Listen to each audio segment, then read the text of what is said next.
morning. Good Friday morning. Yes, I'm up early because I went to bed early. It felt good. It felt really good to go to bed early. Let me get TikTok started.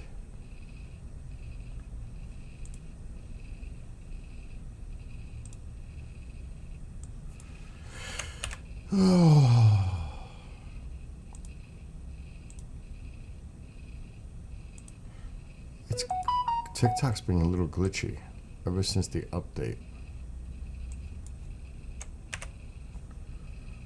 It really has. I have to refresh it twice in order for it to start. It's weird. And good morning on TikTok.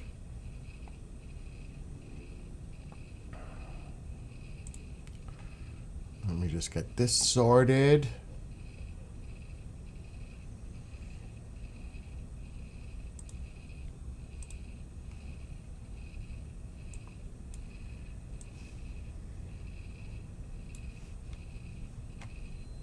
Some pop-outs.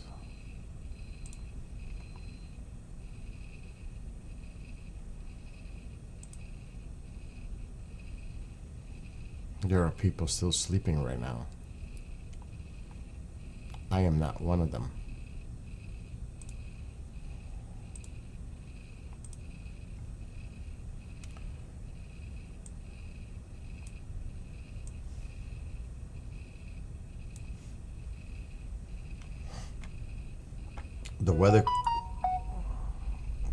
The weather could be nasty.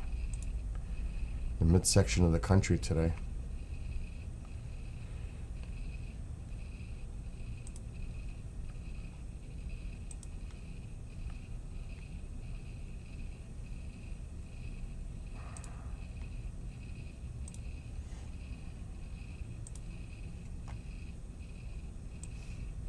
I'm just doing pop-outs.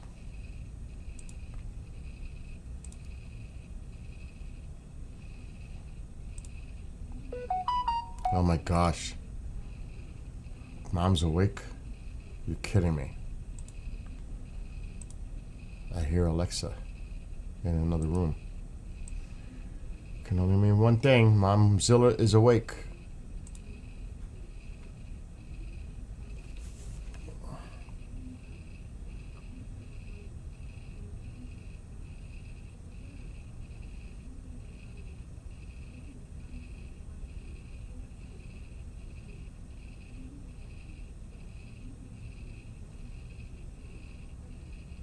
Oh, my phone is doing crazy updates.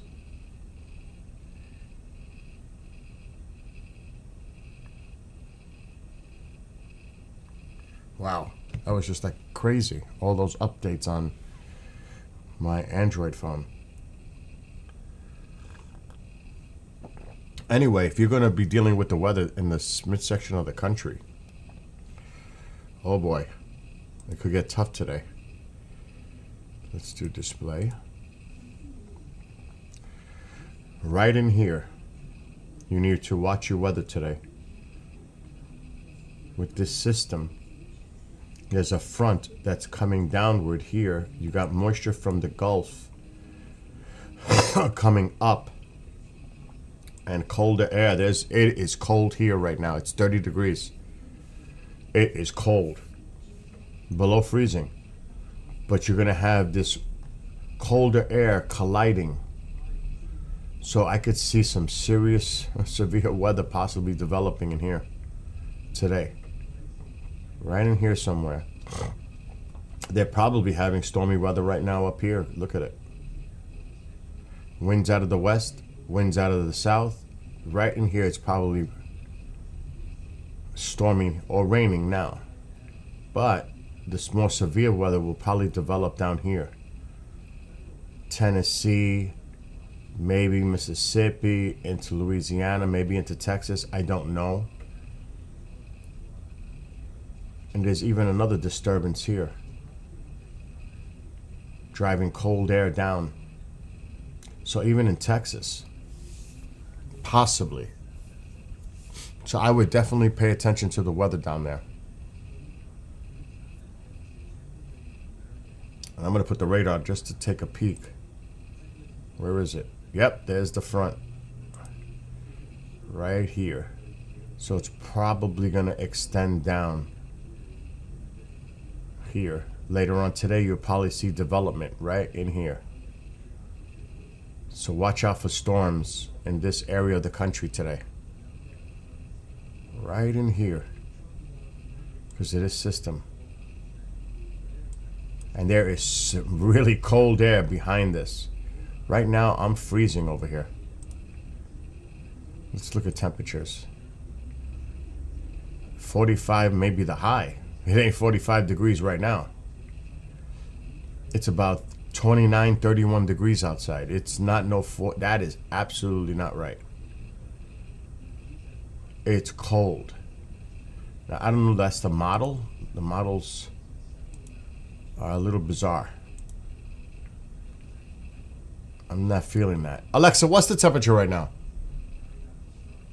It's currently 31 degrees in fair. I said Today's high is 57 degrees with a low of 49. It is a lot of colder air sinking down. This is showing it. Not so much today, but that cold air is coming. And it's going to affect a big part of the country. This cold air is going to dive down to the south.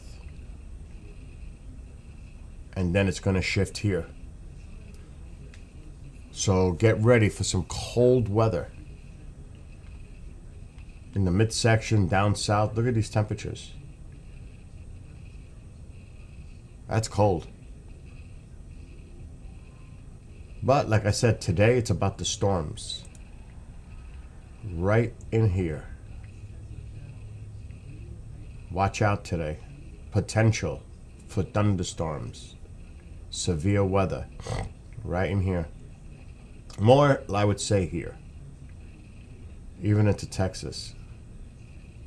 So if you live in these areas, just keep an eye to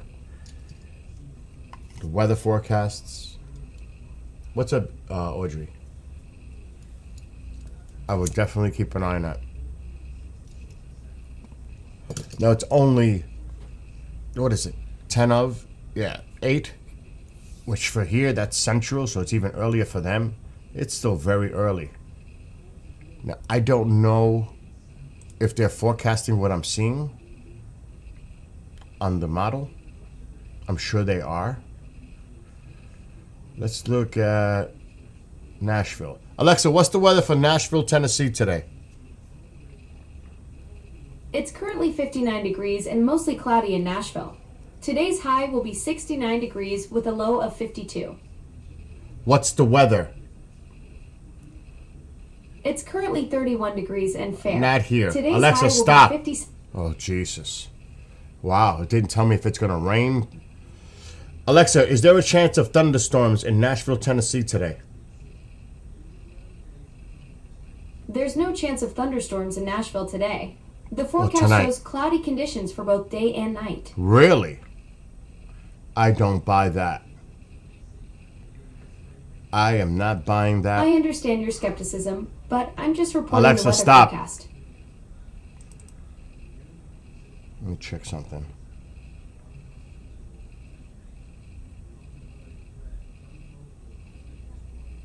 There's the front. Right here. I am not buying that. I say fake to that. There's no alerts right now, which is good. I've got to explore this more. I am not buying that. Nashville, Tennessee weather. I spelled it wrong. Doesn't matter. There is a possible risk of severe weather today. Potential for severe thunderstorms. Cloudy early. So I don't know what the A machine was talking about, but I see it. I see the front. So you're wrong, A word. Wrong. There is a possible risk of severe weather today in Nashville, Tennessee. Ha! I'm not saying that to be happy that I'm right, because it could be bad weather for these people.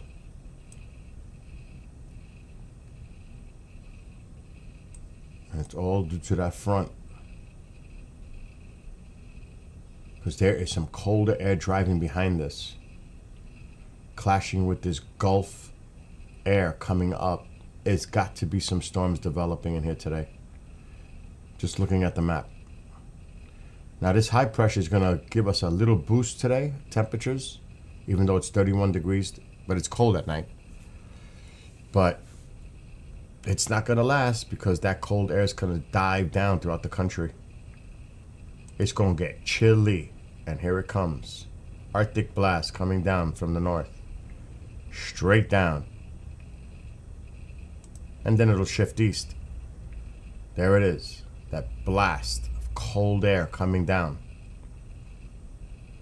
And then it's going to shift east. Right there. That's normal. And then the warm-up begins again. A little bit. Still the winds are coming down from the north, so let's look. Look at this.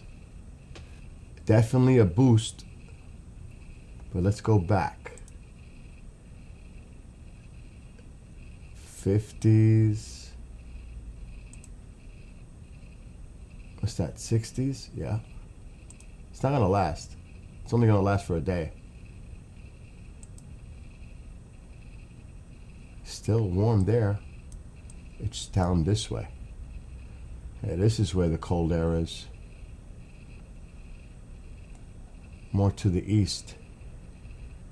Not so much Texas, but here. Right there, boom. But that's early in the morning. So 60s, definitely a cold front. I don't know what the temperatures are normally down here. But then it's going to move. Wow, look at those temperatures dropping. That's 12 noon. 50, 48. Wow.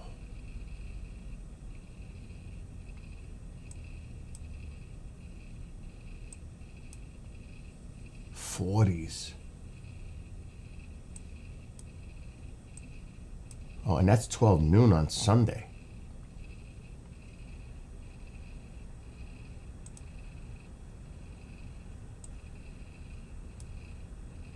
Oh yeah, there's definitely some cold air coming down. Wow, 20s. 8 a.m. Tuesday. Look at this. Look at all the 20s. 32 in Montgomery, Alabama. 37 in Jacksonville. Tuesday morning. Oh yeah, look at the 20s. This is some cold air coming. Wow. 20s in Mississippi. And that's at 8 a.m. I bet you it's got to be even colder earlier. Yep. Wow. That's some cold air coming down.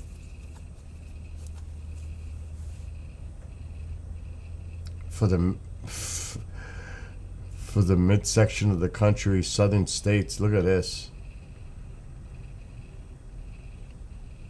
Now I just want to check the overall weather. It's like I said, today stormy here, big time.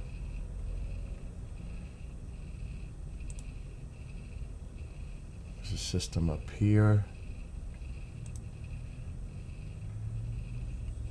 That's that driving cold air coming down. And there it is.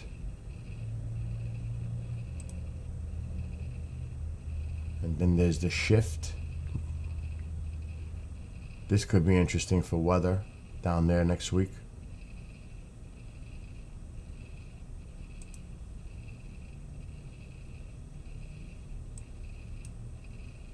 Another high pressure here. Another system up there. There's been a lot of systems up north.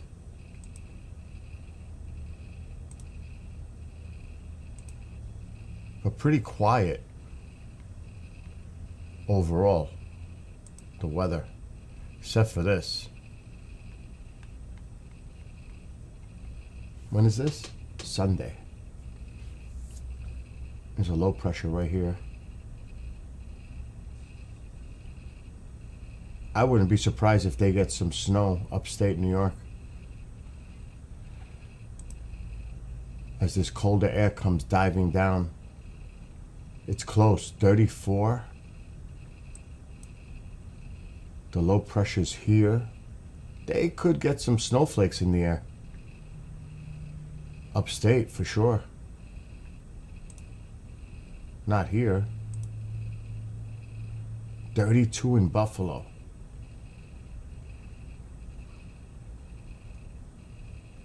Here it comes. Wow, 30 degrees. I wonder if they'll get lake effect. It's coming down though. I don't think so. Could you imagine the lake effect machine starting already? That's a lake effect spot right there, but it's 37.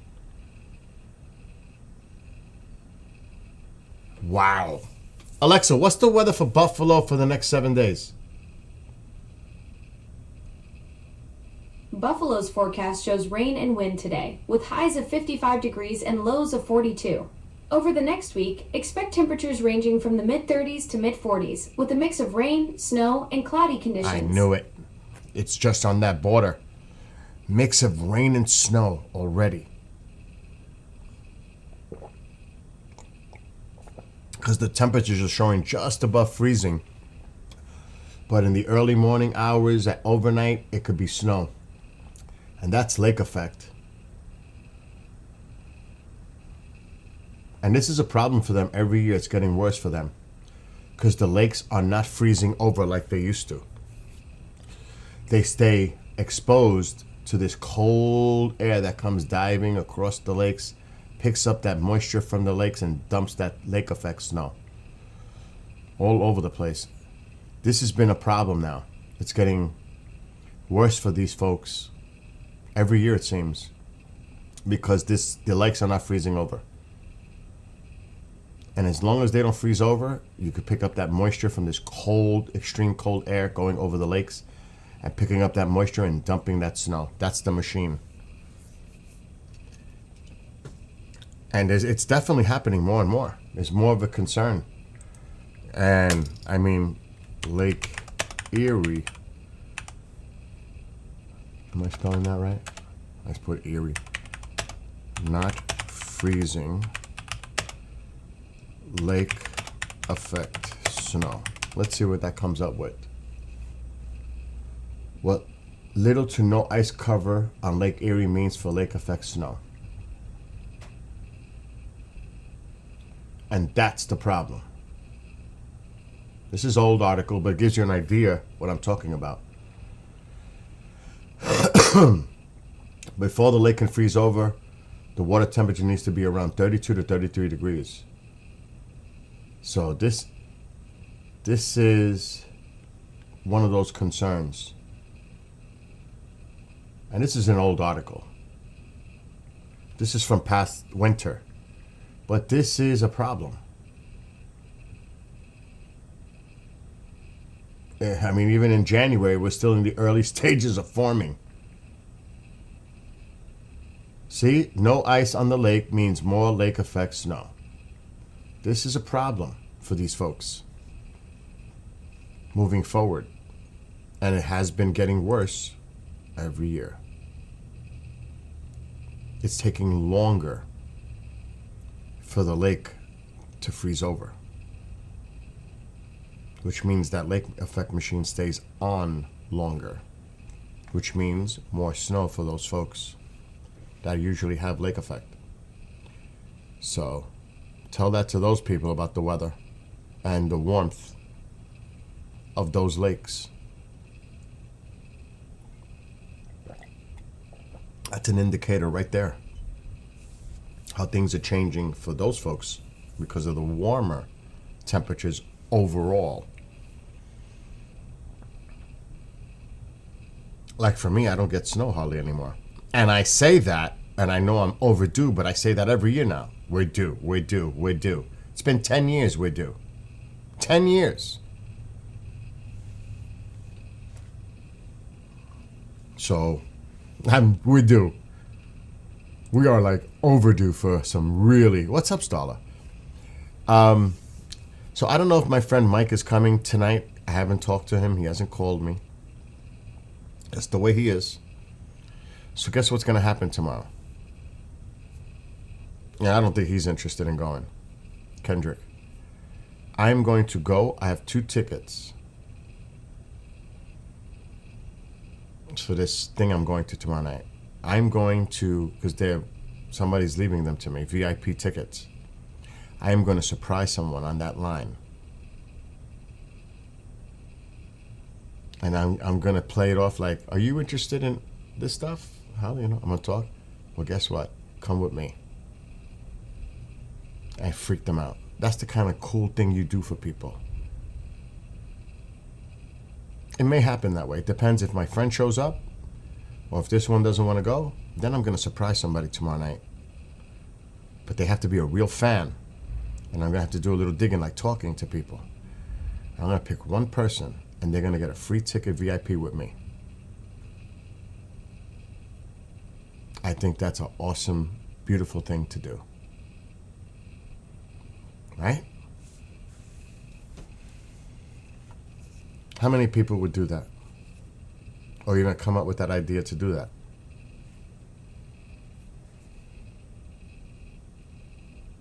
Because I don't know anybody else I would ask to go with me.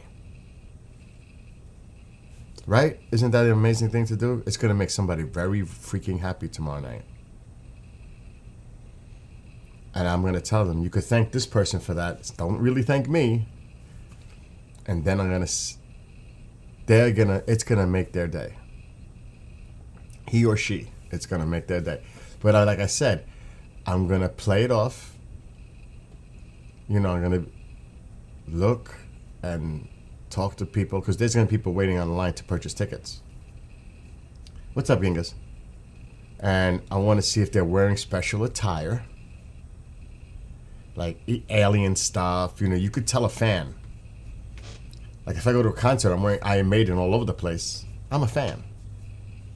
Or maybe a wannabe fan, but I'm definitely a fan.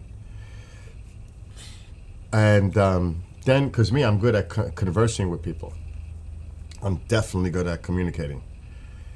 And really, how long you been watching this program? What do you think? And it doesn't matter really necessarily what they think. If they're there, that means they're interested. They wouldn't make the attempt to travel to go to an event like this unless they were interested. So it doesn't really matter. I like to hear people's honest assessment about stuff, because if they agree with everything that's like a little woo-woo-ish for me, there's always something to not agree with. You're not just going to fall in line and agree with everything. There's going to be things you disagree with. That's normal. And that's good. It's healthy. So, I'm going to... Now, the chances, that's another thing. The chances of finding a person there by themselves, because usually people at least travel in pairs or more. So, it's hard to find people just going there, but you do, by themselves.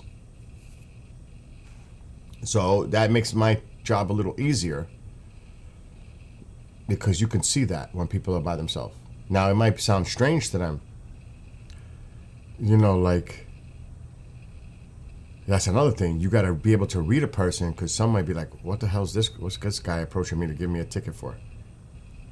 That's always behind someone's mind. Why? But if they knew my position, the why is because then this is a wasted ticket. I might as well give it to somebody, right? Somebody that would enjoy it.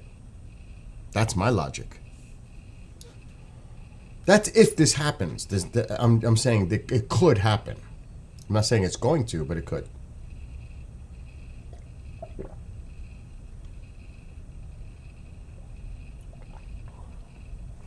Like, I was thinking, I told somebody about this. I forgot who I was talking to. Why don't you ask Mark? Mark deals with ancient aliens all the time. If, and maybe he doesn't. And Mark's in Connecticut. I already set up his stream. It should be there. You should be able to see it. I'll pull up the description. I wrote it. I'm the one who writes his descriptions. The Bishop shows. Me. Tonight, Bishop Long delves into the terrifying true story of the apparition of the monks of Bellinzona. A chilling tale of spectral monks, haunting visions, and the dark mystery that has echoed through the centuries. Prepare for a night of spine-tingling revelations and supernatural intrigue. You didn't know that I'm the one that does it every week? He tells me the title, and I make the description. I keep it short because there's a reason for that. People don't want to read a book on a description. They don't. Short and sweet, to the point. That's how I do it. Now, last night we had the book, the guys did, UAP Crossfire. They had the book club edition. They were talking about books that they enjoyed reading. Well, I went on because I had to. I was only on in the beginning, just to quickly talk about my 2 books. And these are them. I recommend. And I have a lot of books. Matter of fact, there's one under here that I haven't even looked at yet. That I haven't read. It would be this one. I just got this one. It's called Hush.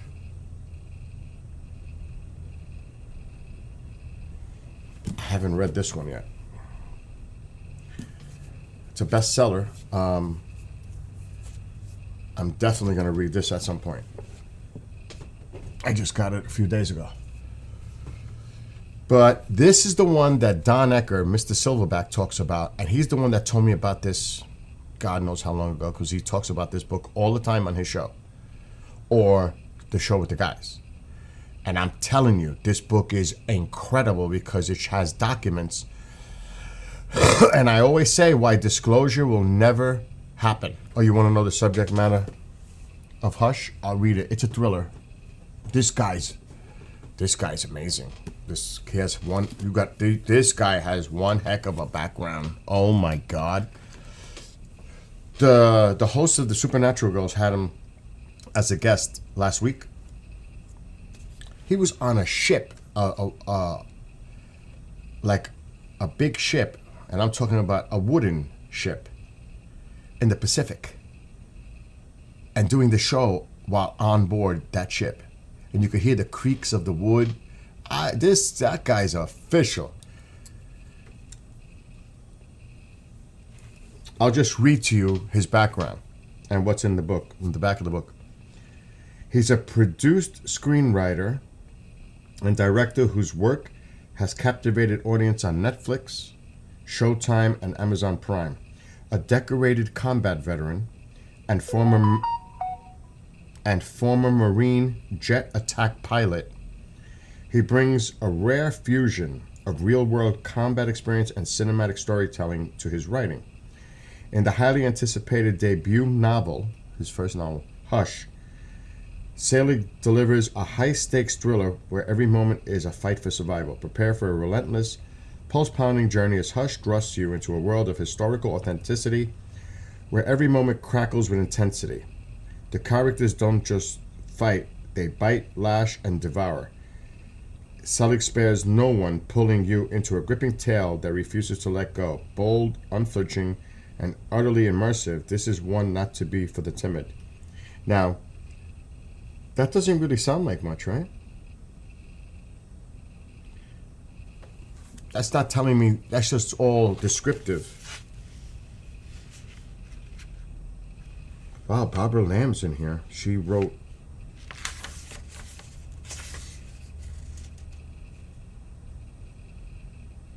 Oh, wow, look how it starts. Oh my gosh.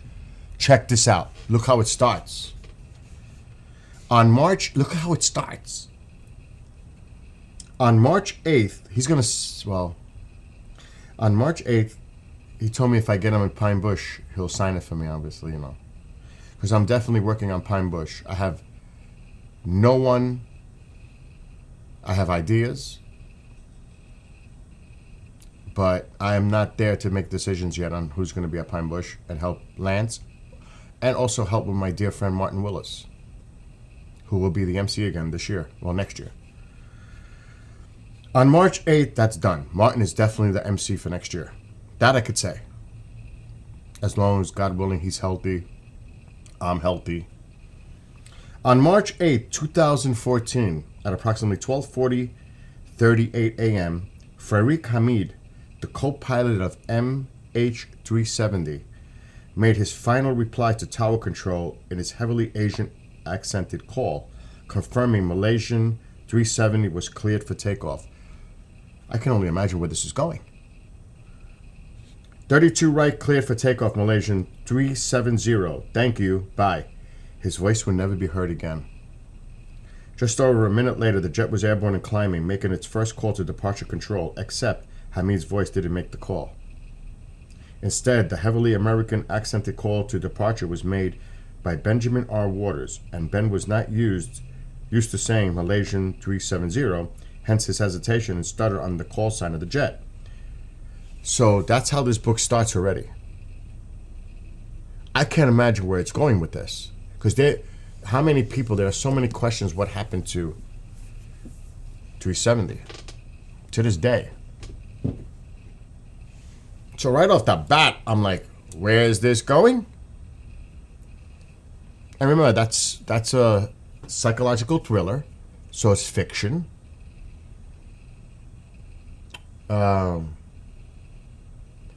Right on, need to finish that recent UAP Crossfire book discussion. They're going to do more shows on that. I have a ton of books. Most of them signed by the authors.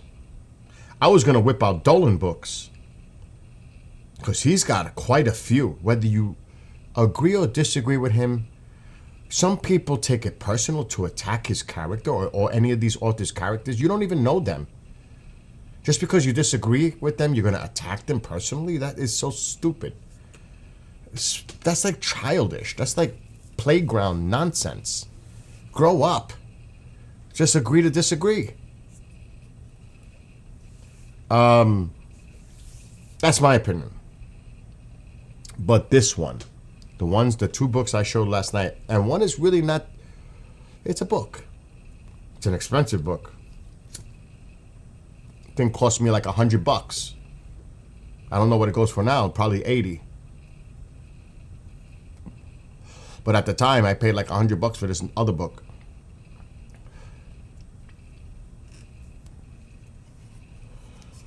This one, right here. This is the one that Don Ecker always brings up. He's right. It's a different name than the one he used because they changed it to this. But you'll hear him talk about it. The UFO cover-up, he always mentions he says Larry Fawcett and Barry Greenwood.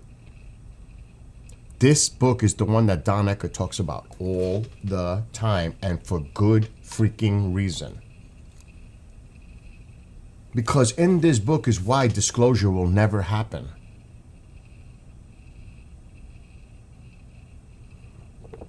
Right here. People don't realize that. That's why if you know, like Mr. Knowledgeable, Incredible Encyclopedia of UAP, Don Ecker, because that man, I mean, what's in his head is a treasure trove of information. What's in his garage that he has, you have no idea what Don has. And I tell him, let's do it. But he'll have to go through it. I wish I lived next door to him. I would be at his house every day digging into his stuff. He's got recordings of interviews he's done with Bob Lazar, all these people back in the day. He's got that stuff in his garage on discs, hard drives. I'm like, please let me be. I should just take a trip there and go take all his stuff. He wasn't feeling well. It's still early for him. It's California. But He's got all kinds of stuff. And it should be released to the public. Because the public doesn't know. A lot of people that are around today have no idea what was going on 30 years ago. You know, the people that they say they know about the UFO field, UAP field, they don't know. A lot of them, they use AI to do their research. That's the way it is. But check this out. And this is true. It's in the book. And I'm just going to read the back cover. And this is from the preface of J. Allen Hynek.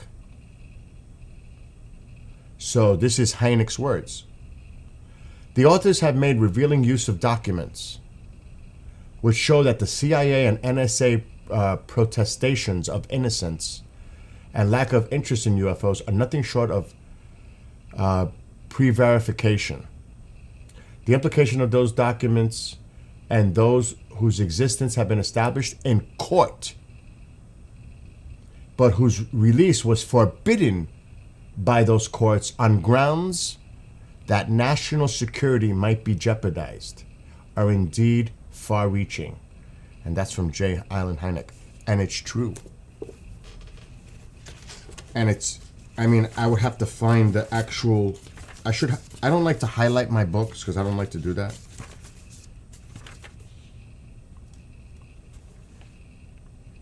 I'm just going to see if I could find it really fast.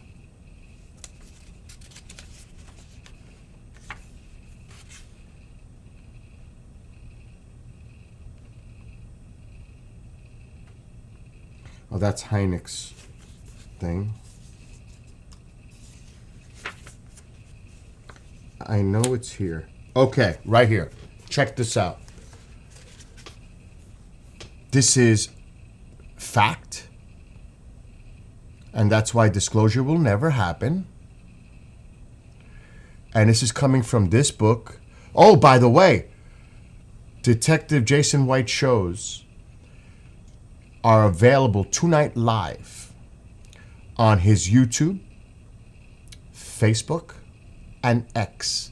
Not just on KGRA, but go check it out. Just look up just look it up, DET Jason White on YouTube. He's live tonight at 8 o'clock Eastern. On the Tube of You, I forgot I'm on TikTok. On the Book of Faces, and of course X. And I'll actually read to you before I delve into this book more.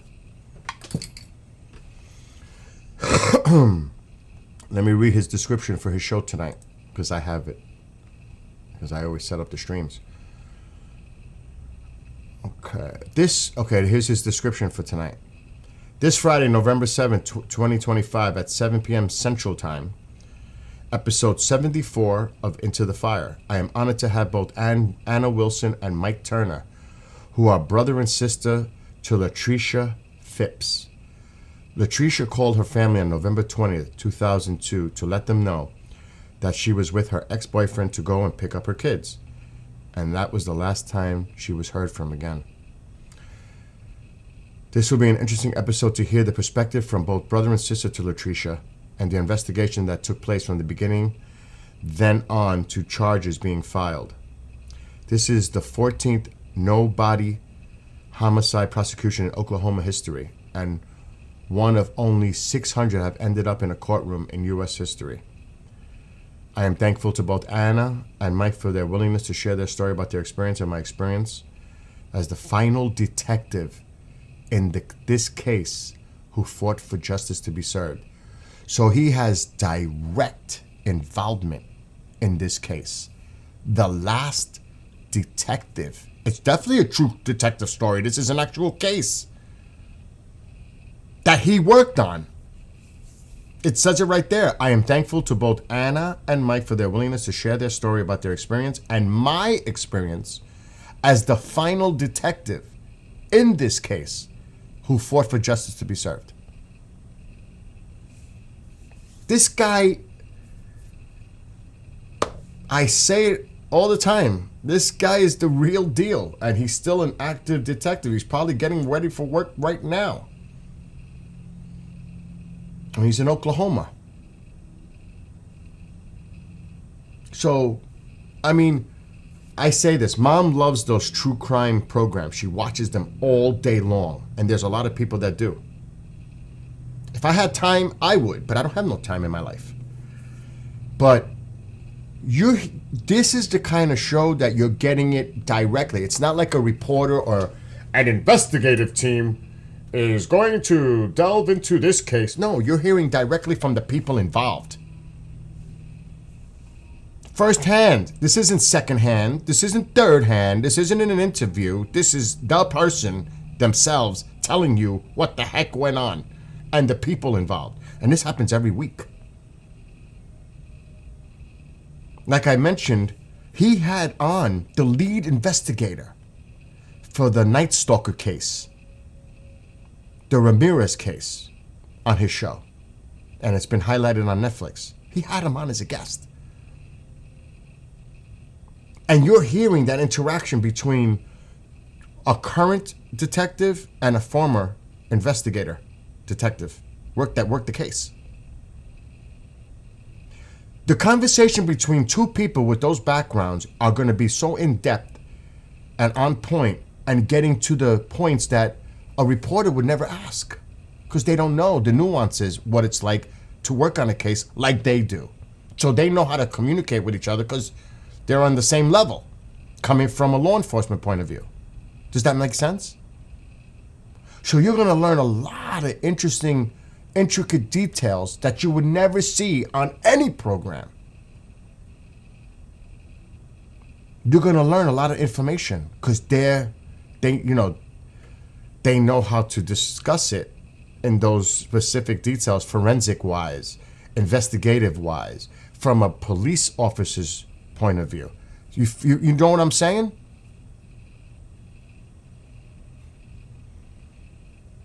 And if you really love these true crime stories, you should be watching. Alexa, stop.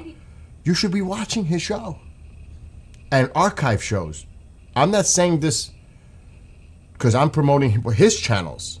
I'm not doing this for the station. I'm doing this for him because he deserves it. Bottom line. That man, it is an honor to know him. And I consider him a friend. And I definitely trust him 100%. It is an honor. I'm humbled to be, and Amanda, forget it, she's the one that produces his show. She loves it, loves it, loves it. The only thing is, remember, you're in with the Bishop show.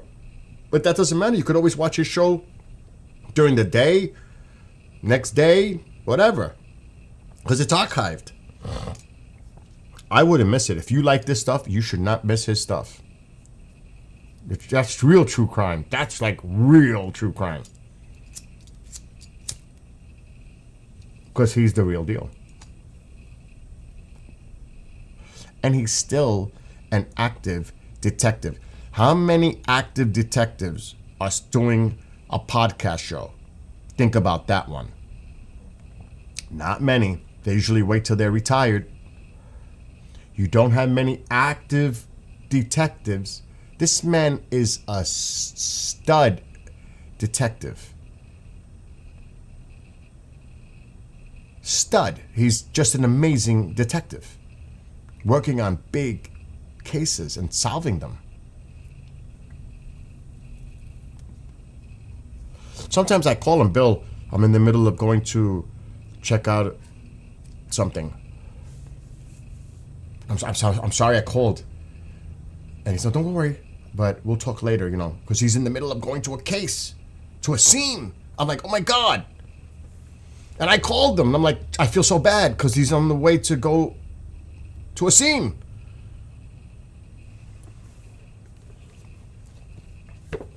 And that's happened. That has happened. That's a true story. So let me get back to this book. So, this is why disclosure will never happen. And they can try to take it to the courts because it's already been in the courts. There's precedent. Just like when you hear a case being brought up in a courtroom and they'll bring back a past case to use as a reference, that there's precedent to say, well, this happened in this against whoever. They'll bring that up because it's already been a similar case. That's how they do it. It's similar to a case that happened in the past. Well, there's precedent. This decision was reached based on this case that's very similar to this one. There's precedent. Check this out. In the lawsuit of Citizens Against UFO Secrecy versus National Security Agency, NSA, a U.S. District Court received a top-secret 21-page affidavit concerning the National Security Agency's UFO documents. The affidavit was partially declassified and released to us on May 18, 1982. Although virtually all reports of UFOs have been censored out of the affidavit, with the singular exception of a brief reference to a 1973 report, a few interesting comments are left to ponder. For example, UFOs are placed into a class of information that the NSA refers to as surprise material, and under another reference is made to a document which describes the NSA's ability to deal with unusual phenomena. These terms hardly describe a trivial, unimportant subject. A total of 239 UFO documents were discovered by the NSA in their files, with 79 originating from other government agencies. These agencies, unnamed, also refused to allow their documents to be released. The NSA documents primarily took the form of either communications intelligence reports or signal intelligence reports. The period covered by the document spans 21 years from 1958 to 1979. After reviewing the arguments, the court declared in its memorandum an order that the release of the documents could seriously jeopardize the work of the agency and the security of the United States, end quote. That's from the court, the judge. End of story. The court further determined that, quote, public interest in disclosure is far outweighed by the sensitive nature of the materials and the obvious effect on national security, obvious effect on national security their release may well entail, end quote. End of story. The national security far outweighs the need of the public's access to any information regarding UAPs, UFOs, period. So when you hear about these hearings and all this stuff, and you're not going to get anywhere with the courts because the courts have precedent. They've already ruled that you're not seeing it. National security far outweighs the need of the public's access to this information because it's a national security. See what I'm saying? So all this nonsense that goes on, and it's really a farce. It truly is a farce. People get so excited with hearings and all this. You're not going to see nothing. You're not going to get anything. You could hear stories all day long. I don't care who you bring out there. It's interesting to hear it. I'm like, I didn't hear that one before. A lot of them I've heard. Wow, I didn't hear that one before. And it's unbelievable how gullible people are that they're expecting to get information at any of these hearings or any of these documentaries. Wow. That's super interesting. We should make this into a movie or a TV series. But where's the proof? You have evidence to back this up? Documents? Photos? Anything? Or is it just a story? And we're supposed to be so impressed. A 4-star general says that this happened. This. Can you prove it? Or is this just somebody saying that this happened? But where's the proof? People don't want to just, look, we can watch a movie. based on true facts or true story, based on real events. Where's the proof? Where's the evidence? Show it to me. I am so tired of being snowballed down a hill with nothing happening. No, I'm done. I'm not watching any more hearings. I'm not going to, until somebody is going to come forward and say, we have documents declassified, but you know what? I just read to you why it would never happen. And there was a court case in 82, read the book, on how they tried to go and get documents in a court released. Some were partially declassified, but some were not. And they tried to get it declassified, and the court said, no way. This is national security. It far outweighs your need to look at these documents. What do you think is going on right now in Congress?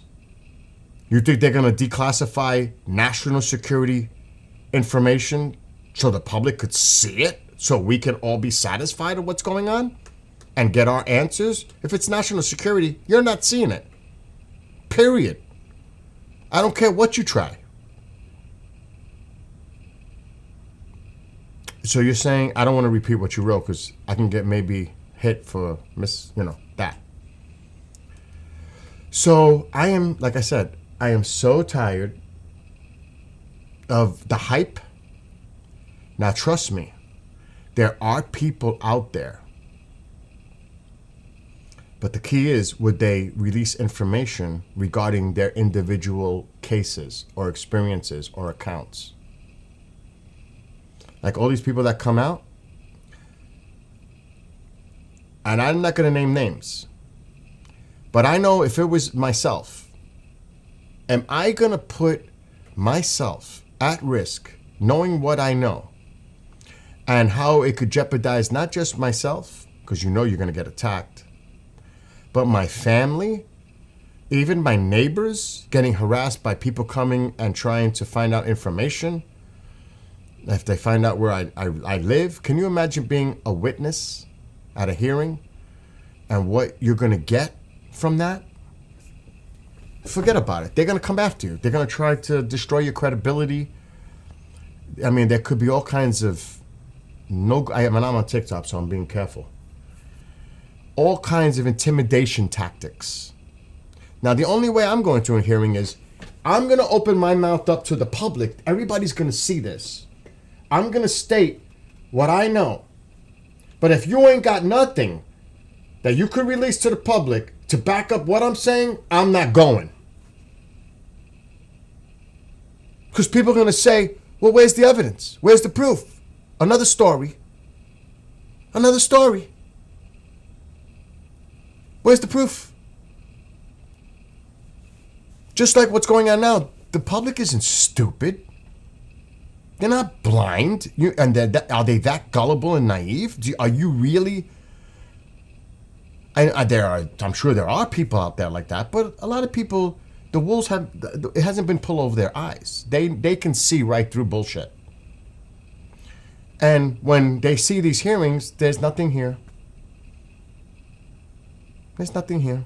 It's just another story. Nothing to back it up. No proof. No evidence. Just another story. And then the famous line, well, that's classified. I can discuss it further behind closed doors. What about the public? You think the public wants to hear something like that? Like what? Oh, we can't hear that because it's classified. So is anything? Are we going to hear anything that's not going to be deemed classified? Everything's deemed classified. They overclassify stuff so that people in Congress can't get access to it to go into a SCIF. Even they're doing it to Congress. Congressional members. So how the hell are we going to see it? If Congress can't even see it, how are we going to see it? It's such nonsense. I'm so tired of it. I'm beyond, because I've been dealing with this for a long time. Until somebody, and I'm telling you, I can't get into details because I know some things that are going on behind the scenes. And I'm going to be careful. there are people out there that don't want to testify because of that, believe me, because of that reason, what I'm saying right now, but would if they did. They would if they released information pertaining to their individual account. But they're not going to put themselves out there because they've seen what happened to the others that have done it. Ridicule, credibility, attacks, intimidation, trolls, etc. And it's not just to the individual. It happens to their kids when they go out, their wife going shopping, their family,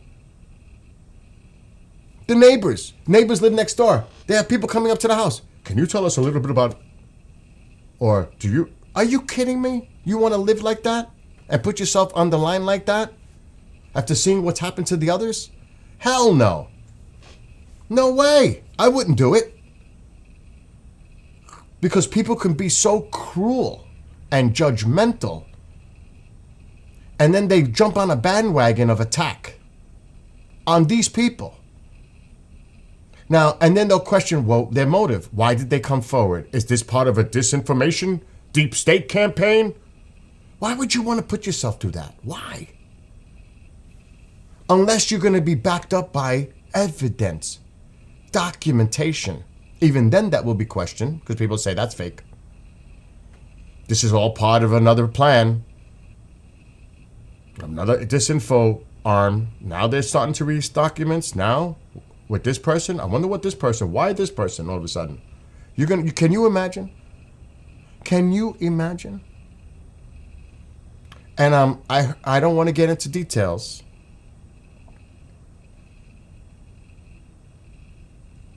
I really don't. But I hope, well, I should just shut up while I'm ahead because I don't want to say what I know. But it's going to be interesting to see where this goes because you don't want to... I just will stop before I was going to keep going because I don't want to tease, but I'll just say it. Will subpoenas be necessary to call in witnesses? Force them to show up? To testify at these type of hearings? And is the Gang of Eight ever going to take this topic serious? That's the key. And the ties that might entail in certain areas. I'm on TikTok. So we shall see. But right now, is anyone excited about any hearings or future hearings or past hearings after seeing the debacle it's been? And I can't believe how people try to hype it up as it's being so important. And don't get me wrong, there are a lot of people working hard to try to bring disclosure to the public. I am not slamming those people because they're trying to do their best. It's not on them. It's on the other side that's not going to release any information to the public. They're not going to declassify. It's frustration. But there are a lot of people really determined and passionate about trying to get to disclosure. And I know a few of them. And I give them all the credit. But from the public's perspective, the public would like to see evidence. What's going on, and it's been going on for a long time, lack of trust. How do you trust anything? How do you trust what anyone says? That's not good enough. It's not good enough. The public's not going to buy it. It's not good enough just to hear a story. You have to back it up with proof. No? They're just saying, here's another story. Here's a story. Like the Brady Bunch. It's just a story. Without evidence, it's just a story. So they have to, if it was me, and another thing too is the questions that some of these people, I don't know what their staffs are doing, the congressional staff, some of the questions are just like, you're wasting time. You got to come up with better questions than this to ask the people that you have there in front of you. Come on, stop. You could do better than that. Because they don't really know the background. They don't do the research. They're not really doing the homework on the people who's sitting right in front of them. You would think they would be better prepared, right? But until they take it more serious, and I'm talking about Congress and the people in the hierarchy up here take it more serious, this ain't gonna go nowhere. Nowhere. I think the public, it's gonna have, and I don't even know if that would work. It's gonna take the public like something that is undeniable, that is not an AI fake, but some real footage or something to say, okay, deny this. Deny this. Now what? Because they're not going to tell you. They're not going to release any information. Now, again, if it was me and I'm in charge of a hearing, do you think I'm going to bring somebody in front of my hearing unless I know whatever they're saying, I was able to prepare for this and have declassified documents at least while this person's speaking and have it flash up on the screen so the public could see it? Not some bullshit video that's been edited down. We don't know what happened before or after that video. And people get all excited. They get all excited. You're not seeing it in its full context. Misleading. You're seeing a few seconds? That's not good enough. We want to see the whole thing.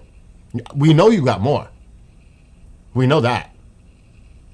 But I want to see evidence when someone's speaking about it. And until you have that, stop the hearings. Stop. Because the public isn't paying attention. They're not buying it. They're almost laughing it off. Wow, did you hear the story that this guy said about this happening? Did you hear the story? With almost a sarcastic tone, almost laughable. It would be different if, holy sh, did you see what this guy said? And they had actual evidence to back up what he's saying. Those are two different narratives. Those are two different perspectives. One is humorous, sarcastic. The other one is where people have a serious tone and say, oh shit, did you see that? I wonder. You're not gonna get the public's attention unless it's something that gets their attention on a serious tone. Otherwise, it's a joke. They're just laughing it off like, holy shit, this guy said he saw a UFO take off from a base and it went, holy shit. Did you hear that one? Or there's evidence to back it up and other testimony from other people to corroborate that story. And more information, more information, documentation, proof, radar, anything. But when somebody just sits up there and tells a story, that's bullshit. Period. Bullshit. How are we to believe in the age of mistrust that we are experiencing right now? You're going to trust somebody telling you a story? I mean, really? You expect the public to buy what they're saying? Really? Really? Or are you just jumping on the bandwagon to sell their talking point and to get clicks and get people all excited on what? Oh, that was a great whistleblower, the last one. Did you hear what he said? Did they show any proof? Was there any evidence? No? What the hell do I care? And I'm going to tell you, trust me, there are people And I don't want to speak for no one. But I'll tell you this right now. It's unfortunate that people don't come forward, like with John Burroughs' case. It's very unfortunate. And he said it, and I think he said it here when I was on the call. They asked him to testify, to come in. He said no. I'm not going to name names. That's for John to do. But it has happened in the past by those in Congress to come in. And I'm not going to get into details because that's not for me to talk about. That's for John to talk about. But they did ask him to come in. He said no. Unless they have something to offer, like background to what he experienced, the information that he's asking for, from FOIA, through FOIA, the MOD. Unless they make a deal like, he's not going to go there and put himself out there after all the bullshit. And this is before a lot of the other bullshit that was going on. He's not going to put himself out there for what? To go through what they go through? Now, I did ask him if the circumstances were right, would he do it? And he probably would. Under the right circumstances. I mean, he's not going to put himself out there to be embarrassed and ridiculed if there's nobody else. You would need Bustinza. You would need Halt. You would need even Peniston. You would probably, I'm not even going to say the other person. No.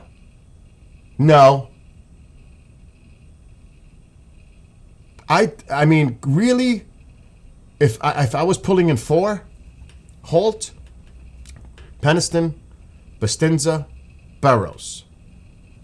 Those 4, bring them to a hearing, and let's see where that goes. But before that happens, you would have to bring documentation related to that incident. It's classified. His medical records are classified. Just his medical records, because they don't want to, in my opinion, it's just me, they don't want to confirm that he did suffer, but he did get a settlement. He did win his settlement. But even Colonel Halt said it last week that he does believe that John was injured at the incident at Rendlesham. He finally said it. Colonel Halt finally said it. After all this time, something happened out there. And it wasn't a lighthouse. It wasn't the UK playing a joke on American soldiers. Like that's a big narrative in the UK. I don't know what the hell's going on over there with their... And I'm not going to get into it because they are so... It is so crazy over there, the two sides, how they go back and forth over Rendlesham. It's crazy. And that's, trust me. But, my gosh, they're still, thank God, these people are still around. Get them in a hearing. Let's hear about that one. Let's hear about Rendlesham. That's a big case. What happened there? But was it some type of, and I'm speculating, was it some type of a test? A military test? John doesn't think it's extraterrestrial. He's not saying it's extraterrestrial. Though, somebody else might have a different opinion that was there. But something definitely happened at Rendlesham. But it'd be interesting to bring those people, tell them what they experienced. Tell the American people, because a lot of people don't even know about the case because they're maybe younger. Or just unaware. The public may not be aware. During the Cold War, the height of the Cold War, 1980, Christmas, what happened? And they don't have to get into sensitive material or information that was located at that base or bases. But tell them what happened. There's recordings. There are recordings. So at the height of the Cold War, you didn't have radar? You don't have radar information of what was going on there? The base was on alert.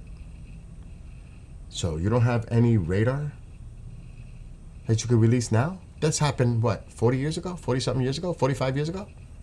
Actually, the anniversary is coming up. And you cannot release that? Come on. And that would be an interesting case I think I would like to see. I would love to see John, Jim, Adrian, and Colonel Holt all there and answer questions specifically about Rendlesham. What was it? But they won't do it because it's top secret, classified, and you're not going to get any information on that case. John is trying to get information to this day. So it's like that. It's like that. And we're talking about a case that's 45 years old. And just think all those that are pertinent to the experience, the account, are still alive. What do you wait for when they're no longer here, when they're unalived? Is that what you wait for? So then they can't say it out of their own mouths? I hate that. I hate that it's like anything else. Let's let time slip by. It'll go away. In time, people forget. They'll focus on something else. Don't worry. In time, they won't even talk about it anymore. They think people are really stupid and dumbed down. I mean, that goes without saying. Yes, you're getting information from someone who you have not ever validated or statements as factual. Then verify, research, validate their statement, and if it's true, then trust gets built. Absolutely. You have to establish that. You have to establish. I mean, look, somebody can come forward and say whatever they want to say. But you have to have something credible to verify, to back it up, to back up that statement. You need something tangible. You need evidence. You just can't go based on what someone's saying. Let me put it to you this way. How would that stand up in court? How would that stand up in court? Without evidence. Circumstantial testimony? How is that going to work in a courtroom? It's not going to work out well. Now, you might, if you have enough witnesses talking about something, but let us not forget, they had over 100 witnesses at an incident that happened off of Long Island with a plane. And they didn't allow any of their testimony to be used at the 2 hearings. Think about that.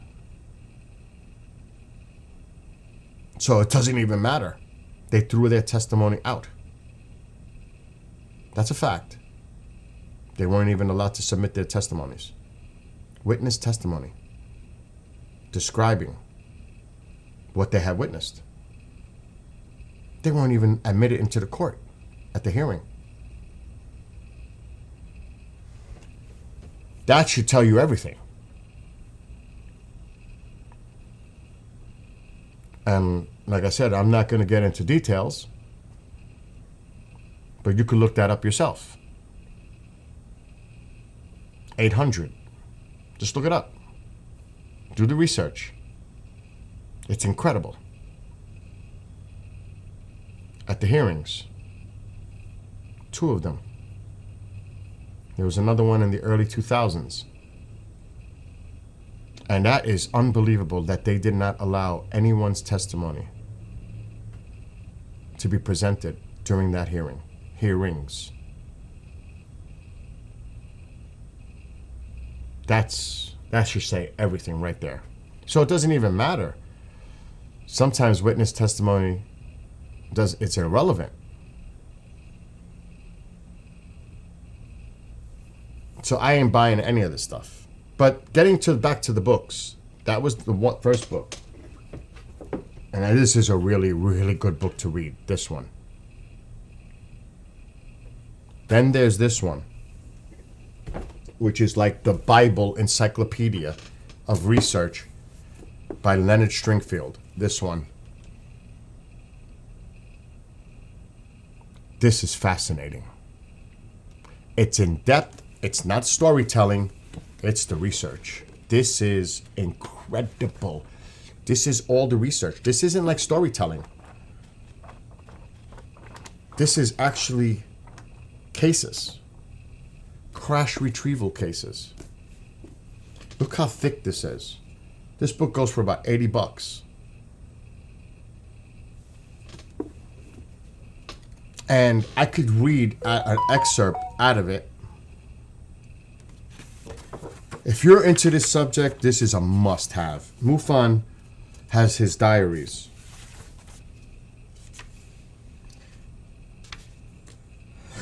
I'm just going to read one little excerpt. That's it. Abstract 3. Bodies of small UFOnauts allegedly seen on truck entering Wright-Patterson Air Force Base. Additional testimony in support of a crashed UFO incident in 1952 comes from an unquestionable source. John Schuessler, I know who that is, Deputy Director of MUFON, an engineer for McDonnell Douglas at NASA. His data comes from his father and stepmother, who, equally unquestionable, secured their data in 1968 from an unquestionable first-hand source. Now, who is this unquestionable first-hand source? Who was their neighbor in a small town in Pennsylvania. According to John, his family's close friend was formerly a civilian guard serving at the receiving gate for internal security at Wright-Patterson. While on duty sometime in 1952, he witnessed a tractor with lowboy hauling a tarpaulin-covered craft in a tight security area at the base. The guard had also told the Schuesslers that the receiving gate he witnessed the deceased bodies recovered from the crashed UFO at the site vaguely referred to as somewhere in the U.S. Southwest. The guard described the bodies packed in crates as being little people or humanoids. It was not known whether the bodies arrived at the same time at the base as the craft, on the lowboy, or at another time by other means. One point he did make clear to his Schuessler friends about the area in which he worked: everything delivered had to pass by me. John Schuessler said he tried to follow up to get more information by arranging a meeting with the former guard through the influence of his parents, but his efforts were futile. Said John, he refused to talk about it even to me. And here's the comment. The brief testimony of the security guard at Wright-Patterson Air Force Base and that of the radar specialist at Edwards suggests that the official cover-up of vital UFO data is so great that some of it, which concerns the captive craft and occupants, is under a special system of files and has always been independent of those maintained by Project Blue Book, and perhaps is without classification, so that even the Freedom of Information Act cannot reach them. Probably the area in which the security guard had served his tenure of duty from the 1940s to the mid-50s was the same as that referred to by Senator Barry Goldwater in his letter to me dated December 3rd, 1974, in which he stated, quote, I made an effort to get into the room at Wright-Patterson where the information was stored, and I was denied the request. So Barry Goldwater couldn't get access to it. He was denied. That's just one little incident. This whole book. There's documents in here. There's all kinds of stuff in here.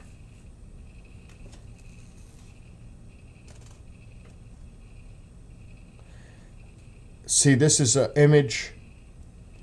View of the UFO crash site on Hilltop in eastern Siberia. See details of the crash in this report. So there's like images like this, allegedly where something crashed in Siberia. And this is Soviet scientists investigating site of UF crash in 1986. Those are actually Soviet soldiers at the site. Now, it could have been space debris. Could be anything.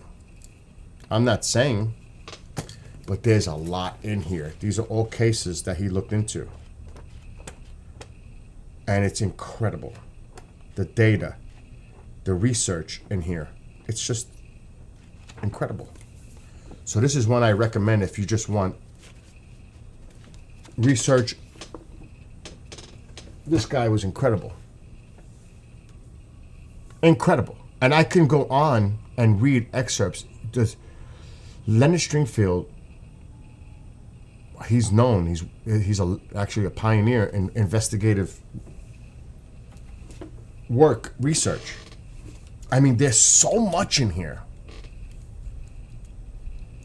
So much. I could just flip it open and it's crazy. Talks about APRO. I'm just like doing this. Case 8-8.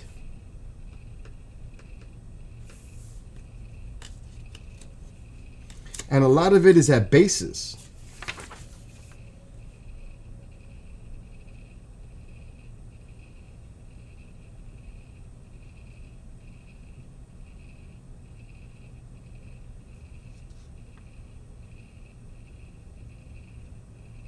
And a lot of them fear for their jobs.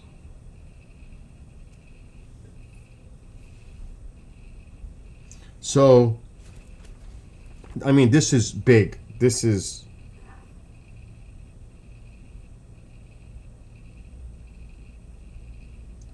There's actual testimony from people. Again, testimony. Witnesses. Right here. I'm just going to read this fast. This is a long thing, so bear with me. This is case A8. And I don't know if my audio is okay, but this is I'm just going to give you an example of what's in here. Alleged retrievals of crashed or disabled strange craft, whether Earth-made, as secret duplication of alien craft, or as alien craft per se, are part of this paper for review. I have received numerous reports of what appear to be demobilized strange craft witnessed on the ground, but at the head of the list is this controversial saucer-shaped craft that allegedly landed at an army base in Fort Riley, Kansas on December 10th, 1964.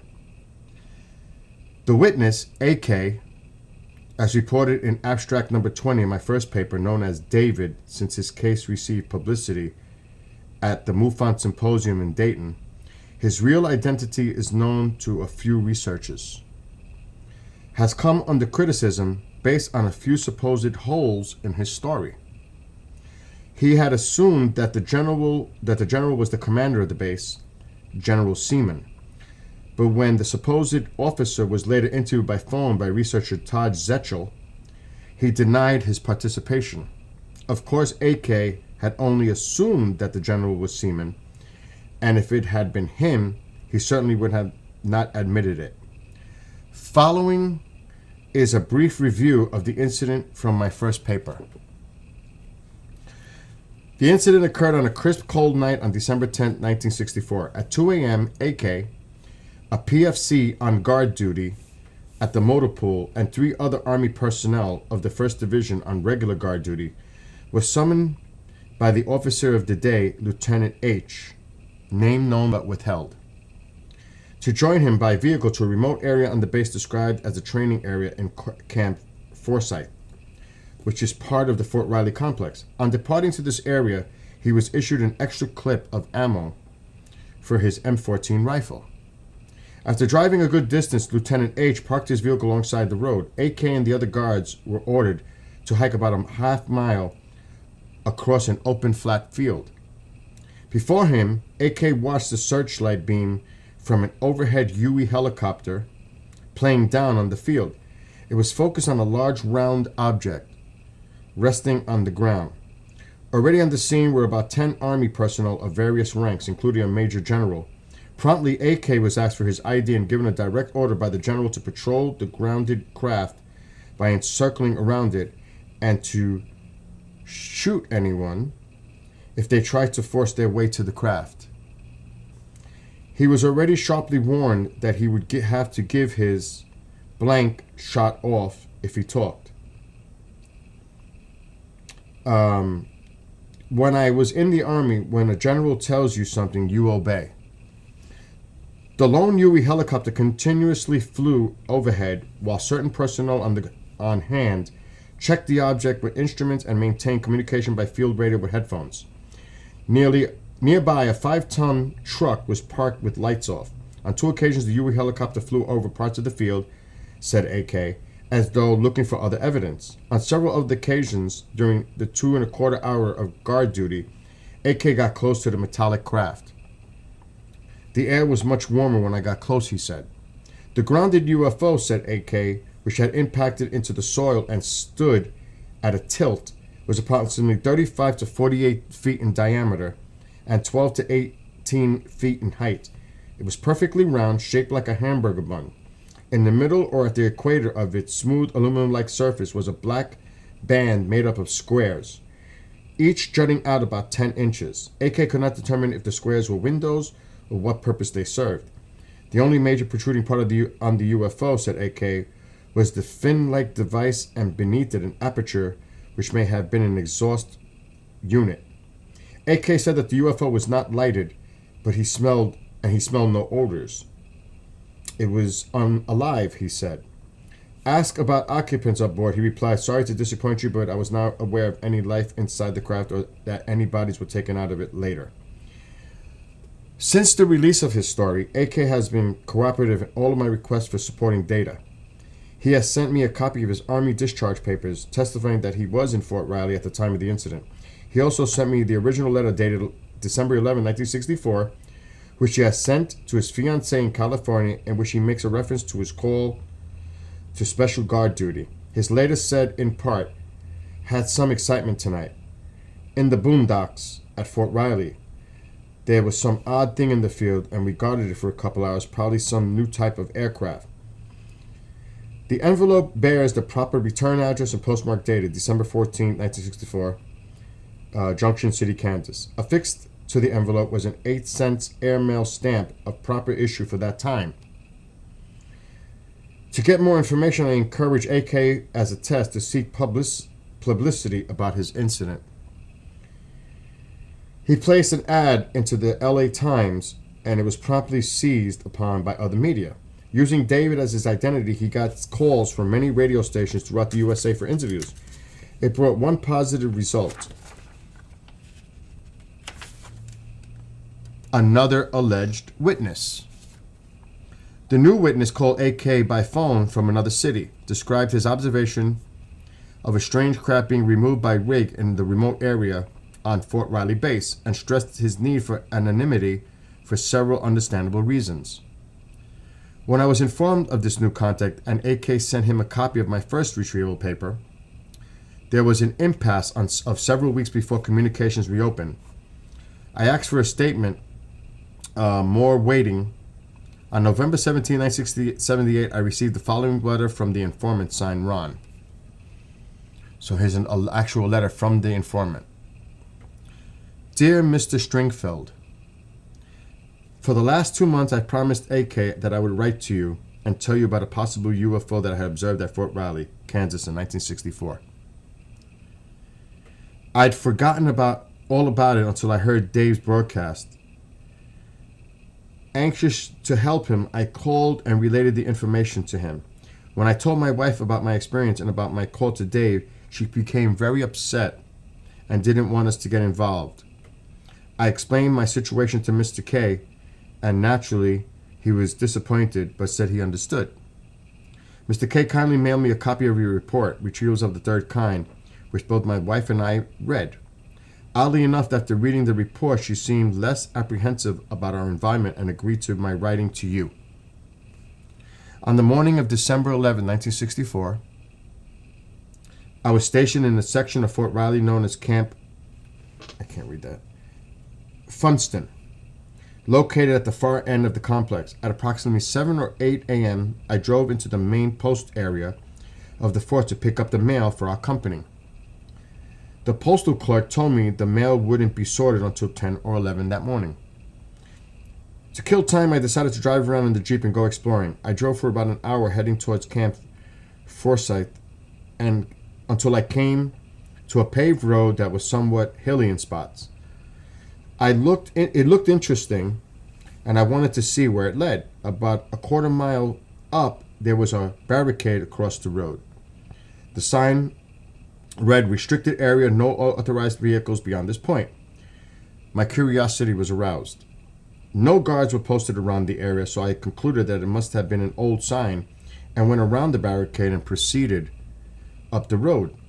When I reached the crest of the hill, 2 MPs greeted me with their rifles pointed directly at me. They asked me for my ID and then, quote, "What in the hell is the matter with you? Can't you read? You are in restricted area. Leave at once," end quote. I obeyed immediately. About 60 to 80 feet behind the MPs, I saw a gigantic flatbed truck, the kind they use to move houses. There were about 6 men dressed in white, like they were wearing CBR/CBW germ warfare suits, which covered their entire body, including their face. The face portion was covered by a gas mask, which fit over the white hood. On the trailer or flatbed was an object which took up the whole load area. I couldn't tell what the object was. It was round and covered with canvas and held down with very large gauge chains. I guess that I was there no more than 1 minute, so I didn't see much. Well, that's about it. I hope it will help Mr. K, and I'd like to wish you both luck in your search for the object that he saw. Please let Mr. K know that I did write to you. Okay, so that was the guy that was the other witness that said he said something, but he didn't want to come forward because his wife was like, "Don't get involved." But then he eventually... Now this is Leonard Stringfield. After I received the letter, I sent AK a Xerox copy and learned promptly that his contract regretted that he had sent the letter, and if it were published, he had reason to fear for his job. AK tried to persuade the informant that the letter was important as a testimonial backup for his claim. He wouldn't budge. In September of 1979, I reached AK by phone and requested his approval to use the letter in his paper. He finally agreed on the condition that I omit the call letters, which might pinpoint his informant's area. In the spring of '78, I inquired about the status of Fort Riley incident with Barry, who asked his former CIA contact. Remember, this is Barry Goldwater. He learned that he was aware of the incident but was not personally involved. Now here's the comment on this whole thing. Of the hundreds of letters and comments I have received from readers from my first paper, one stated in part, quote, "As a former officer of psychological operations with the United States Army, I am perhaps more normally alert to discrepancies in testimonials. A case in point. In a super secret operation of the sort described, PFCs are never present.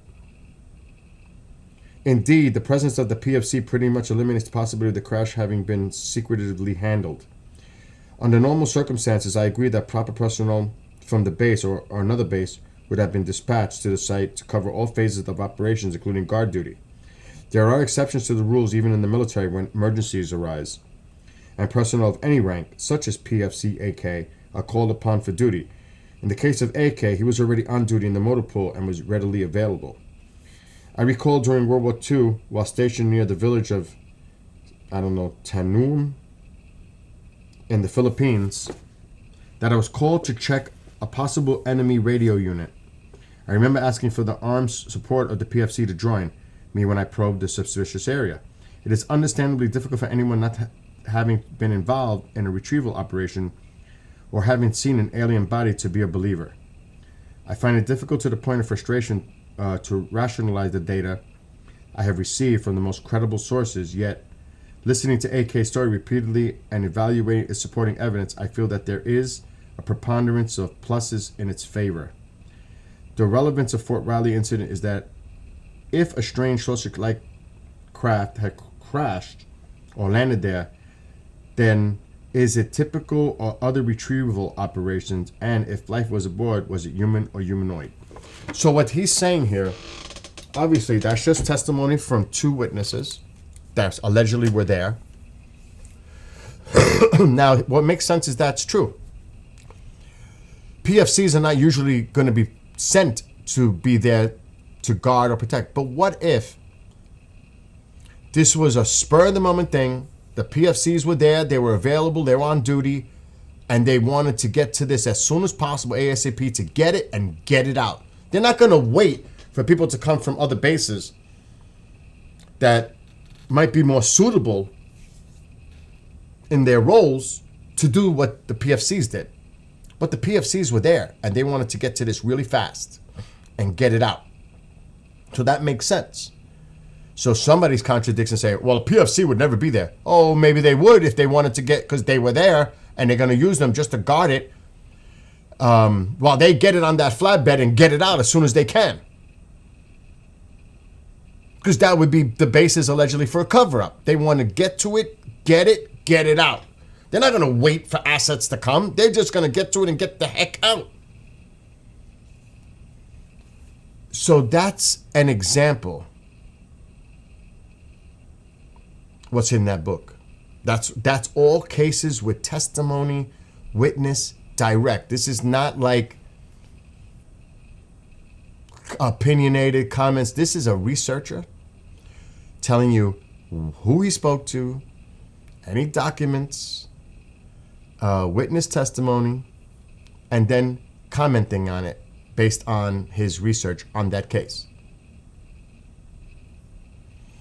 So he's telling you the outline of the case. The body is witness testimony, documents to provide about that specific case, and then his comment, his opinion on the case individually. That's what's in that book. That's why this book is incredible. And that's just one page I read. This is small print. This is a lot of information in this with cases. I just read one whole page. And look at that. And look at the years it covers. You want to read something interesting? Things you've never heard before about cases? Because we always hear about the famous cases. Roswell, Betty Barney Hill, Travis Walton, Socorro. All those cases that people regurgitate and talk about gazillion times. And they all put their own spin on it to sell a book, usually. Now, me personally, I like going to the source. Talking to Travis, 100%. I am 100% Travis Walton. 100%. Not even a doubt. That man had some type of experience. Not in my mind, my opinion. Knowing him, no doubt. It's things, when you talk to the direct witnesses of things, that's one thing. To speculate from the outside, and that's nothing wrong with that. People do that all the time, put their opinions out there based on their research. And it's crazy how they do research without speaking to the actual source. It would be helpful if you talk to the person, right? And interview them. Sometimes they don't want to be interviewed. They don't want to. And then, it could turn out to be that you used my stuff out of context and you made it hostile against me. To sell a book, make it controversial. So they're not going to fall into that trap. And now you could do research using AI. I mean, really. You could dig that way. You don't even have to be. It's just craziness. But like meeting all these people that I meet and speaking to them on a personal level, intimate, private. Like even Nick Pope told me in the car, Bill, I can't discuss that. Because I asked him a question regarding the MOD. Bill, you know I can't talk about that, right? But I had to ask. I mean, it doesn't hurt to ask, right? And he is such a polite, I mean, again, I'm not here to judge anyone. And I know a lot of people have their opinions about whoever it is. I get it. But, you know, we all have our opinions. And that's great. But I'm going to tell you this right now. Like I'm just using Nick Pope, who I was with a few months ago. That man is such an awesome person. And believe me, I spent time with him. I scared him to death, too, in my car. True story, where he says, Bill, I think I just had my first NDE experience, near-death experience, in my car while I was driving. True story. Asked Petita, she was in the car, in the back seat. She's like, Bill. Oh, it was... Oh, my God. What's up, Lorraine? Oh, my God, I did not hear that. Oh, my gosh, I can't even imagine, Lorraine, how Kim K, what happened to her. Oh, my gosh. Oh, my God. I almost choked. Anyway, he is the nicest, humblest person I've ever met on the circuit. He is, I mean, he is so nice, humble. And his wife is official too. I'm not going to get into his wife's background, but she's got some credentials. Oh my gosh. Impressive. But anyway, she wasn't there, but we spoke, about stuff. He did, like if people wanted to take pictures or speak to him, he was so cordial and friendly. And anything, he says, anything you guys want me to do at Pine Bush, I'm here. He was super awesome in person. I mean, you run into these people, despite what your opinions are personally about their viewpoints, perspectives. Of course, you can agree to disagree on certain things. But I have, like with Nick, I know all about the MOD stuff and what people say and this and that and all that. I'm talking about on a personal level. The man is gold. What a awesome human being. Personally, from my experience.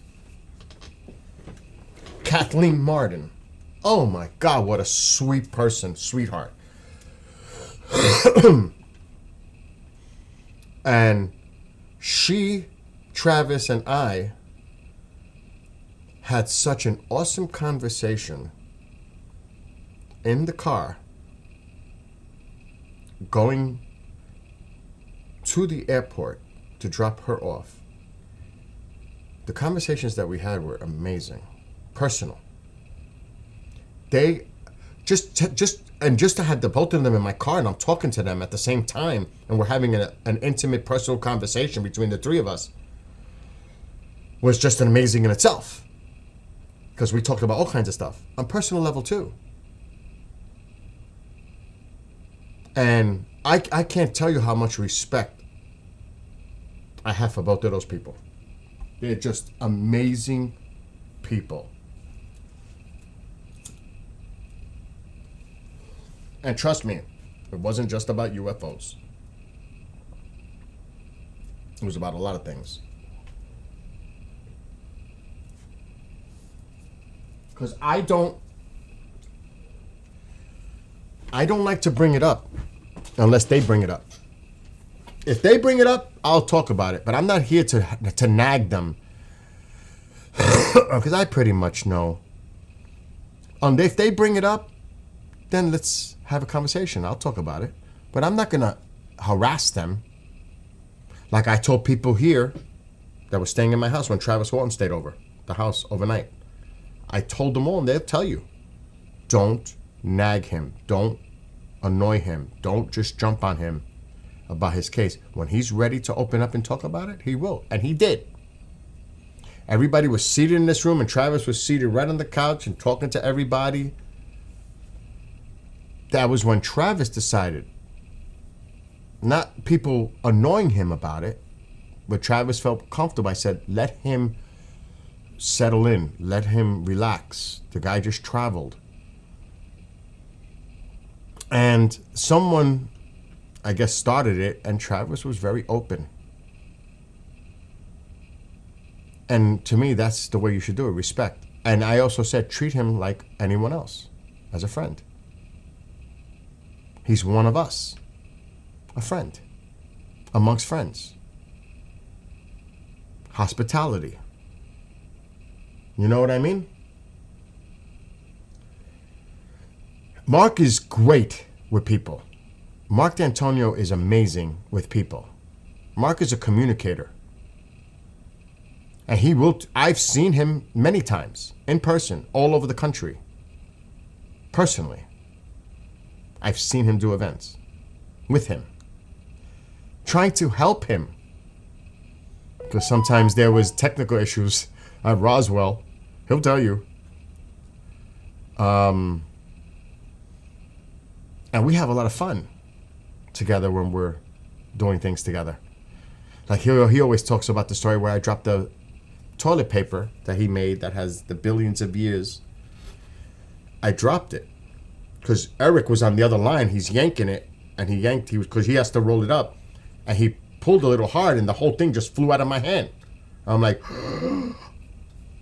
but it was funny actually. We played it off because Mark used humor,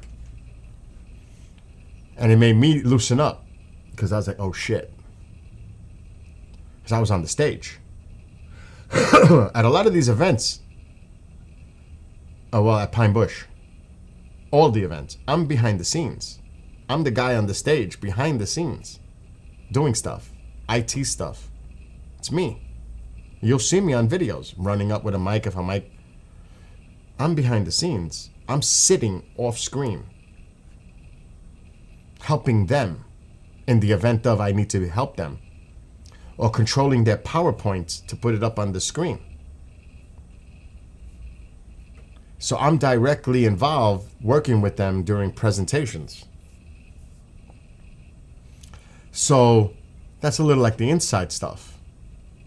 But hanging out, Mark, oh my gosh. What happened? I'm trying to read everybody's comments.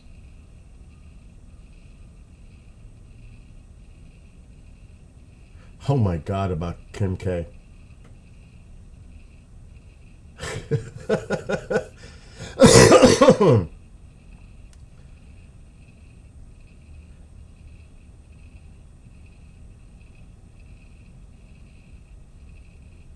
Yeah, there is activity actually, Lorraine. The last days, they're predicting it for a few days. Anywhere from a G1 to a G3 CME. Aurora activity. Last night it was cloudy here. I was going to try, but it was supposed to be seen even in the northern tier states. But I couldn't do it because it was cloudy. Let me see what Genghis is saying.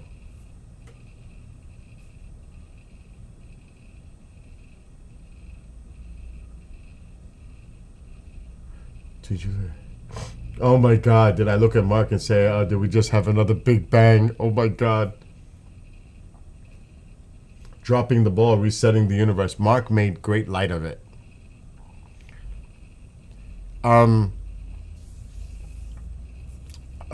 Like I said, Mark, he's got a wicked sense of humor. If you don't know him, if you've never been with him, Oh my God, he's a prankster too. Mark is freaking hysterical when you're hanging out with him. And yeah, he's got his serious moments like he should, like all of us. It's amazing, like when we're at an event, how things have to be professional. But of course, afterwards, it's all fun. And there are dinners, or I've been invited to breakfast, but I never could go because I'm so busy with the company here. Bill, like Lee Spiegel. Oh my God. So that hurts me. He called me when they were at Pine Bush and said, Bill, because his beautiful wife, Lorraine, Bill, why don't you come for breakfast with us? Everyone's here. I'm almost crying when I say this. And I couldn't go because I had things going on in the house. Pine Bush is like 45 minutes away. They were at the Cup and Saucer Diner, all that. I wish I would have went. Looking back now, I wish I would have went. I have videos of like moments with Lee at Pine Bush behind the scenes.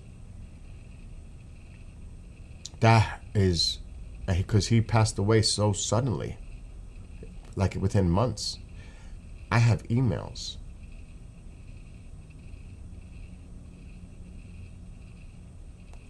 He told me.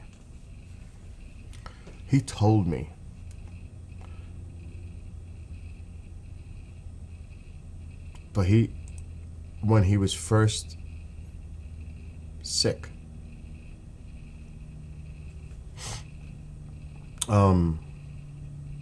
when he was like first, alarm bells were going off about him being sick before he really even knew how serious and life. Oh my God, it's gut-wrenching. It is freaking gut-wrenching. But that really bothered, like looking back, that disturbs me. And I don't know if it's still in I don't know which email it's in.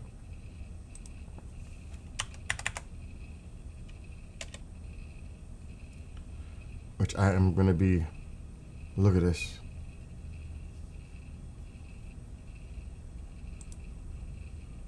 This is just one. Oh God. Oh my God. This is the email from Lee.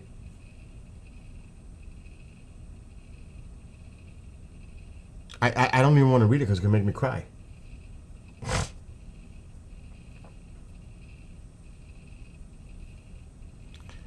This was dated, it's 2023, 2020. This is actually January 3rd, 2023, from Lee. A couple of months later, he was no longer with us. Mr. Skywatcher, Lorraine and I want to wish you and your family a great new year. Our holiday plans came completely apart when on December 19th, I started having stomach cramps and nausea. 2 days later, Lorraine took me to the Southampton Hospital emergency room. It was soon discovered that my kidneys were badly infected and I needed surgery. 3 days spent in ICU and another 4 days in a different area of the hospital. I was discharged a few days ago. Doctors say my kidneys are on the mend, but I have to go back in about 10 days for another procedure to use laser beams to break up a large stone that's still in my kidney. Home recovering and resting at the moment. This is just one email. Then I wrote, Mom and I send our love to both of you. Our prayers to you for a speedy full recovery. I have been sick since Halloween with RSV, as I did, and COVID. I just got over it now. Been a wild 2 months. Hope to see you both in the near future. Love, Bill. because I spent time with them at Pine Bush. I went on a special mission for Lee to get him a... Mark was there. It was Mark, Lee, myself, and Eric in Boston. Lee was going to do a presentation the next day, so he needed this adapter for his Mac. And Eric and I, dressed in Men in Black, ran to Walmart. In Walmart, dressed as Men in Black, people were looking at us like, what the hell is going on? It was either Men in Black or the Blues Brothers.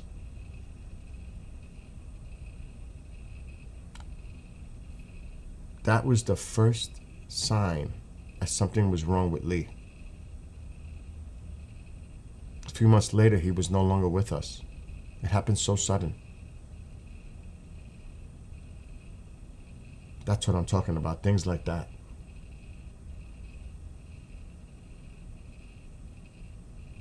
You know, so sad.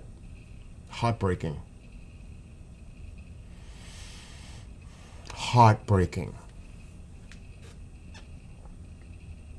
And then, of course, there's other emails, but that's not for here, but that just gives you an idea.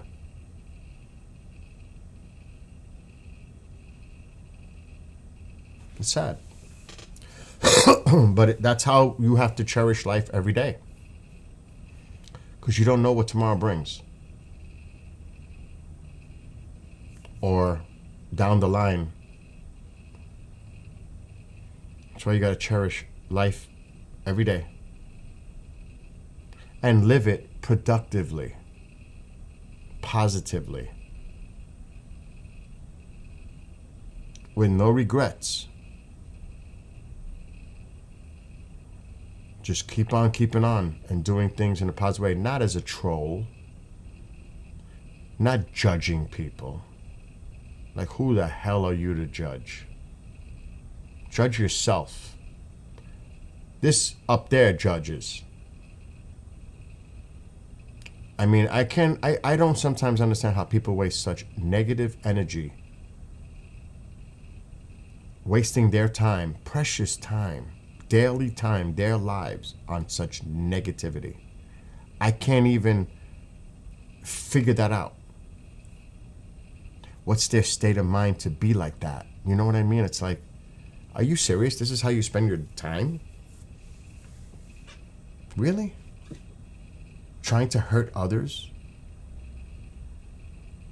Why? What's the reasoning? Hate? Envy? Jealousy? I mean, what? Why? Is the person personally, you feel threatened by the person somehow? I can't even try to figure that out. But that's how some people decide that's how they want to spend their time. Doing things like that. Every day I'm busy doing things. Like I said earlier, tomorrow I may surprise somebody with a VIP ticket. That's a beautiful thing.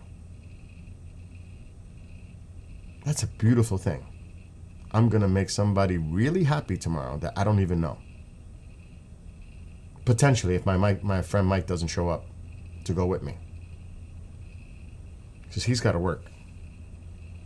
So, that's a cool thing to do. That's a positive thing to do. Like, I got to help my neighbor on Sunday. Helping people. Doing positive things for people. Not negative. I mean, there are people out there that all they do is they're set out to destroy other people. Or try to create controversy or make them feel cringy and uncomfortable. Purposely. And they'll do it in the chat so other people can see it.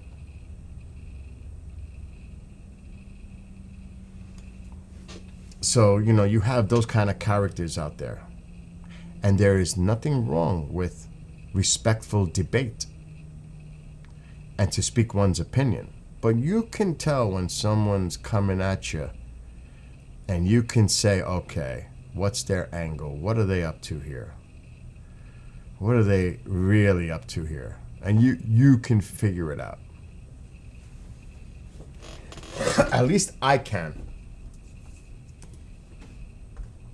I mean, like I always say, growing up and living in New York City, you get to know how to read people and intention, etc.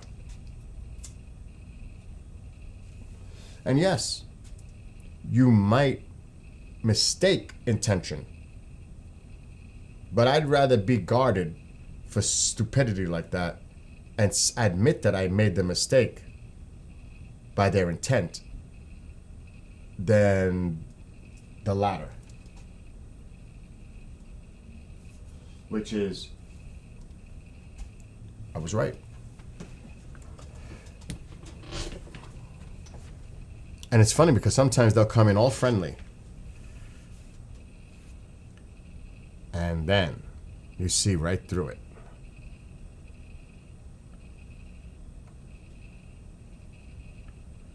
What's going on? Oh, we got to keep the streak going, KJ. You're awake? What are you doing up?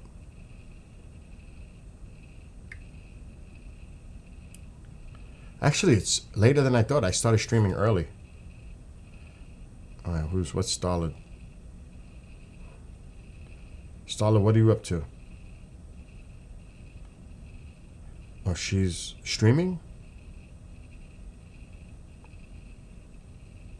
Oh, okay. I got you. I'll add you on WhatsApp. If you're still there, Starla. I'm going to do that right now. I can't, this is getting scary now that I need reading glasses every time. This is not good. Dom was in here yesterday for a quick minute. He was driving. Then I put the Russian-Ukraine song for his drive.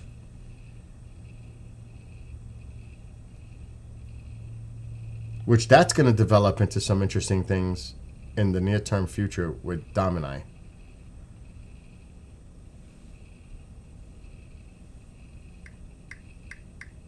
And I'm not going to get into it any more than that.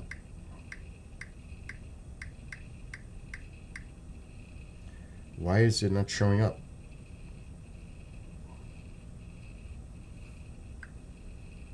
It's saying no results found. Let me check that again. I'm not finding you. He says things are better. We had a conversation the other day. Talking. I'm not finding you on WhatsApp.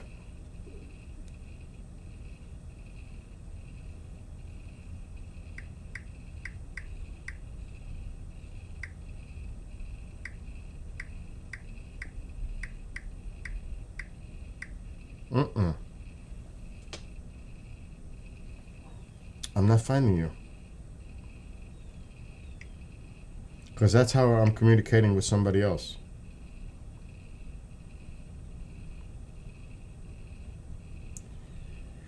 And he said to be careful because there's people pretending to be sympathetic, but they're actually observing what we're saying on a counter. I don't know if you know that. Be careful. Just saying.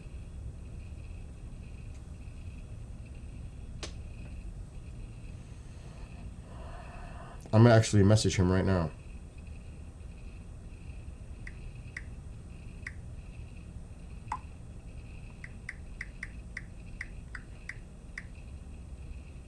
I'm telling him that you're in chat.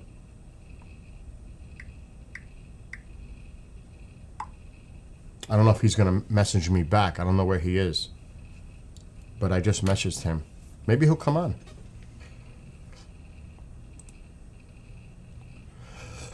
Oh, you heard a little about that? There's some other shit going on too, but I can't talk about it. Did he tell you about the American that's doing stuff here, and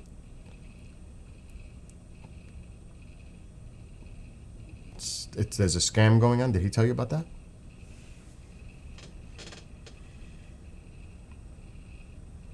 I'm trying to find you.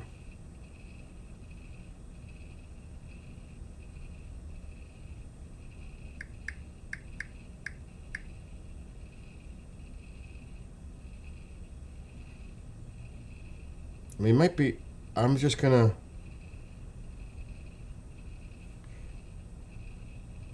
Maybe I should just give you mine.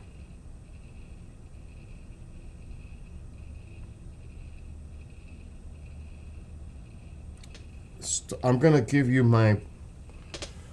Oh, you heard about that? I told you about that. There's some wild stuff going on. That's not good. But I'm not gonna bring it up because we're on TikTok. If we were on other platforms, I would, but not here.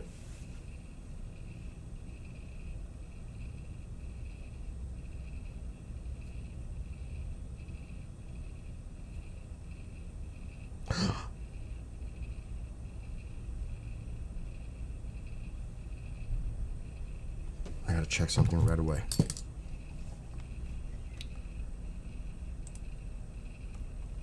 Okay.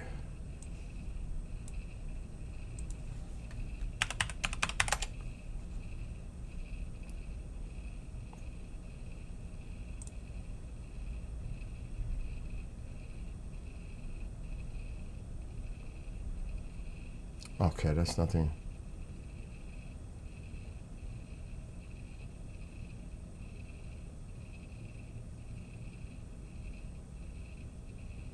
All right, let me just do this quick.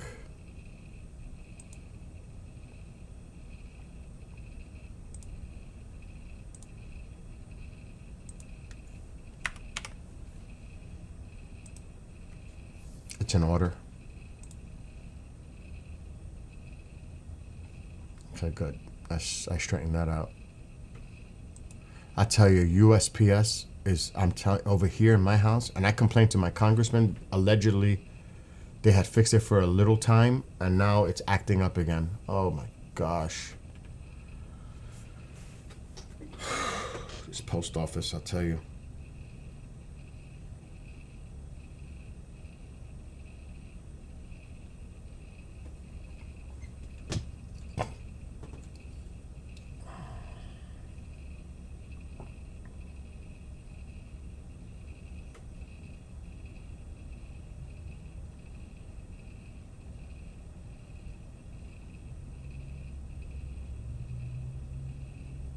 Wow. There's people getting their premium letters. People are freaking out. Do you know what the hell is going on? Oh my God. There's a bunch of people posting their stories about how much their healthcare is going up. Do you know, this is a fact, do you know the amount that was given to Argentina for their bailout is the same amount it would cost to extend the tax credits for ACA? We could give it to Argentina, but we can't give it to the American people. Is that bizarre? Look it up. The same amount, approximate, that we gave as a bailout to Argentina is the same amount to extend the ACA. Can you make any sense of that? So that we can get beef? Or do we have to give healthcare to Americans? What the hell's going on?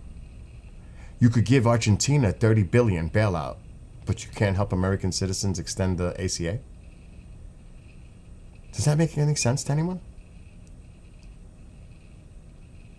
What about America First? I guess the beef is America First. What about the cattle ranchers here? They're saying, what? What about us? But check this out. These are a couple of stories coming in. It just came in on an independent source. Thank God.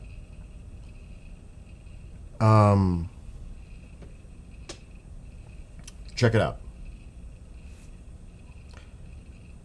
And I don't know if I want to read the person's name. Nathan of Orlando, Florida, has diabetes and said he's been informed the monthly premiums for his ACA policy will soar from $28 to more than $700. The married father of 3 said he is now considering foregoing health insurance altogether. And Doug, whose wife, I'm not going to mention names, is living with a neurological disorder, amyotrophic lateral sclerosis, ALS, said he doesn't know how he's going to pay for her medications. He's a retired mechanic, said he's gotten a notice that the monthly premiums on his wife's ACA policy will climb to $2,000. Combined with annual deductible of more than $8,000 and $10,000 in out-of-pocket expenses, his wife's health care will cost more than his monthly Social Security check, which they both live on. And it's showing how much of an increase these people. Previous was 603. It's jumping to 2,134. The other person, 28 Nathan, going to 733.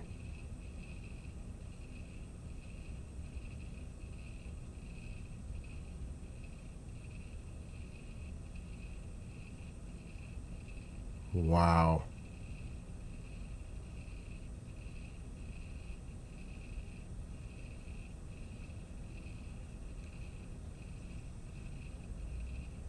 This is craziness. What's going on? People putting their stories now because they're receiving their letters. Remember, it was November 1st. That is cray-cray. That's sad. Did you see what happened yesterday during the 2 major big pharma companies and the person passed out, fainted, how everybody rushed? Did you see the president's response? Just standing there like looking while all the shit is going on behind him. He's like this. What would a normal human being do? Go over to say, "Are you okay?" Even if he stood behind the people that were Dr. Oz and all those that were taking care of his own, wouldn't you at least say, "Is he okay?" What would the normal human response be? Or stand like this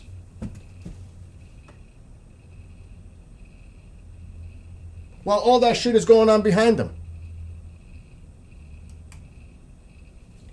That is unbelievable how cold and no concern, no, I was like, what?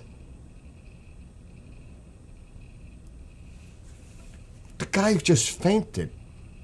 They're working on him. You're the president of the United States and you don't go over to check in to say, is he going to be okay?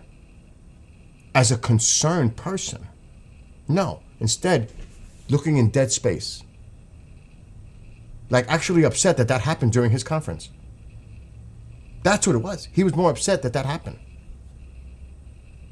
Because he's like, just as I was making this announcement, this happens. That's probably what was going on through his head. I'm assuming, but that probably, based on the way he looked and, oh my gosh, what the heck? And it definitely shows his character. It was right there, you see. No human response, emotional response to even show that you care about someone who just fainted right behind you. Anybody, if that happened, I would say, "Oh, is he going to be okay?" Good. Something, but no, standing there. And just standing there. Boy, oh boy. That was not a good look. For real.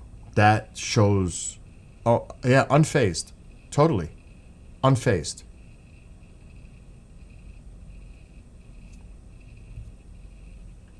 It could have been any of us. And that's the reaction that I expect to get? He doesn't care nothing about me. I could feign here and be unalived, and he wouldn't even show a response.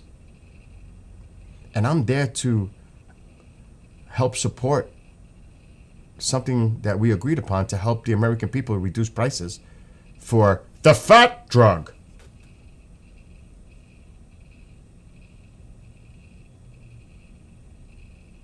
Oh my gosh, that was brutal.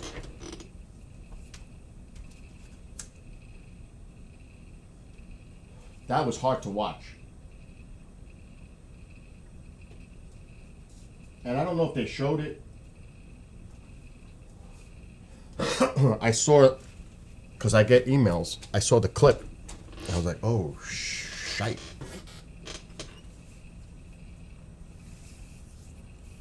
Boy, oh boy, that was not good. Just saying, that was not good.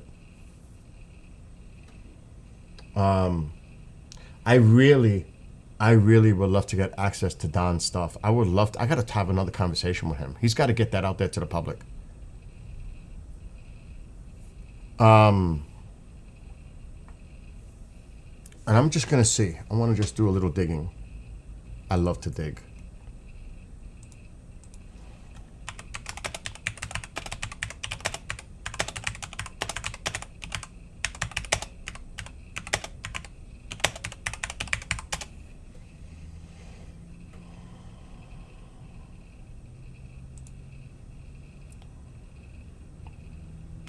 No, that's not.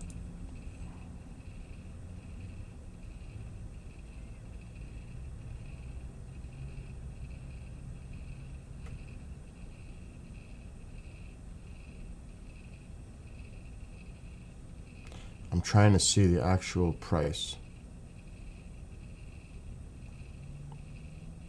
It's going to be a lot harder than I thought.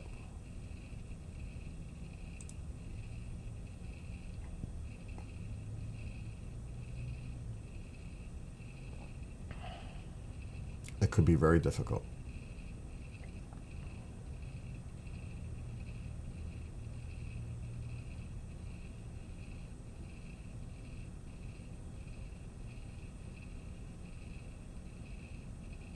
Okay, so it's about right. It's currently Alexa, stop. So over here, it says, I'm just going to read. This is an article. Critics of extending enhanced credits emphasize cost. One analysis frames the extension as adding roughly $350 billion to the deficit over 10 years. Alexa, stop. So that's about $35 billion a year.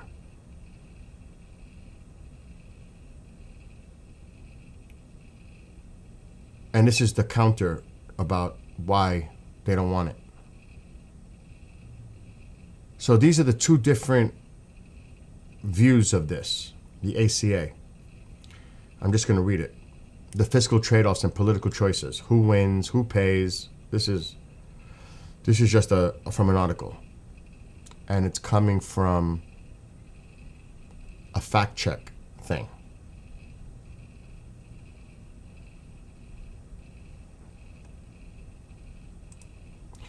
Critics of extending enhanced credits emphasize cost. One analysis frames the extension as adding roughly $350 billion to the deficit over 10 years, arguing that subsidies disproportionately aid insurers and raise moral hazard and fraud concerns. There's always fraud concerns in anything. Align advanced in October 2025 commentary urging fiscal restraint and program integrity measures. Supporters countered that the foregone spending would translate into higher uncompensated care, economic losses, and societal harm from increased uninsured rates, citing modeling showing sharp premium increases and family hardships if subsidies lapse. These competing narratives reflect both fiscal framing and differing views on whether short-term budgetary costs outweigh the broader social and economic costs of increased uninsurance or increased uninsurance. So those are the two, different counter views of it. So it's 35 billion annually adding to the deficit. That's over 10 years is 35 billion, 350 billion. But meanwhile,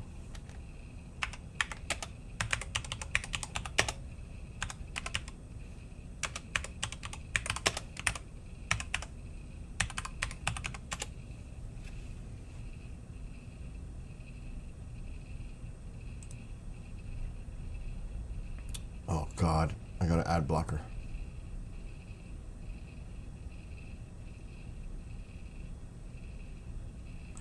Meanwhile,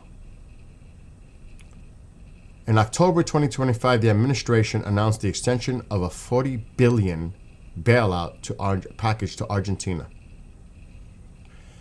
The U.S. Treasury would provide a $20 billion currency swap to prop up Argentina's ailing peso, a deal that was finalized on October 20th, while an additional $20 billion would be financed by a mix of sovereign wealth funds and private banks. Trump made it clear, however, that continued financial support for Argentina was tied directly to the success of President Javier La Libertad Avanza party in Argentina October 26 legislative elections.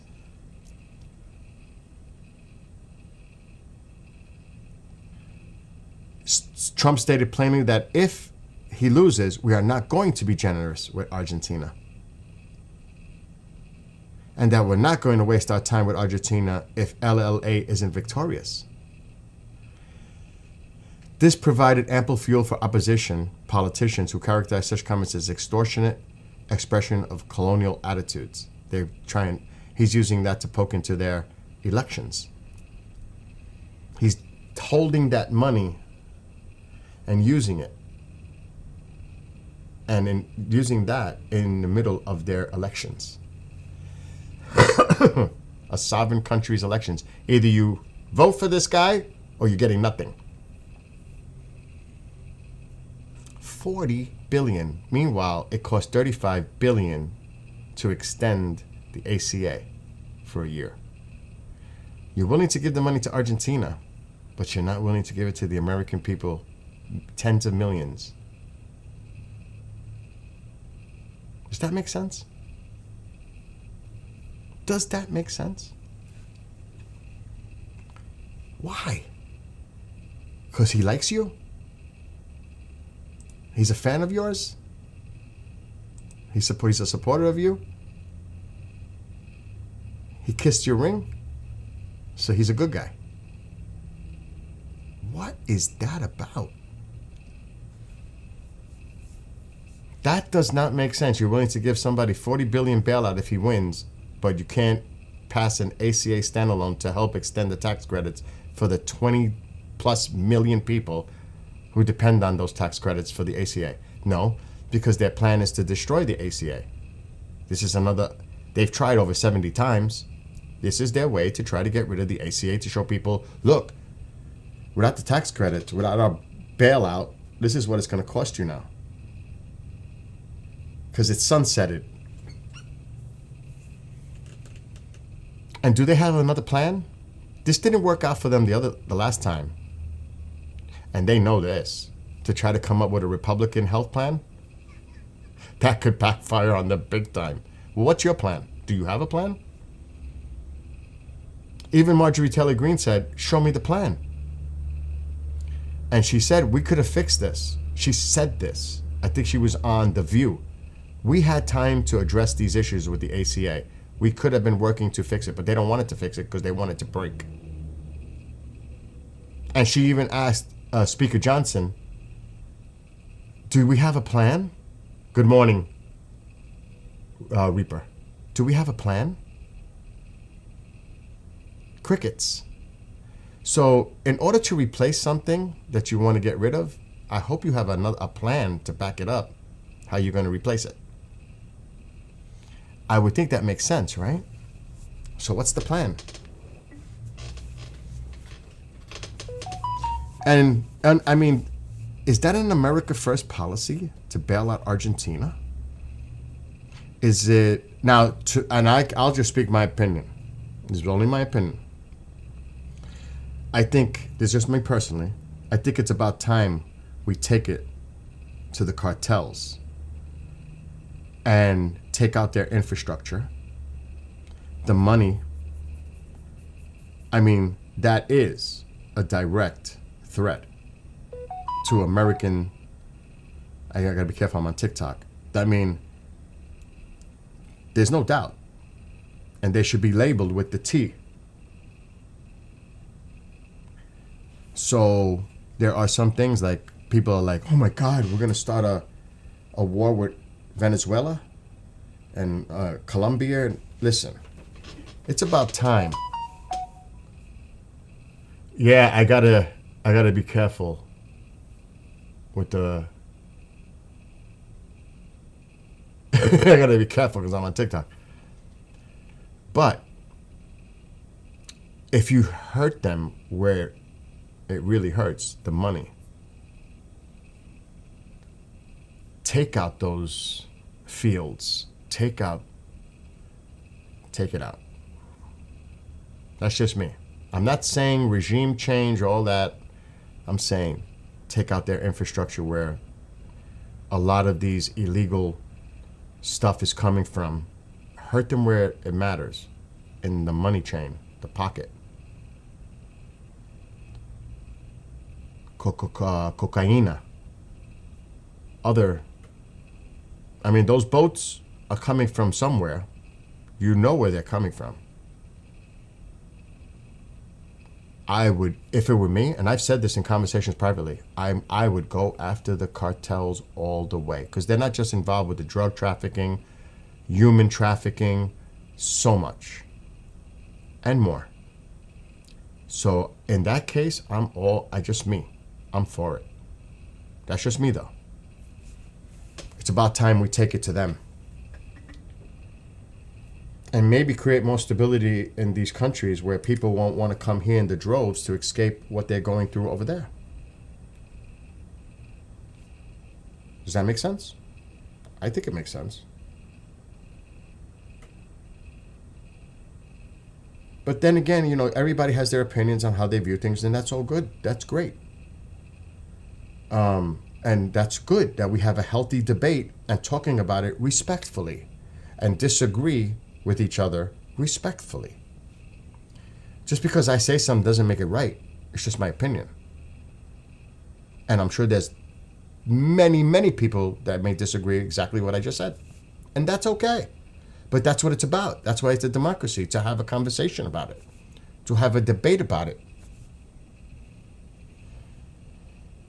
Like, God rest his soul, Charlie Kirk. He was out there debating with the young people, debating, having a conversation with people respectfully. Whether you agreed or disagreed, but to have a conversation, dialogue, in a respectful manner, talking about issues. That's the way it should be.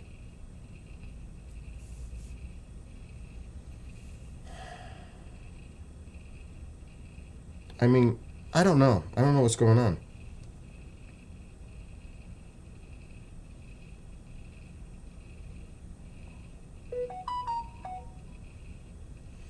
I'm just getting like news things coming in. It's old news. It happened yesterday and it's coming out now. It's like, give me a break. Like, and it's AP. It's AP. A lot of it's AP. It's stuff that happened yesterday and I'm getting the news now. Yeah, that's true, Stala. I don't know. That's a big one. I don't know. How could you not know what's going on? How do you not know? What the heck is that, Fringe? Oh my God.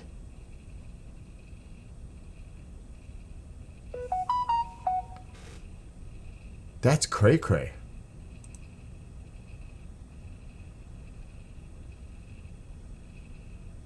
I didn't know about that. That's odd.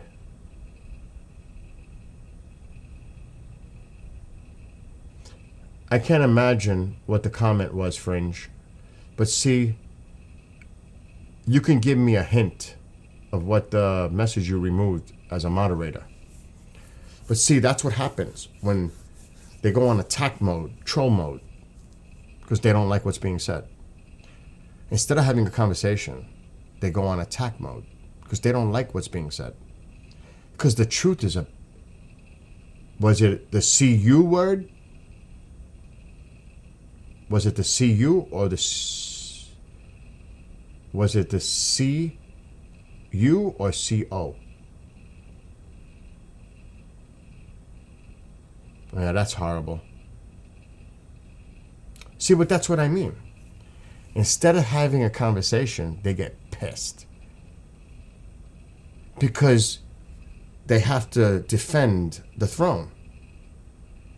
Instead of having a conversation, they get angry. Do you know what I mean? It's actually, instead of just dealing with the reality,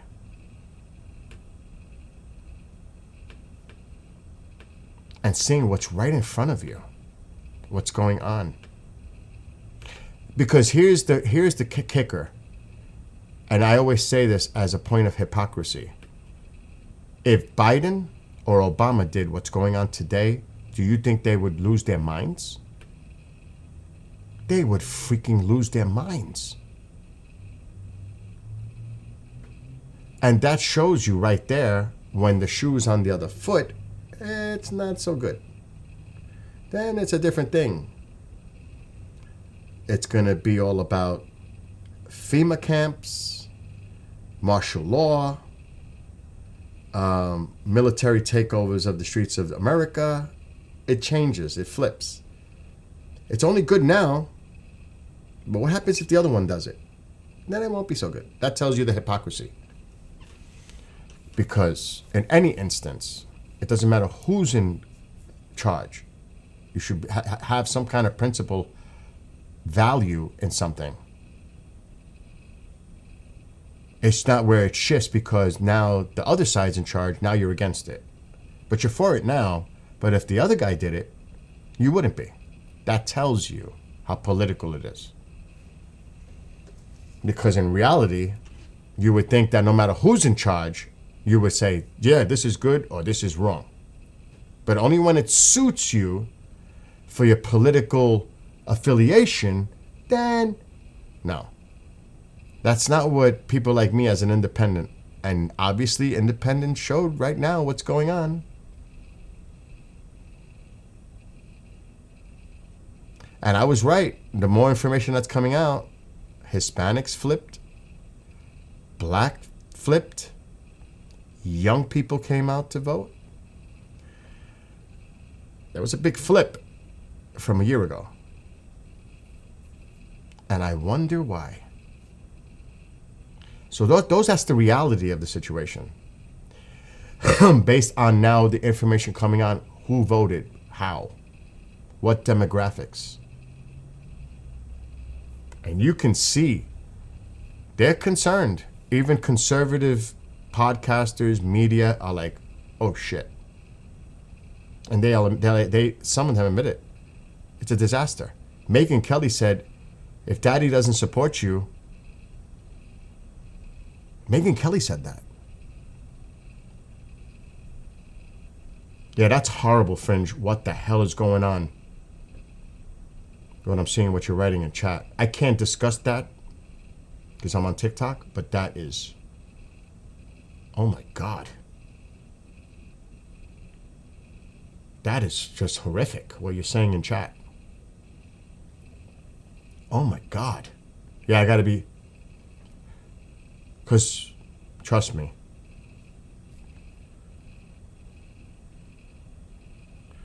Yes. See, but when you bring that up about the filibuster,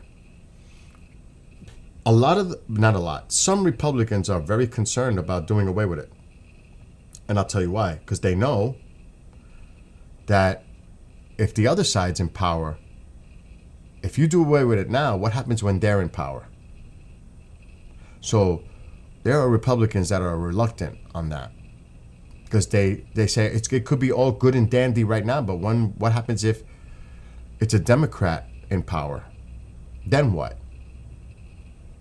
See, some of them have at least some common sense to look at the long term and not just the short term effects. And then, like I said, you're going to have people that are so dug in on either side that a person like me in the middle is going to be attacked no matter what I say. But that's okay. Because I think a lot more people are tired of the nonsense and want more of a moderate view where people come together and work together instead of this extremist on both sides. Because it is extremism on both sides. It's not just the left, it is the right, both sides. They can use the words all they want. That's not going to change anything. Because I think the people are hip to it now. They're tired of it. I think people are hip to this nonsense now. Whether it's the progressive extremist left or the MAGA right. People are tired of it. They're just tired of it. I mean, that's what I think. And I think Tuesday showed that. Because if you look across the board, it wasn't just the big races that the Republicans lost. They lost in places that they should have never lost, like in Georgia and Mississippi, across the country. It was like up and down. And that wasn't just because people, were like voting for Democrats in these usually red areas. That's people coming out and saying, we don't like what's going on right now. People are angry. So that was a statement. That is, like I've been saying for the last couple of days, Republicans need to pay serious attention. Not Tuesday. What happened on Tuesday, KJ? Where have you been? This past Tuesday. It's like all the Republicans lost everywhere across the country and Democrats won in places they should never have. State legislators, things changed in a lot of places that people may not be aware of. Supermajorities changed. There was a major flip in some places. Some people may not know it because it was on a local level, state level, but it was across the board. Oh, they can sue all they want over Prop 50. We'll sue Texas over what they did. They can sue all they want, but yet they can be hypocrites and start the whole thing in motion when they made that call in Texas. I said it yesterday, 2 wrongs don't make a right. But this is the chain of events that happen when things are done out of the ordinary, when you don't involve the census. It's not going to go anywhere because you did it in Texas. You're going to say California can't do it? California has its own set of standards too as far as voting policy. You did it in Texas, so now you're pissed off because they did it in California, because you know what? They're finding out what they did in Texas may not be in their advantage at all. Careful when you redraw the lines, because those areas may not vote red. They're starting to see that it may not have worked out to the way they wanted it to. And now you're starting to get a lot of the other blue states saying, you know what? They started this. He started this by calling Governor Abbott. He started this. You know what? We're not going to sit by and complain and talk about it on news programs. We're going to take action now. And they don't like it, but they started it. And like I said, gerrymandering, period, is wrong. Whether it's a red state or a blue state. It should not happen. It should not happen. But when one starts it, because they're worried about losing the House next year, because they know the sentiment of the people in general, not MAGA, not the Democrats, the independents are turning. They're turning. The younger voters are coming out. They know, they're worried. So they started this process. And now they're pissed because California did it and it's rigged and it's this and it's that. Because that's all they can say. It always gets to that argument. That's their final thing. It's rigged, it's this, it's that. Because that's all they can say. But yet, it's okay when Texas did it, right? Going out and rounding up people that left the state, Democrats, round them up, arrest them, bring them back. That was all good, right? That was good. You were rah-rah for that. Yeah, let's get them, round them up, arrest them, bring them back. You were all for that. But now you're not feeling it about California Prop 50, right? Little bit of taste. Who started it, though? It's almost like the thing, careful for what you wish for, because you just might get it. Well, this might backfire big time.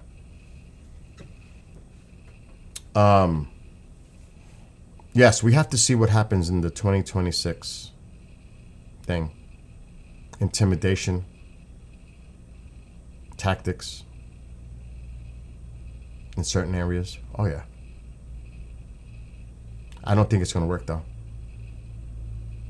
Didn't work Tuesday in some areas because they did. Did you know they had them all in LA Dodger Stadium waiting? Did you know that? Think about that.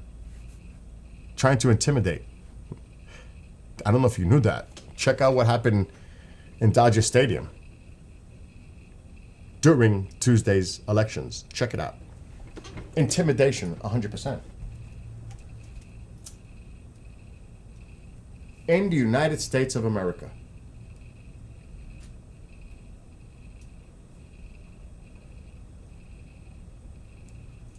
Using the branches of government to intimidate the American people when they go to vote. It's almost like what's going on in Argentina, what I just read. If you don't vote for him, then we're not going to support Argentina.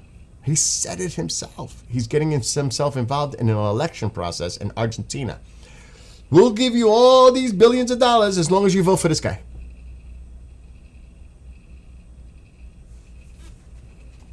Think about that. He's using money, American taxpayer money, to use it as some kind of a tool in the elections of another country. The weaponization of it. Aid to a country because he wants somebody to win the election. Dictators do that kind of shit. Think about it. Influencing elections. And nobody's saying anything about that? Nobody?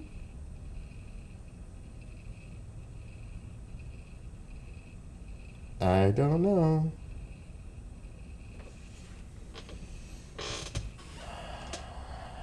And like I said, when you look at things for face value and look at it, and like I said, I've done extensive research with statistics and data and numbers. And thank God I was able to download PDFs of stuff that are no longer existing on sites because the DOJ took that one down that I mentioned yesterday. Part of a Homeland Security study. Gone. Oh my gosh. And remember, what's going on in the country is not necessarily a partisan thing. Remember that. There are a lot of people, constituents in red states that are being affected by the policies. It's just not, this is not a partisan issue. It's affecting Americans across the board. And that's why people are like, what is going on? This is not a partisan thing. People want to make it partisan. Yes, that's a great point. That Fringe is saying. Last year, this is what she's saying. Last year, pharma made $1.27 trillion, yet not a single penny went into teaching anyone how to get healthier. What's their priority? Not us. That's what she said. Now, preventive care is crucial to detect and to diagnose something with someone. And it's not just to help them to live their life extended. It's also the cost it is to treat a condition when it's in its later stages. If you get it early, you actually save money on what it's going to cost to treat the person when it's at a higher level. Does that make sense? Preventive care is very important for diagnosis and for early treatment. Because in the long run, that shit costs more. You ask a cancer patient how much they're paying for their drugs. Or other patients that are dealing with serious health issues. How much it costs them to pay for their medication or medications. So preventative is very important. But a lot of people don't go to the doctor because they assume they're okay. They're not feeling any physical, but that doesn't mean that something isn't ticking. And that's another thing, what you just said. Better food quality. The stuff that's out there is just straight up not good for you. But it costs more money to eat a healthier diet. If we were to eat the things that are really good for us, it would be a lot more expensive to have that kind of diet. And there are a lot of people out there just simply can't afford that or don't have the time to go home and cook a healthy meal. They eat out and they eat that stuff. And, I think it has to start in the schools too, promoting physical fitness, taking care of themselves, teaching them what they should be thinking about before they become an adult, what to do to stay healthy so that you could live a healthy adult life. Shouldn't that be something they teach, like Fringe said? No? I think that should be something that is in school. Taught. And part of a class, even if it's in health. Because I took a health class when I was in school. I don't know if they have it anymore. But there was a health class. It lasted for 6 months. In high school. I don't know if that exists today. But it would be important to teach them a nutritional, healthy diet. And what the ramifications would be if you don't when you get older. Because, a lot of people don't think about what's going to happen later down in life and how that affects their health. Is that like a no-brainer? I would think that is, right? Do they teach it? I would love to hear from someone to tell me that they are teaching that in schools. Promoting healthier diets, eating properly, exercising. See, that's the difference. When we were growing up, there was no this or this. We were outside playing sports or playing tag or whatever it was. We were outside playing. That's what we did. Then come in and watch Happy Days.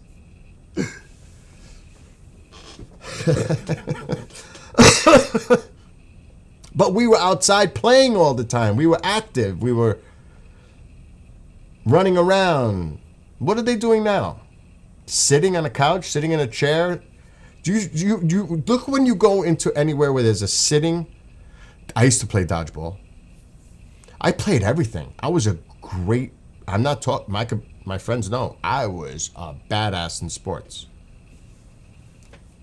And I've had my friends on. They'll tell you, who's the pitcher? Me. Who's the quarterback? Me. Or I was really fast at that time too. Uh-oh. Hands up, now breaking free. I am live streaming. Hold on, I'm muting.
I had to go private on that one.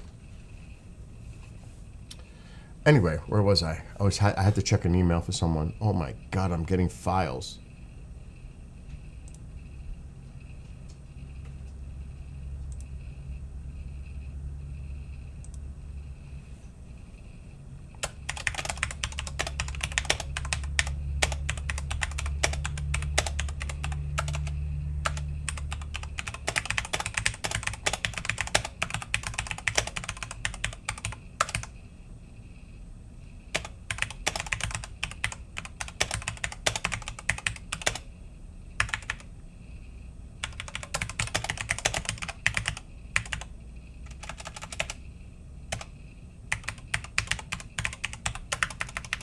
Oh my God! I hit the caps.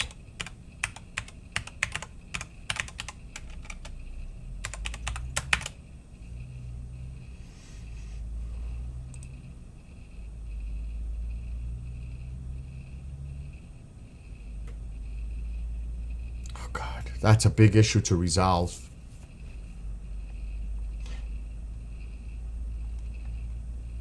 By the way, there was another object detected, and I'm going to get off this topic that I've been talking about. Someone sent me information saying that there's another object that was detected, a comet. I haven't really looked into it because I've been so busy. And KJ, you better watch your weather this afternoon if you're still there. I'm going to get off this other stuff. I'm so tired of it. It makes my head want to explode. I'm so tired of it. I think a lot of people feel that way. Just tired. And like, enough. Stop. Enough. Oh no, you got worse news. Oh, Mole, I can't because I'm on TikTok. I've been complaining, well, not really complaining, ranting for like 2 hours or more. Are you serious? Did I tell you that was going to happen? I told you that was going to happen. No, it's going to come out next year. You said that. I said, I would not doubt it's delayed again. I was right. What? Till November now? They're being slick because that's usually when games come out for the holidays for people to buy. That's a typical slick move like Call of Duty does and Battlefield and all the others. They come out in November, October. So now GTA is doing it too. November 19th. Oh my gosh. I mean, this is ridiculous already with this GTA.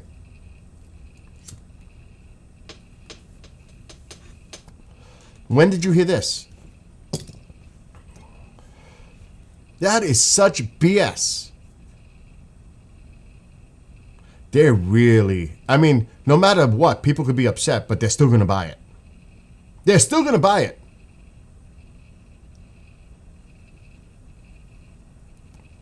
On the Rockstar Games website. But it doesn't matter. People can complain and moan like I am. You're still going to buy it. You're still going to buy it, whether it's in May, November, it doesn't matter. You're still going to buy the game.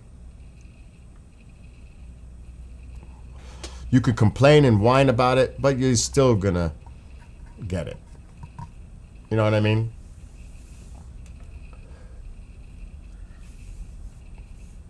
And I got to look at space weather because it's active. And I know people might say, oh, is it coming around facing us now after Atlas had some kind of engagement or with the sun? Come on. I could only imagine how people are going woo-woo, cray-cray over that. That somehow Atlas influenced the sun to create what's going on right now.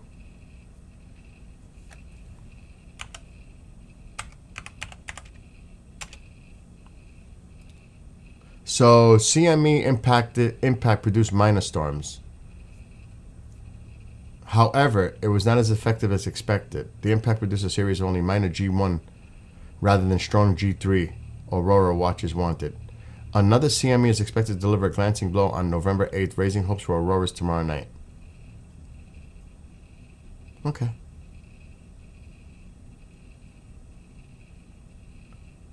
So we'll see.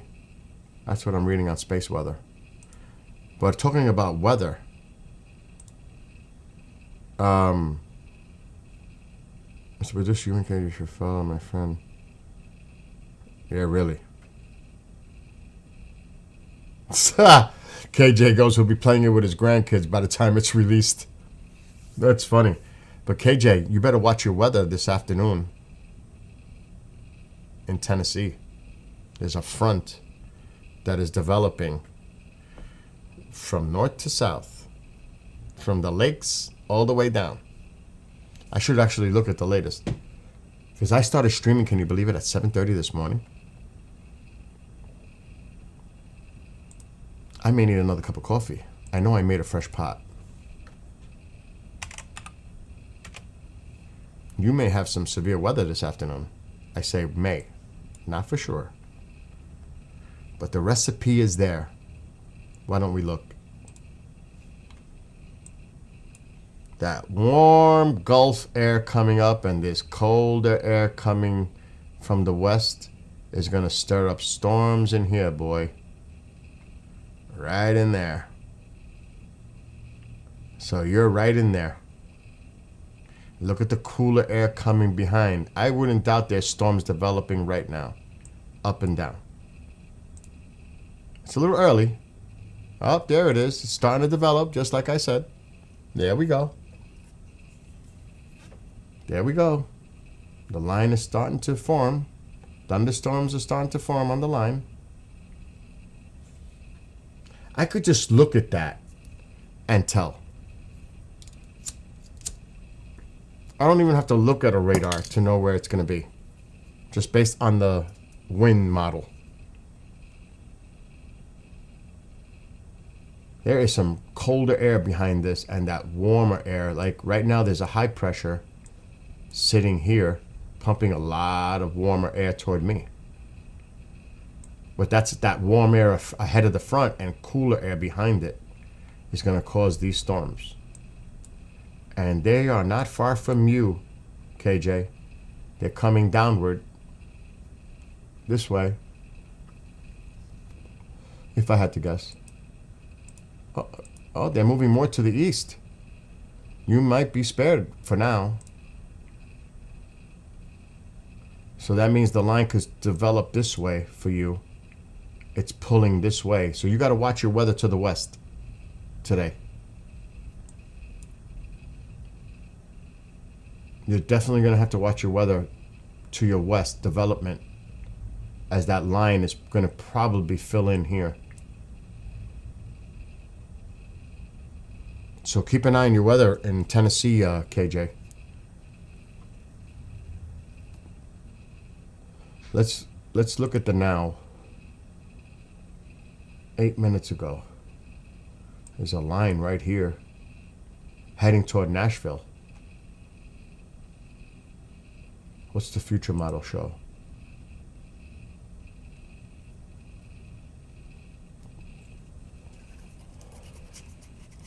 Well, that's heading toward Nashville. It doesn't look severe. Let me go forward. Yep, right there. Nashville. It says here approximately in a half hour. So yeah, we got to watch out for this line developing today. At least I'm going to keep an eye on it. I don't think there's any emergence, like severe threats right now. There could be, I don't know. Local news say we're going to be in a polar vector. Yes, I saw that. I was looking at that earlier.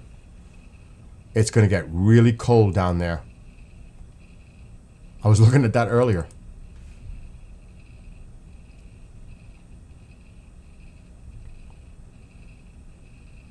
There's no alerts. None.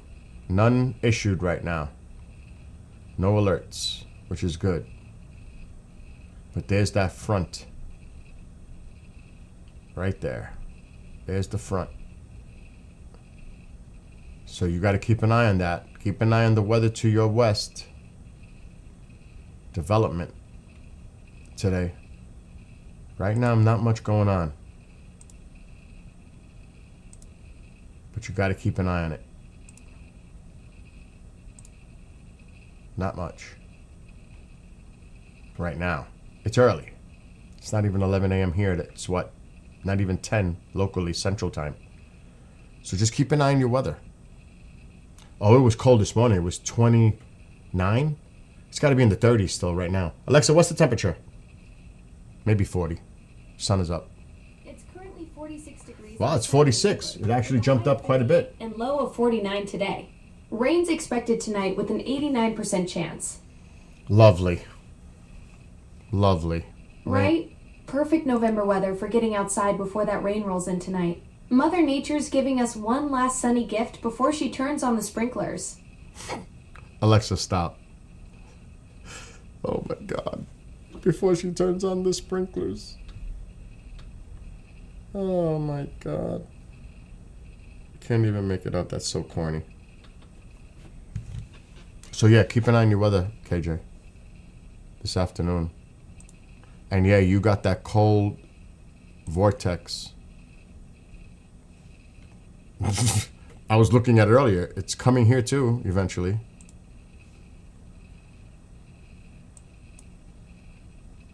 It's definitely going to get chilly.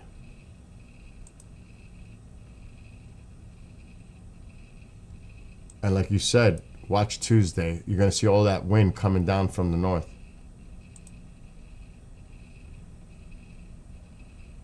Look at those temperatures. Holy cow. And it's not going to last long. Look at that. Even Monday, that cold air coming down from the north. Look at this, 30s. Look at that. 41.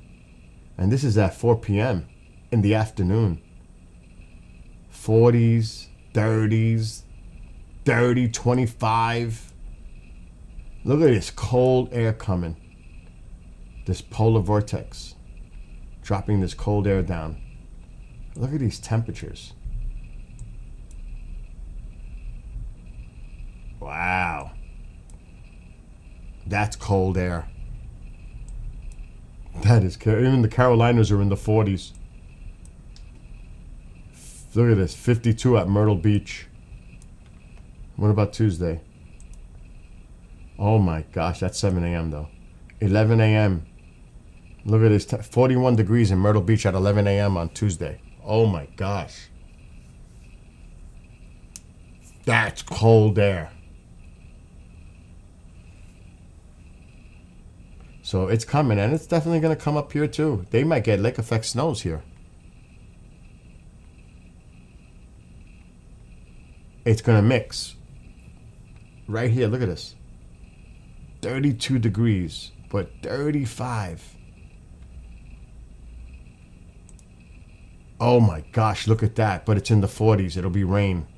Lucky for them. Because that would be a lake effect machine right there. It's early in the year. We're not even at Thanksgiving. What's Arizona? What do you mean?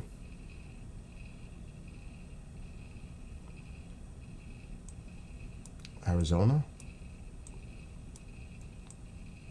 It's going to be cold there too. I mean, not really. Most of this Arctic blast is going to affect the southeastern, northeastern part of the country, central part of the country. But there's still some chilly temperatures in there.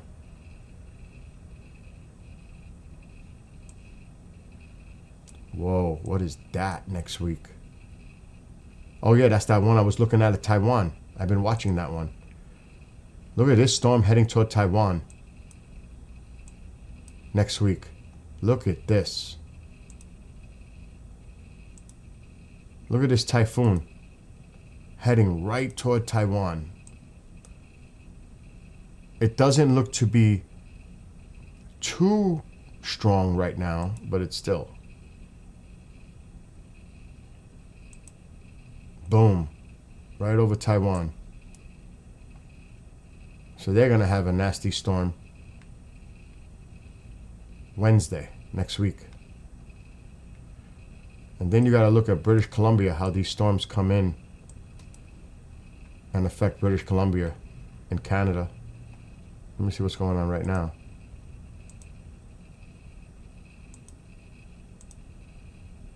Well, they're going to get impacted with this right now.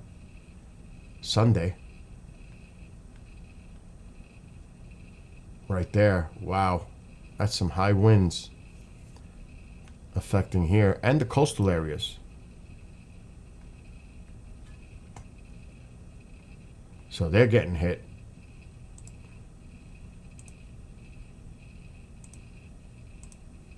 See, I don't trust the weather over a week, not even a week out, so I'm not even going to look.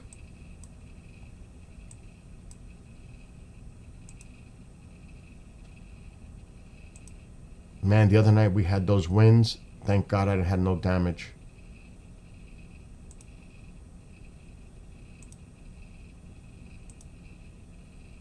Yeah, I don't. That's it. There's a lot of systems to the north. But today, midsection of the country, watch out for that line. I'm not saying it's going to happen, but you got to watch. Development of thunderstorms, possibly severe, this afternoon.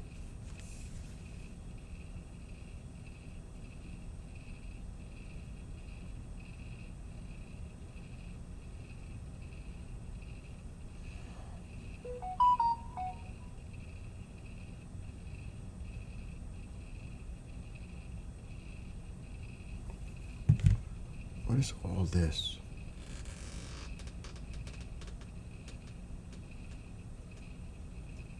Did you see that college basketball player that's like 7'9"? I was like, oh my gosh. 7'9". Did you see that? Who's up? It is that time of year though, Fringe, unfortunately.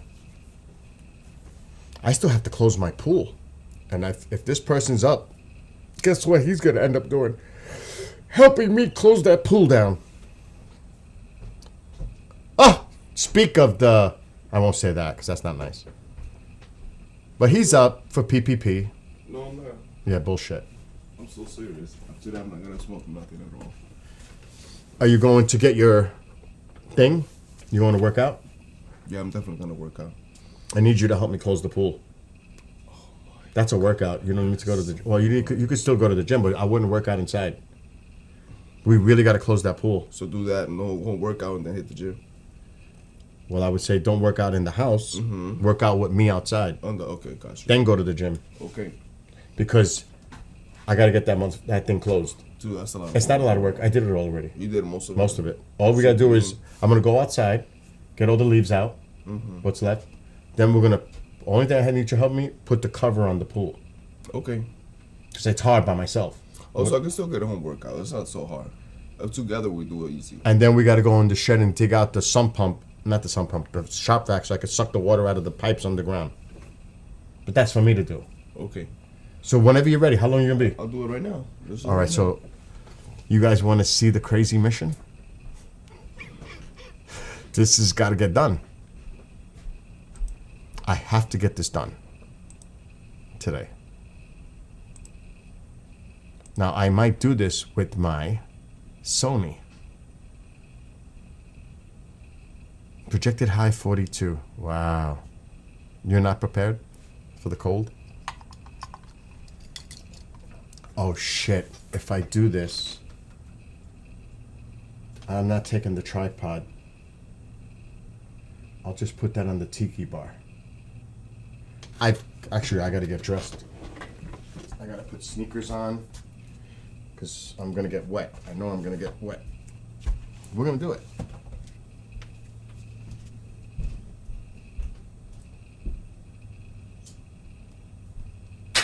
Oh, gotta get done. It has to get done. This is not like something to put off. I gotta get this done. It's gonna rain tonight. The pool has already been disconnected. Hoses are put away, but those crates gotta be put in the pump is disconnected. The sand filter is already drained. little stuff is done. Now it's just about closing it and putting that ball in the middle. Because a lot of people use those inflatable pillow things to put in the middle of the pool for the ice and all. I got something else that's better. And it works great. See, Mo, what are you talking about fat? I've lost so much weight that I'm actually starting to get a little concerned on how much more I want to go, to be honest. I'm really starting to back off a little bit because I ain't got much left. It's sinking. It's getting to the point now where I've lost so much weight. The six-pack is starting to come. So I want to lose a little more. So it's not, don't be fooled when I wear big shirts that are old, that are stretched out and look like whale. Because it's not like that. I'm a large now. I'm getting close to soon to maybe going to medium. That is crazy. I've lost over 70 pounds. And working out, doing bike riding, I don't do it now because I'm so busy. And it's getting cold. But I have my exercise bike right there. Surrounded by 8 guitars. But eventually those guitars got to go somewhere so I can work out indoors. And he's a workout junkie. He works in Planet Fitness. He's a workout junkie. Oh my God. But it's good because he pushes. Yeah, right? Look at that. Come on. I even been working with the weights a little bit. I hurt my shoulder. But come on. Look at, I mean, you could start seeing it coming. It's coming. And it's a good feeling when you lose all that weight and you're dieting and you're eating right. This is the thing I got to stop right here. This is going to be my weakness. It's got to stop. Oh shit, he's ready. Oh shit. Yeah, but I'm ready, bro. All right, hold on. I want to put the camera there. I'm going to show them how it's closed. All right. Kendrick, come here. Take this cable. We're going to put the camera on the tiki bar. I'll do that part. But Alexa, brighten living room light 100%. Open that back door. Okay. Oh God, where's the front of this cable? Oh, Jesus, this is 100 feet long. All right, open that door. It's not going to be that hard. It's not going to take that long either. Grab this cable. Here, watch, wait. Close that door so Tycho don't come. The living room door. I don't even know where he is. All right, just pull that cable toward the tiki bar. Like, work your way toward the tiki. Doesn't have to go that far.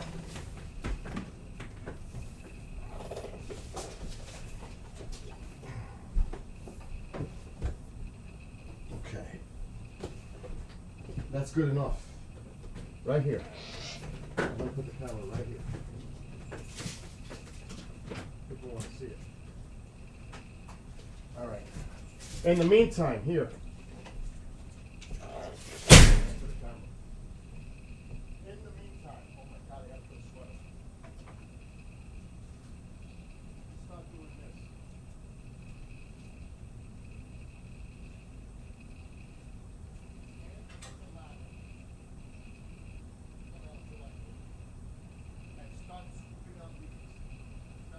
Stand up the ladder and just go like this. Just go like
They know they won't. Nadu. Nadu. All right, let's get this hooked up. I got him trying to clean leaves out now.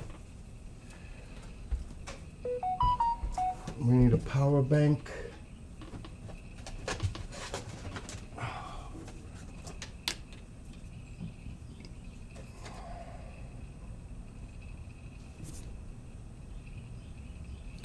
That is not the right one. Where is the other power bank?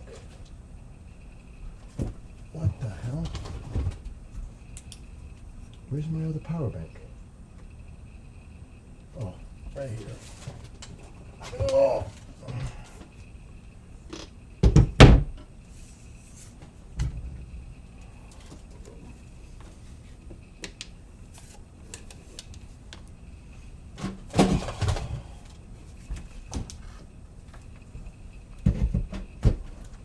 Where's the camera? Oh, Jesus Christ.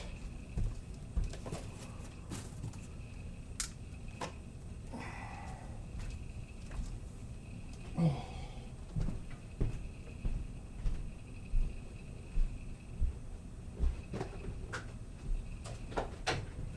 Oh.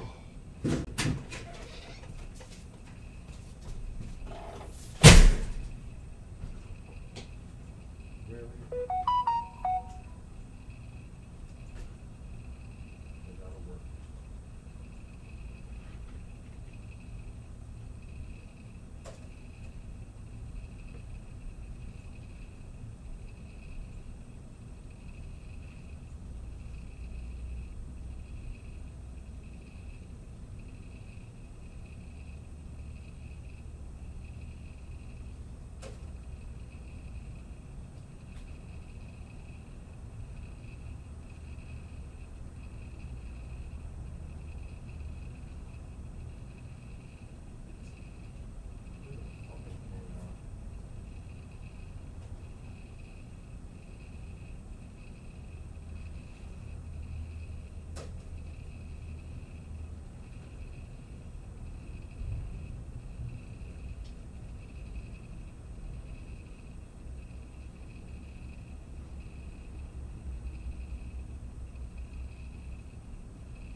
That's done.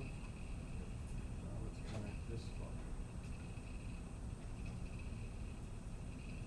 Let's see if I can get this to work.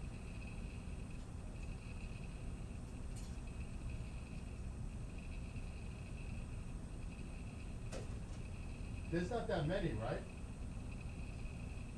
Are there a lot of leaves in there? For real? I really didn't look. Don't worry, I'm gonna take over in a second.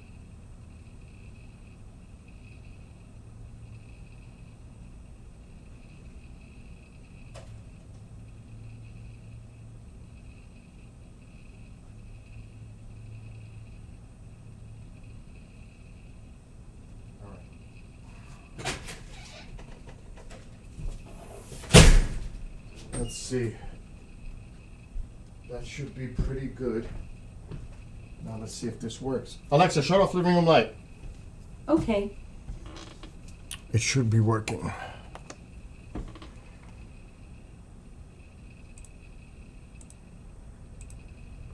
It's a little crooked, but it works. It's pretty focused. It's bright. All right. The focus could be readjusted with the glasses. I gotta get a sweater. This is I hate doing this. You don't even know. I don't look forward to this every year. Sucks. It really does. Sucks.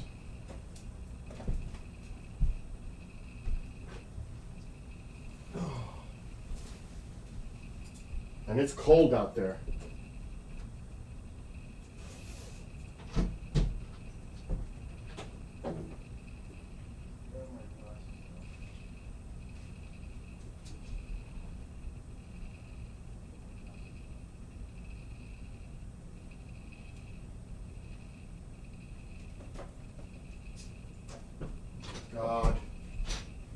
Tycho, stay here.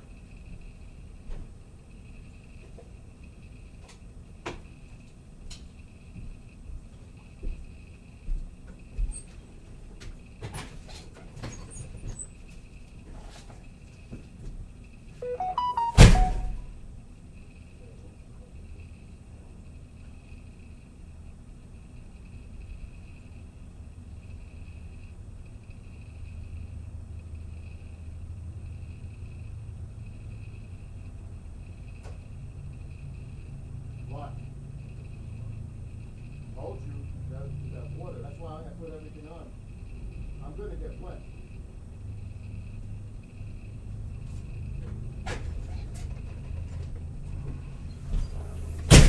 All right, let's put the microphone on outside. Shut the mic off inside. Oh my God, I'm going over cables. Oh, wow. TikTok. Oh my God, I blew it. Oh, I got it with seconds to spare. All right, now we're going to put the audio outside and shut this one off.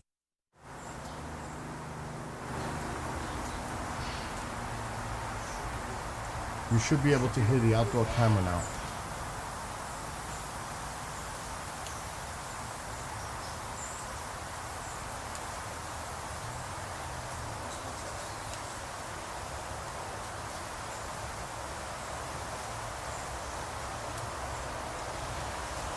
Peanuts!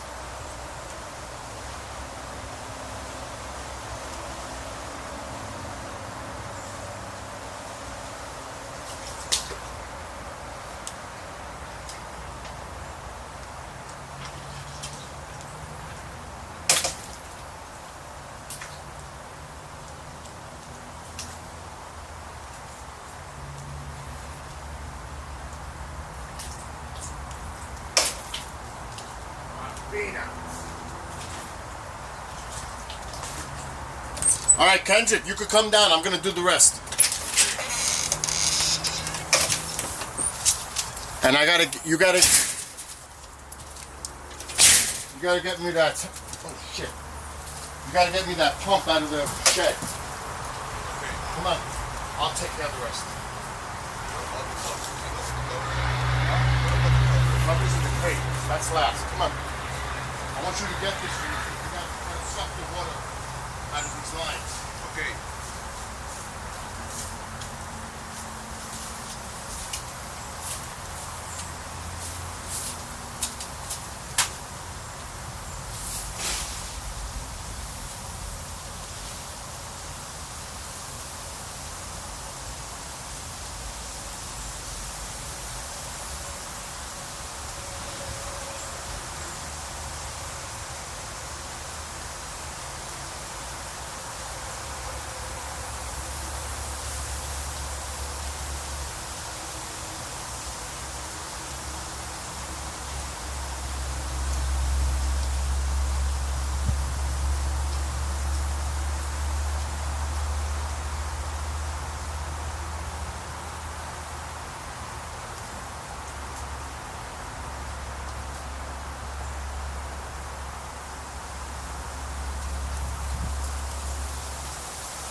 work on that.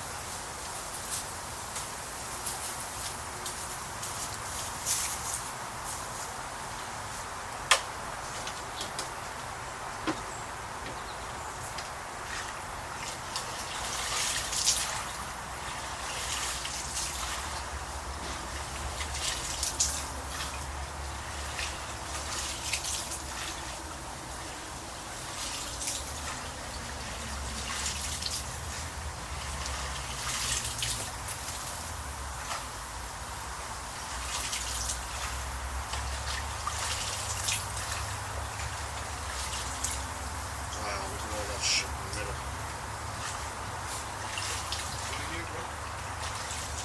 Yes. Get the hose.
Almost done.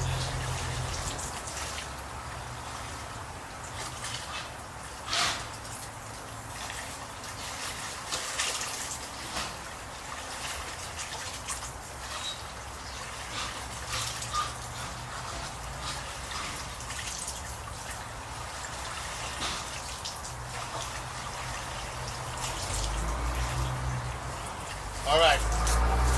See that long pole?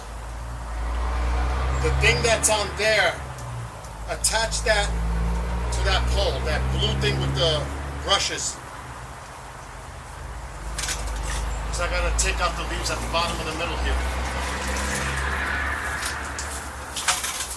On the bottom. Yep. I'm almost done with the leaves.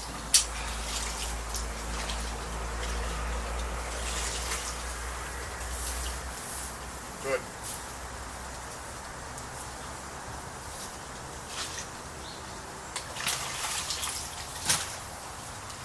See the leaves? If I leave them all winter, they bleed. They get the, and then it makes the food brown. That is a horrible thing to clean. Horrible. So if you could see it, there's a big pile of leaves right in the middle of the pool. At the bottom. You gotta take it out. Back.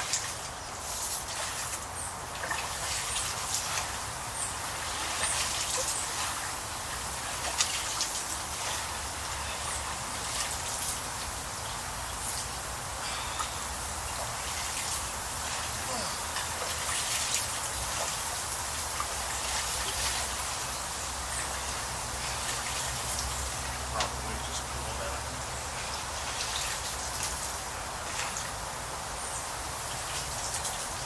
The wind is tough.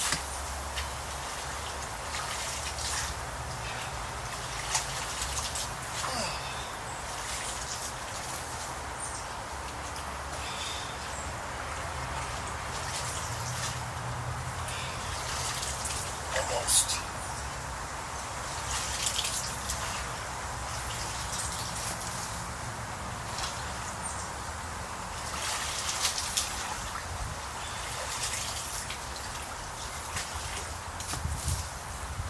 Almost done.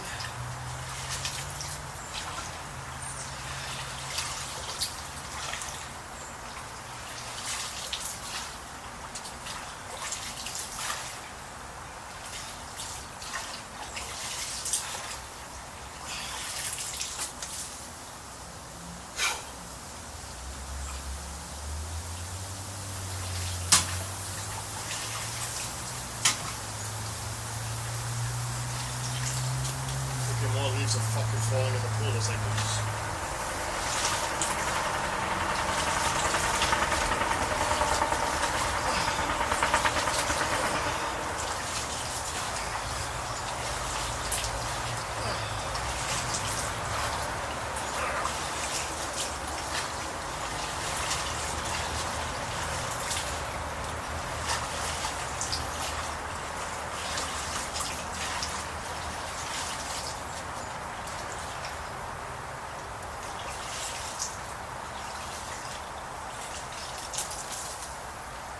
We have a few left. A few leaves left, that's it. Watch me fall. If I fall in, I freak out. You'd laugh, but I'd fall in. I'll see. That water's so cold. See how I got all the leaves out? Yeah. Now hand me that thing. I swear it's gonna get ugly. I need a new one. This one is not good.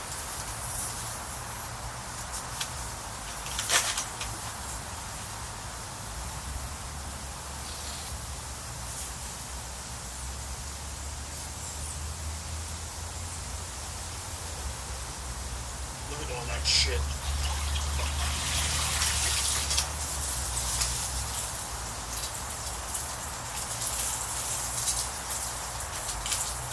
Come on.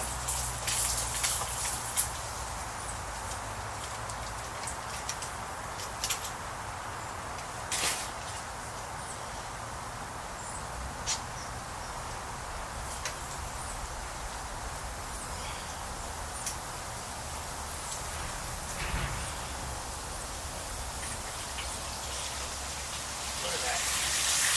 Hendrix, back up.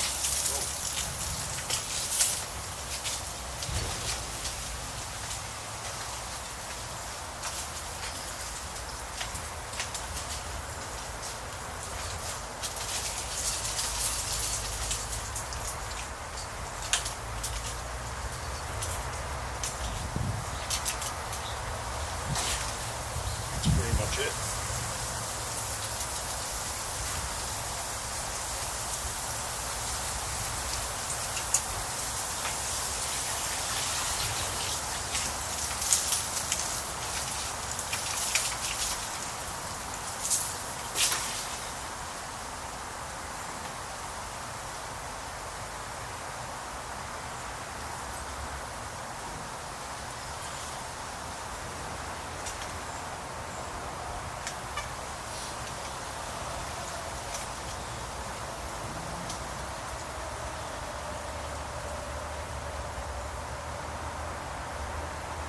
Pretty good. There's not much left.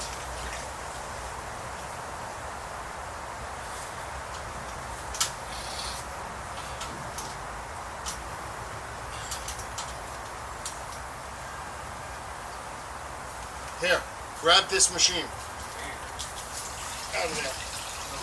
The pool vacuum cleaner. Yeah, there's water. Yep. That's got to get clean. Yeah, I'll do that tomorrow. Let it dry. Just leave it on the floor anywhere. I'm washing my hands. Huh? I'm washing my hands.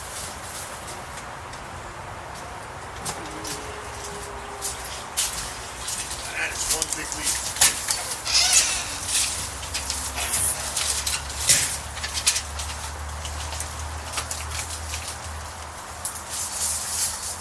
That's it. She's ready.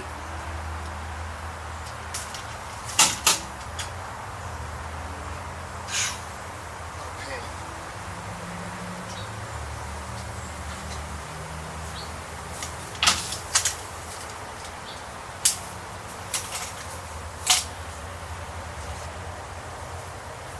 I gotta wait for him.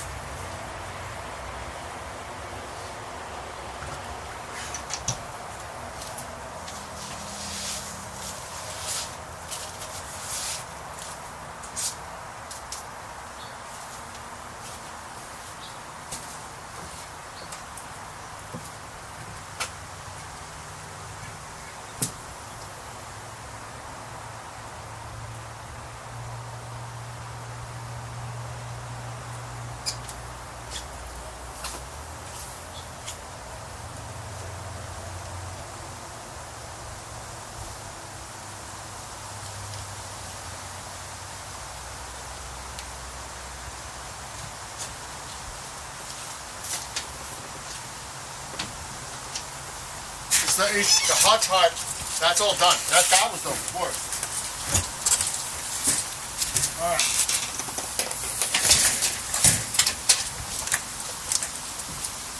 I'm gonna tie it this way. Okay. Hold the rope at the end.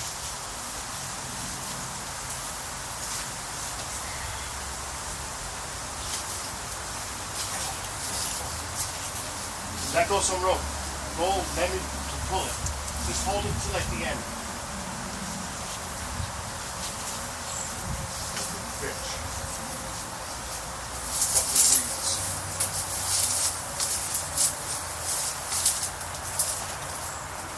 Alright. You see the railing, the pole next to you to your right? That's where I'm going to tie it. The big fat one.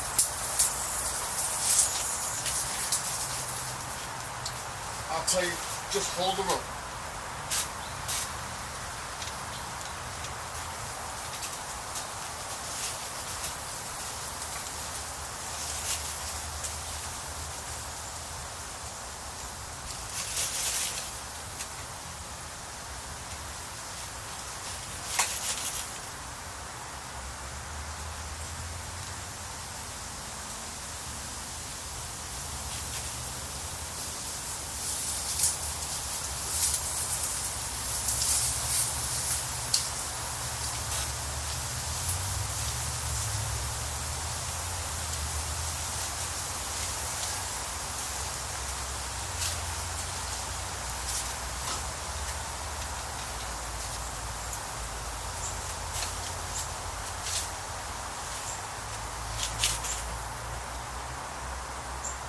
I said the hardest is done. Now it's just getting the cover on. It's sucking the water. Pipes. Put the antifreeze. Alright, next.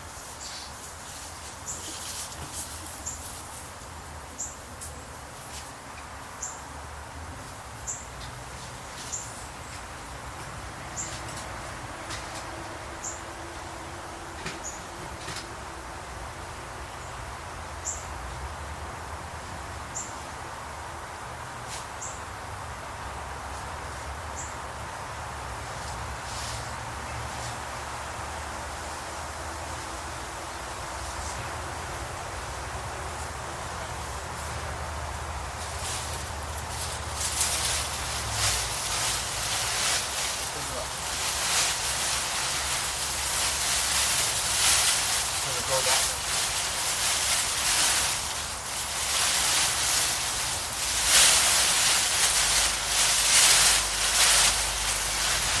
Okay, go to that side. What? That's what I need. Good. Go to that side. And go with the edge. And go over the whole pool.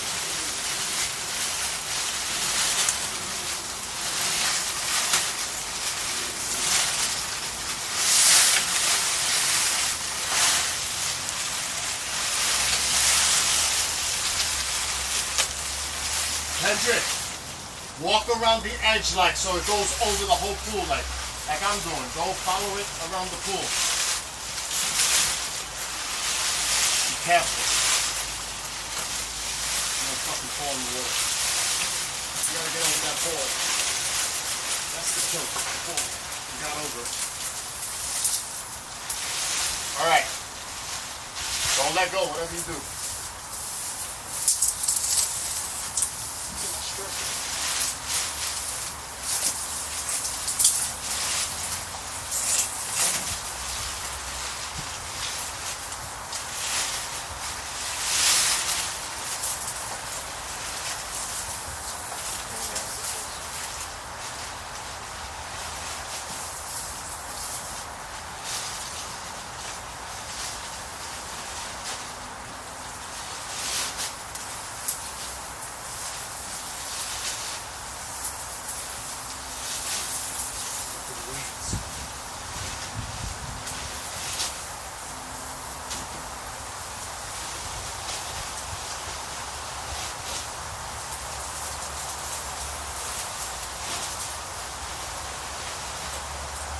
Alright, you need to get down and start pulling it over the lip on the other sides.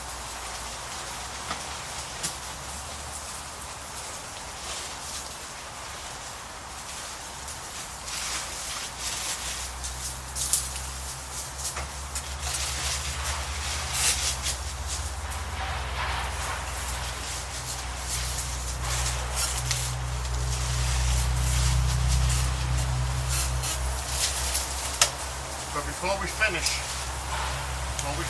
just leave it down for now. But yeah, just go up. We gotta get the ladder out. Yeah, just leave it like that for now. You gotta get this ladder out. This is not easy because it's full of water.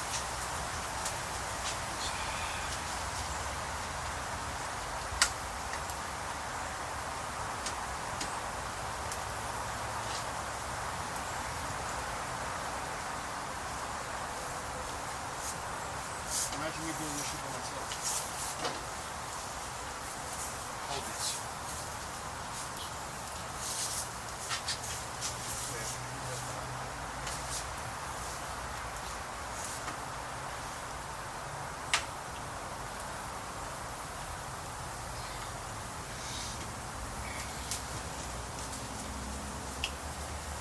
Now, when I do this, water's gonna come flying out, so don't go like stay here, come on. You gotta help me pull this back. This shit's heavy.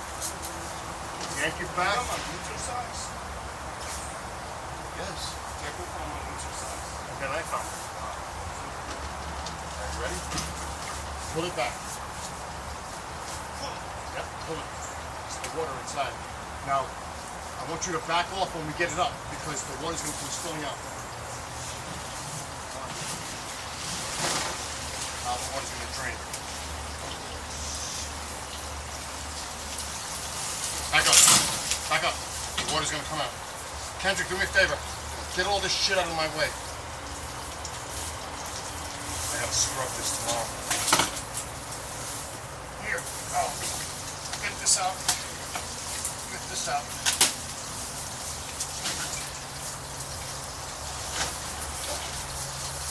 That's it.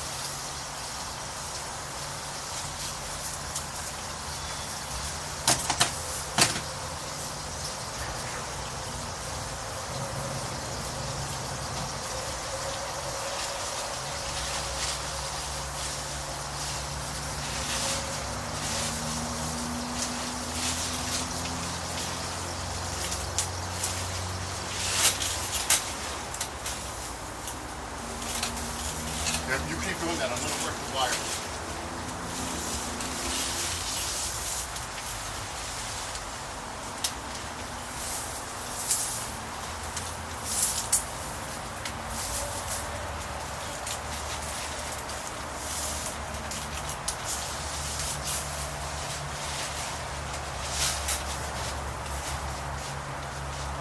Yo.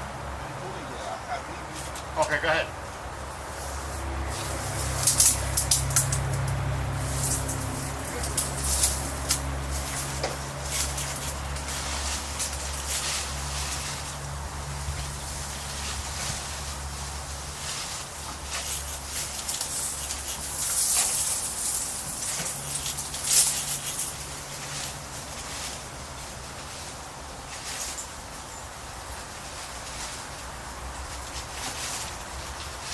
Make sure it's down a little bit so when I pull it.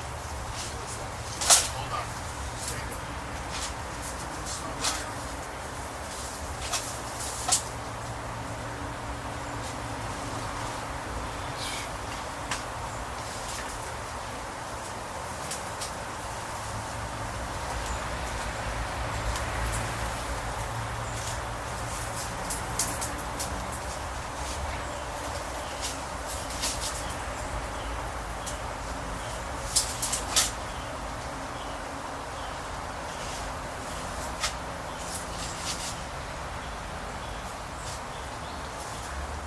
I'm gonna pull the wire, so don't put your fingers. Yeah, make sure it's below.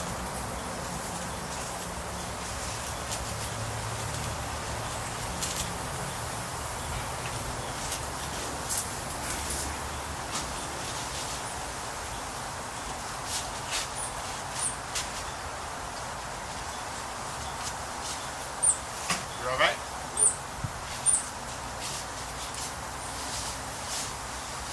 Okay, come get me that piece that's on the cooler.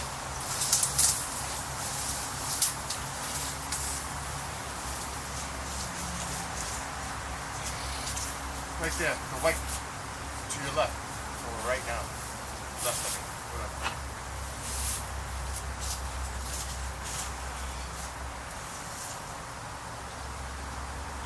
Hold this one.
Next, one last thing.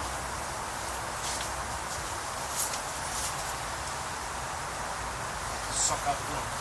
Okay, in the house, in the kitchen area, there's a box. It has antifreeze in it for the pool. Open it, you'll see it. It's the one. It's full with something. Right near the soda. I need those bottles. Can't miss it. I'm gonna do the rest of this.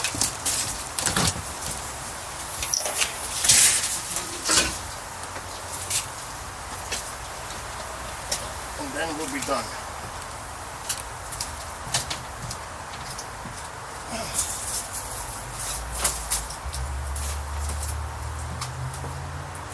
Shit.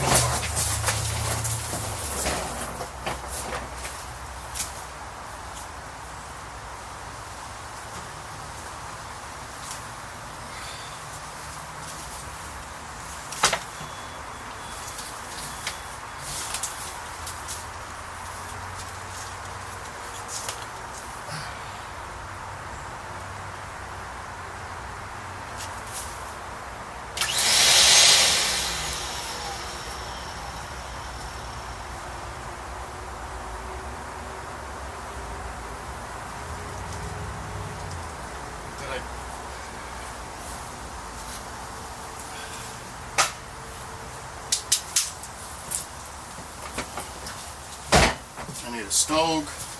Almost done. Where's Tycho? His door was open.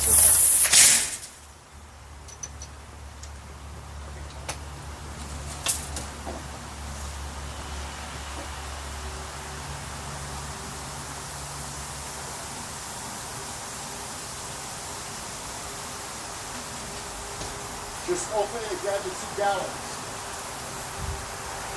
Two gallons in there. You can take it outside. Take it outside. Michael, cut it.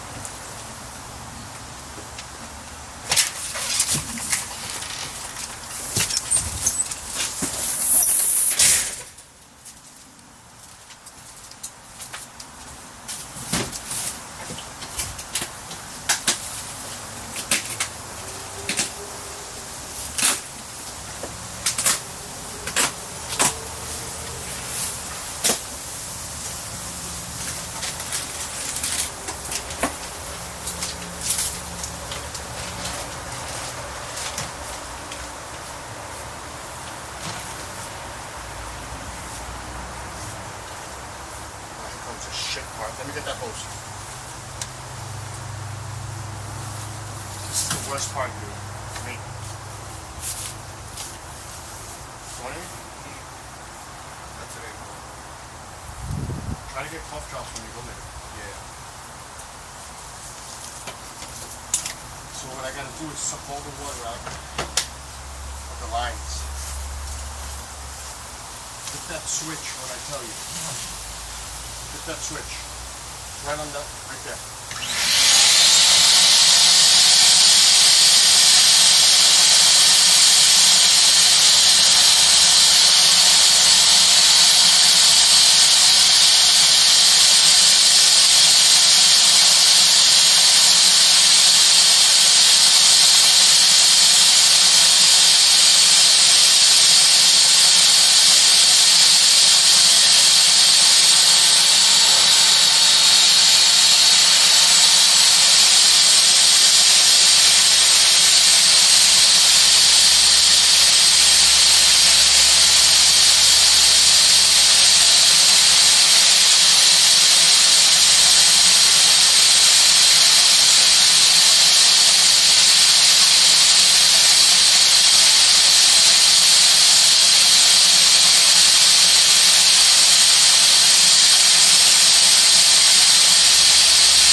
done. See? That wasn't too bad, right? Empty it? Empty it, hell yeah.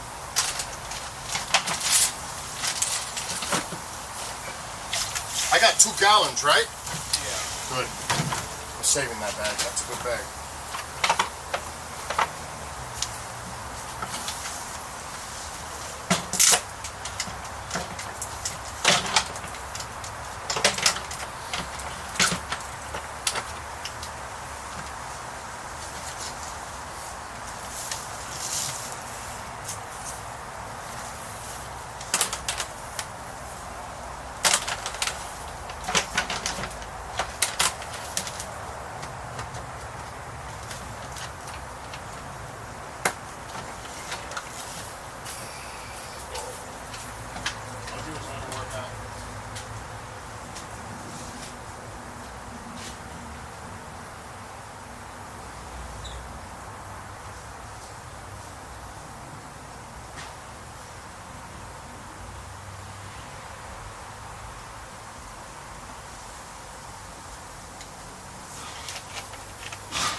Now we gotta put these crates.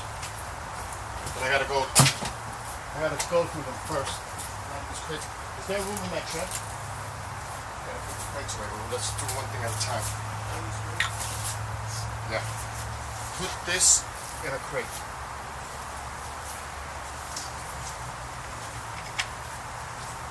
A crate that has stuff in it.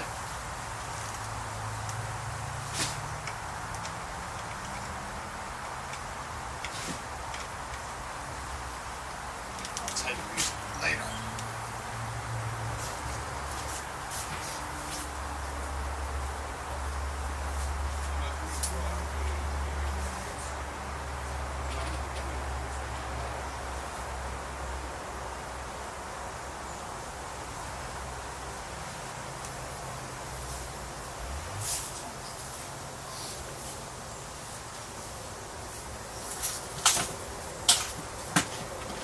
Yep, this one's definitely going. You gonna lift it or not? Huh? You are? Yep. It's going right on the bottom, wherever you can put it.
This will be tomorrow.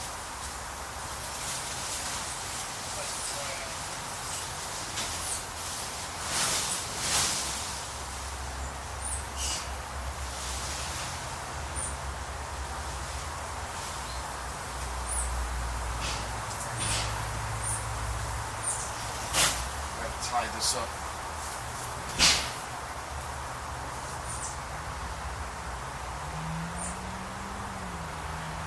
That's it. Pretty much.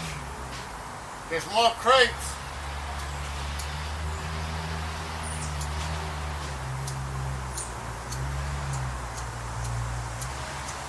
For God's sake.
Gotta cover.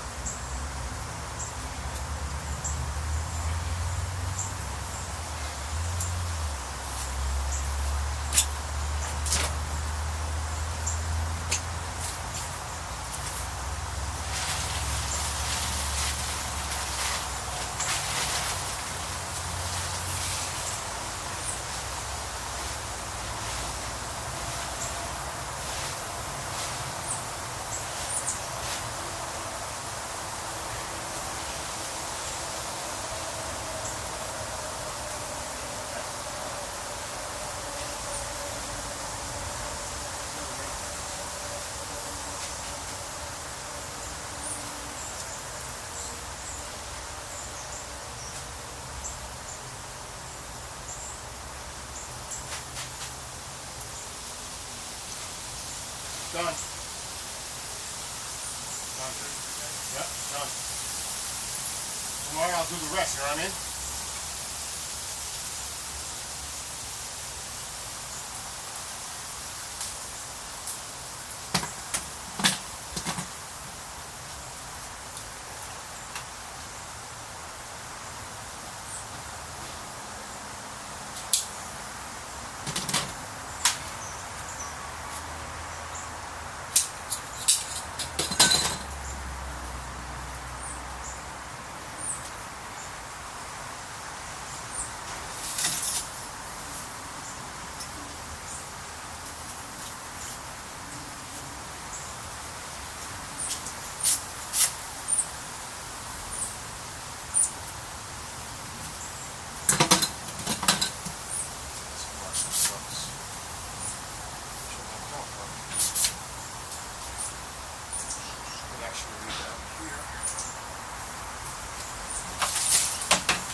Wow, look at that. Ice.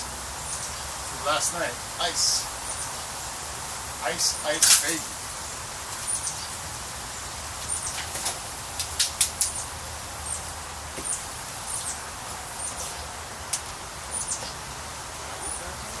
You're done. And thank you for your help, because that is a bitch by myself, you know? You're welcome. Can you imagine me doing that by myself? Hell no.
next year.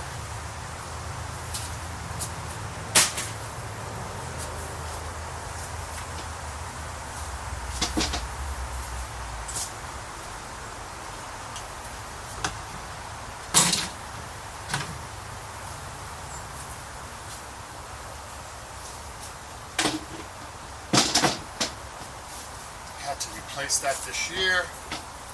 Put a new skimmer thing. This is the old one. I don't know if you could see this. This is the old one. I put a new one in this year.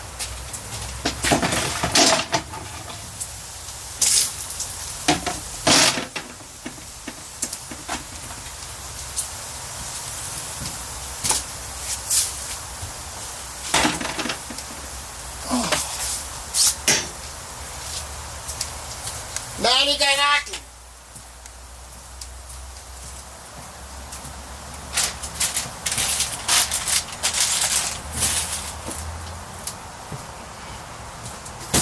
I don't know what's in there.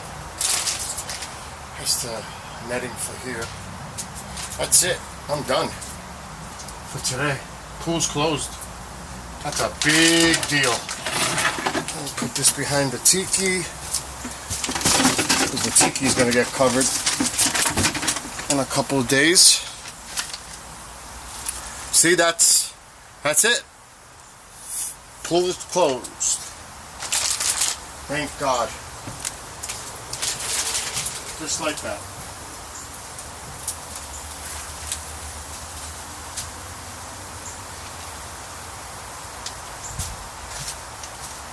Perfect. Done for today. Nani ganina.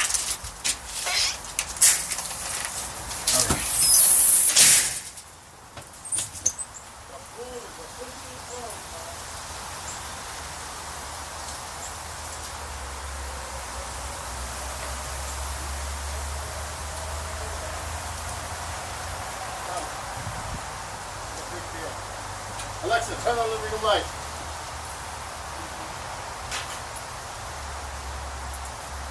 Someone in the bathroom?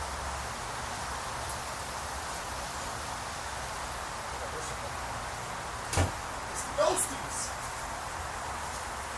It's the Evangelist. It's the Evangelist.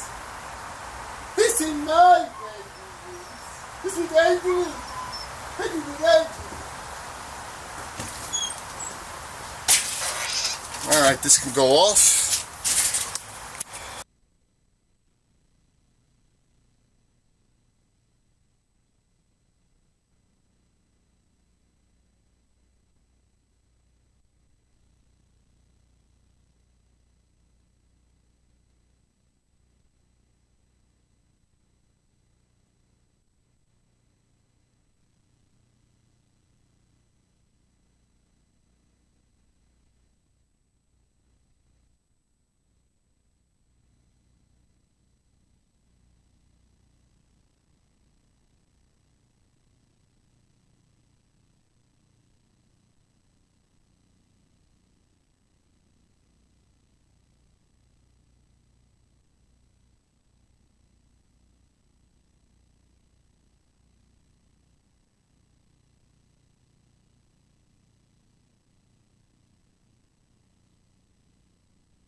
Oh shit, that's right. See, KJ's paying attention because I didn't even know my mic. DV wants to go outside. I'm talking to him. Can't be going from outside. The camera's disconnected. It's impossible. Camera's disconnected. Can't be an outside mic.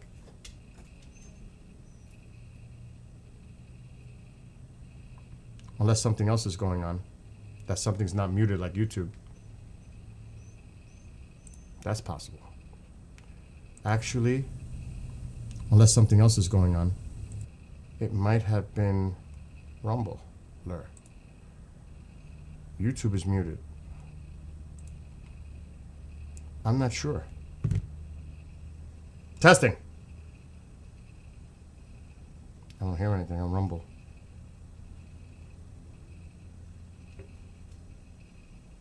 Anyway.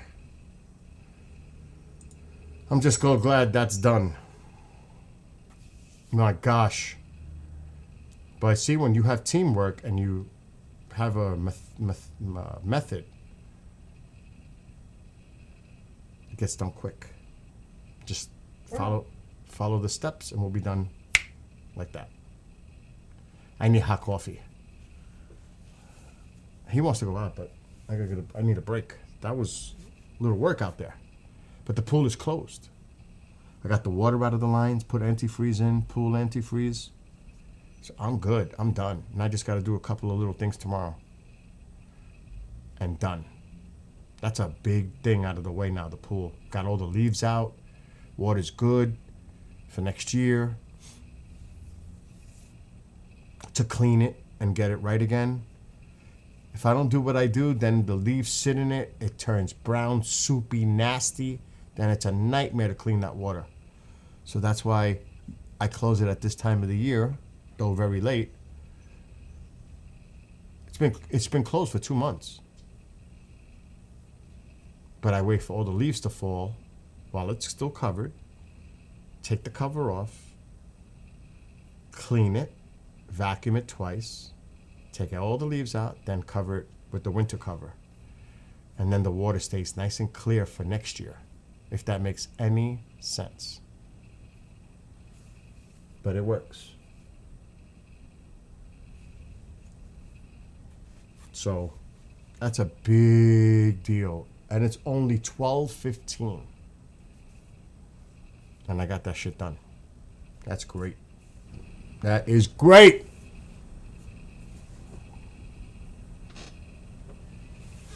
So now I'm definitely going to make some coffee. Burger King is offering me something. What are you offering me now? Though I'm not eating it, but I'm just curious. No.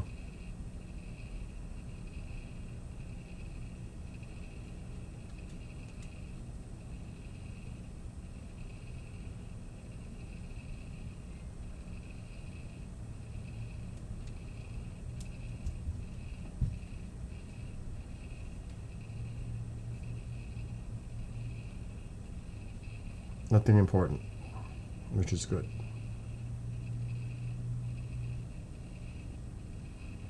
I have the Bishop from 7 to 9 tonight, and then pretty much all good.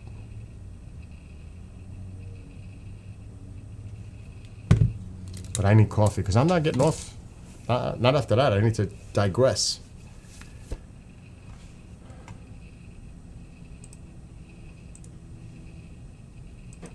KJ, did you?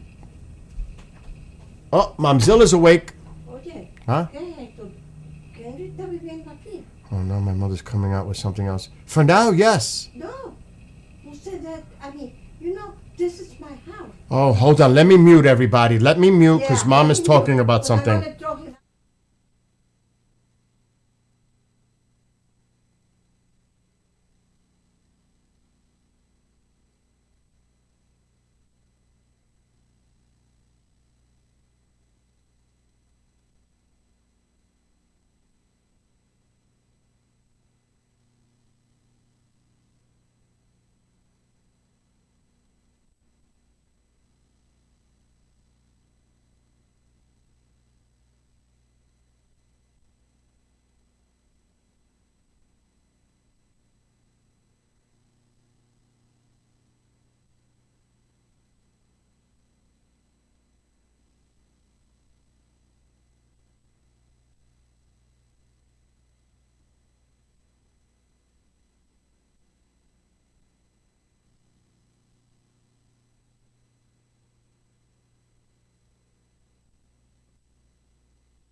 Mom was upset that I woke her up with all the noise.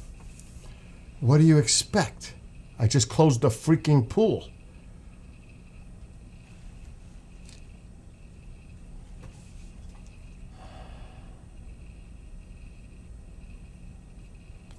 I'm so happy it's done. If that freezes in those lines underground, do you know how much money and how much work I will have to do to repair it? That has to get done now because, as everybody knows, there's an Arctic blast coming down, polar vortex, that it's going to be here at night in the mid-20s. That I don't care how, if it's 3 feet underground, it doesn't matter. That is not good. That could freeze and bust the pipes underneath. Then what? Dig it all up? Replace the lines? Do you know how much work it took me to put those lines in? Because I did it. That was not an easy job. To go from where the pump is to the pool, underground. There's no way I want to go through that again. Because it was not easy. I get it. She's pissed. I woke her up. But at the same time, I'm glad I got that pool done. I'll deal with her being angry.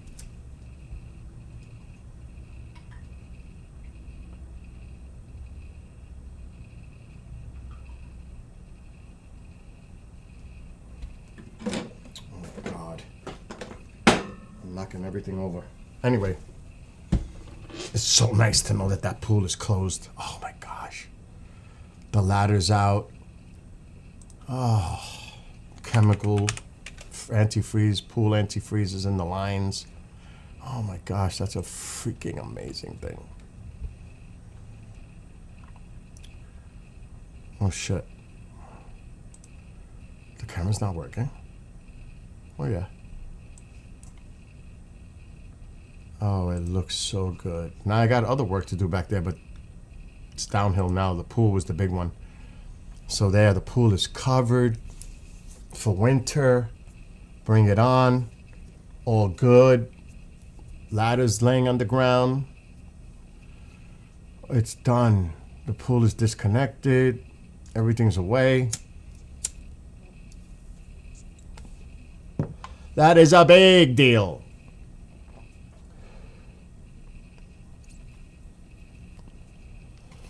So I'm glad. She's not happy, but I am. Absolutely. And you know how hard that is to do by myself? Luckily, he was around to help me. I usually do that shit by myself. Covering the pool by myself is not easy, especially if it's windy like it is today. No bueno. Very hard.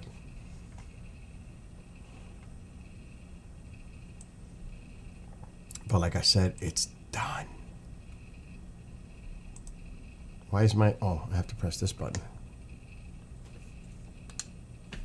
And make sure that this volume is off.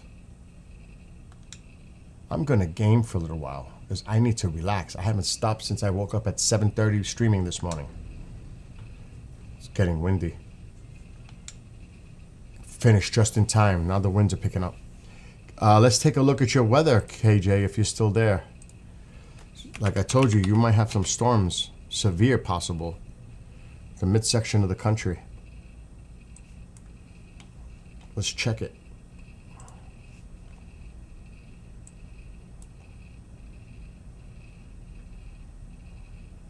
Look at that cold air coming down, colliding with this warm air coming up from the Gulf. Let's see what's going on. Oh, there's a line.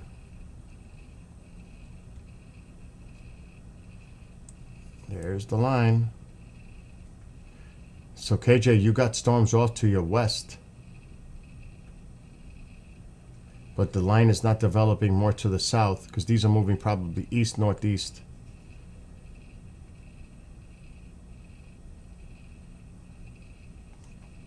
Let me look.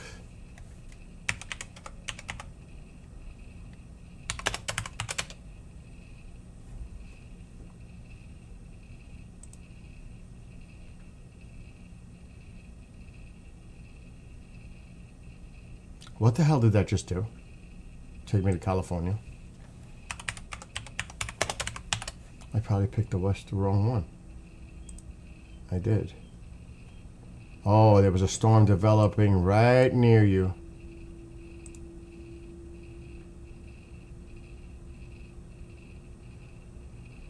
Now, will this line fill in?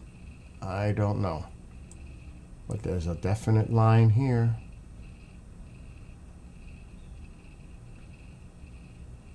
In Kentucky. Nothing severe, but there's some thunderstorms out there. And that line is all the way up to the lakes. So that's a nasty little line developing. The warmer air ahead of it, the colder air behind it.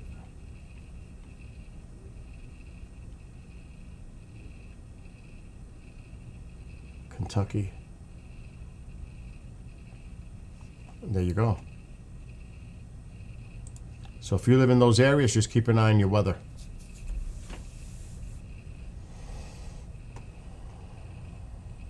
All right, I'm going to play a little bit. I want to relax.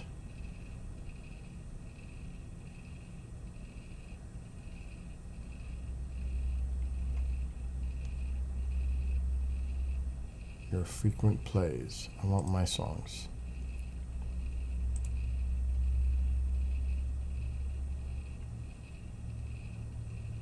Artist. Okay, I'm set there. Let me make this full screen.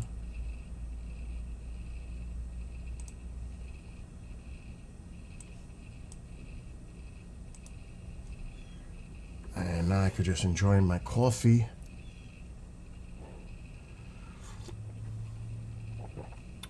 And I would love to have a little cherry pie.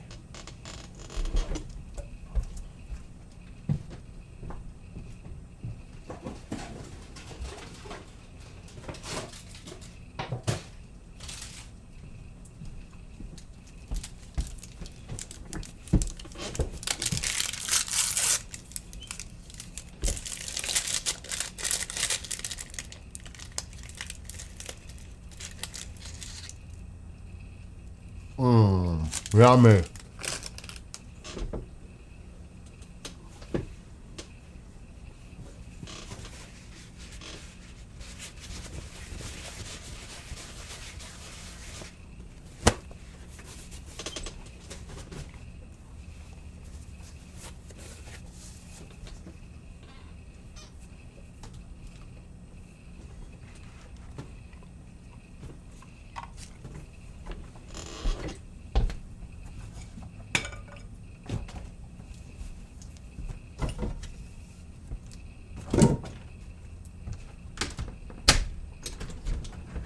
Let there be light.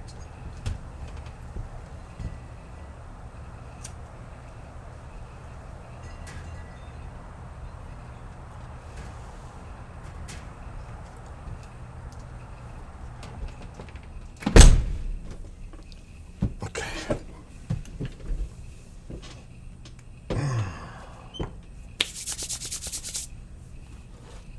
I'm so happy the pool is done. Oh, I'm so happy the pool is done.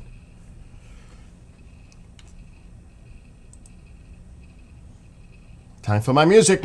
Checking all systems. Latest Doppler radar. If I go live later, let me know. Collecting all data. I said there might be storms in your area. Keep an eye out. Co-pilot sits by. Safety check set. We begin our journey. Searching for the threats.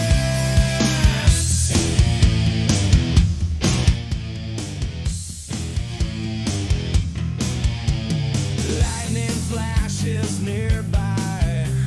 Signs of incoming storm.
debris whizzes by.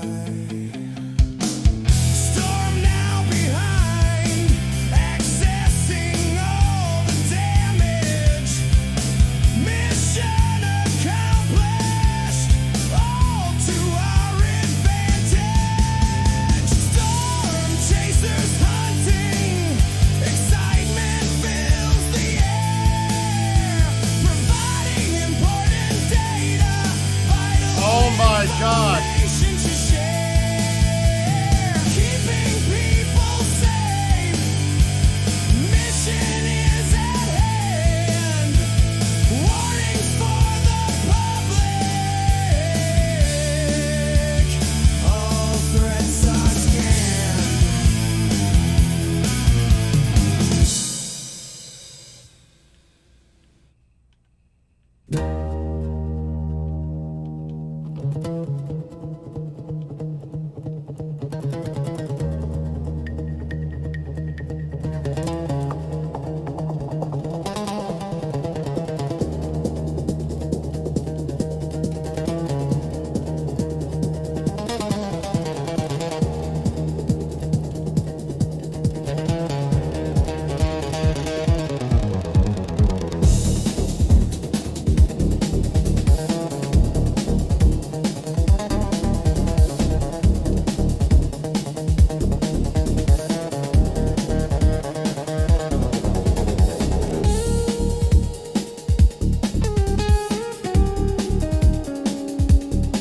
Oh, come on.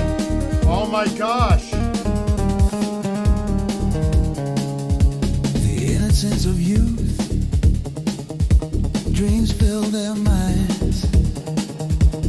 Visions of fantasies, seeking treasures to find. Memories stored away to the future's past. Measurements of height, the clock ticking so fast. The hourglass of time, wonder years pass by. Reality awaits, the chosen path meets the eye. The yin and yang of life, what should I do? Choices must be made. Broken mirror, is this you? Approaching the crossroad, the train crosses the track. Storm clouds grow, should I turn and go back? Approaching the crossroad, in the still of the night, I must drive on. No good, no good. He made a shortcut.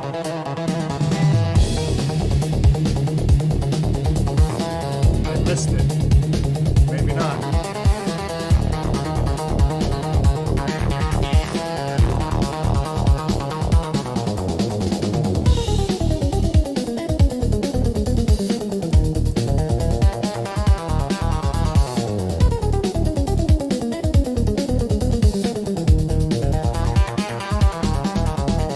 Never too late to fix what's broken inside.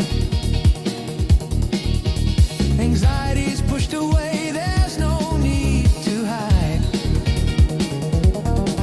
Self-esteem and confidence, the power of the mind. Filled with flowing energy, negative thoughts left behind. Speeding down the highway, no lights or signs in front of you. No one in the rearview mirror, brilliant sky so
What the heck, man?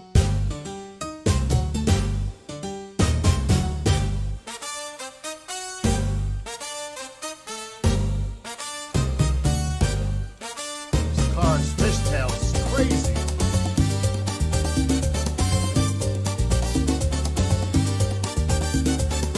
Gathered up together at high speeds, people and places, many thoughts are keyed.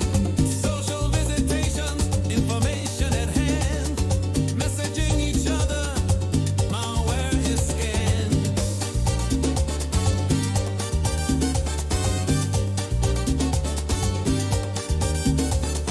Voices through words, memes flow at will, seeking commonality, opposition is grilled. Algorithms deployed, state of control. What is right or wrong down the rabbit hole? We gather all together, place of community, world of multi-platform, a sense of unity, friendships established, old and new faces, enjoying festivities, realm of cyberspaces. Yeah.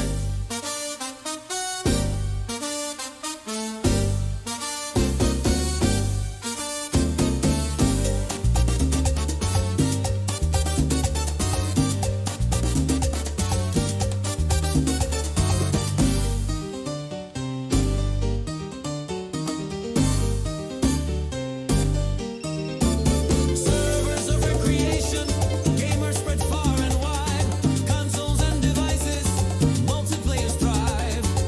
Content creators, imagination runs wild, artificial What's up, Crazy Jen? information compiled.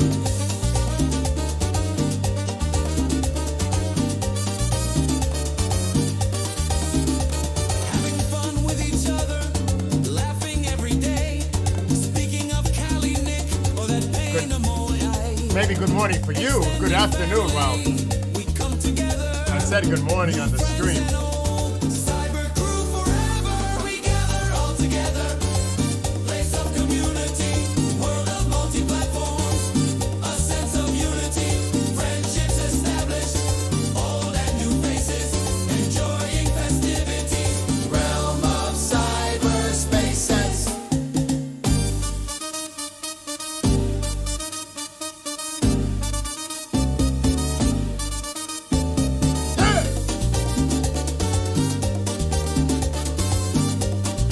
Uh-oh, I better focus on the game.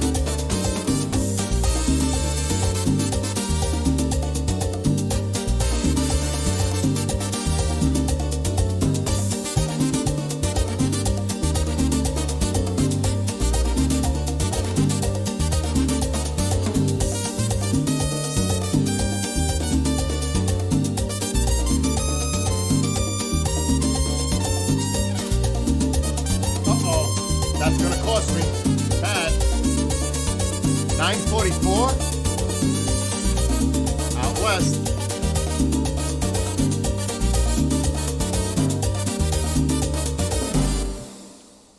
Oh shit. 74%. This is gonna go down. It's Rumpus time! It's the weekend! Ricardo go tomare bene.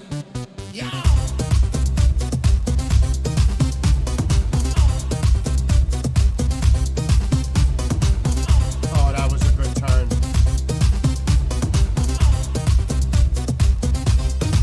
Weekend is coming. Time to make some moves. Make this one to remember. 82. This is gonna go down to the wire! Like somebody's moving, swaying to the music. Everyone is grooving. No slowing down, we own the night. I see you through the crowd. Mesmerized and electrified, hit me like a thundercloud. Hands up high, we're breaking free. This energy's infinity. No rules now, just ecstasy. The night belongs to you and me. No slowing down, we own the night. I Nice see you through the turn. crowd. Mesmerized and electrified, hit me like a thundercloud. Hands up high, we're breaking free. This energy's infinity. No rules now, just ecstasy. The night belongs to you and me. It's a rumpus tonight. Lose yourself, don't think It's a rumpus twice. tonight, Crazy Jen. Turn it up, get louder.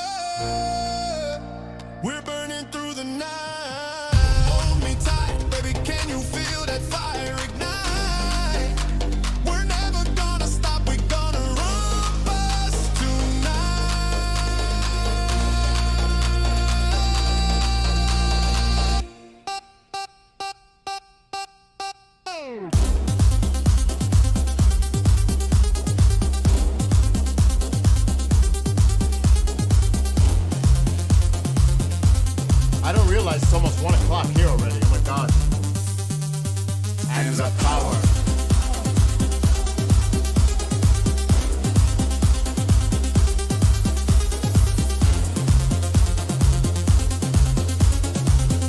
I closed my pool today. I'm so happy.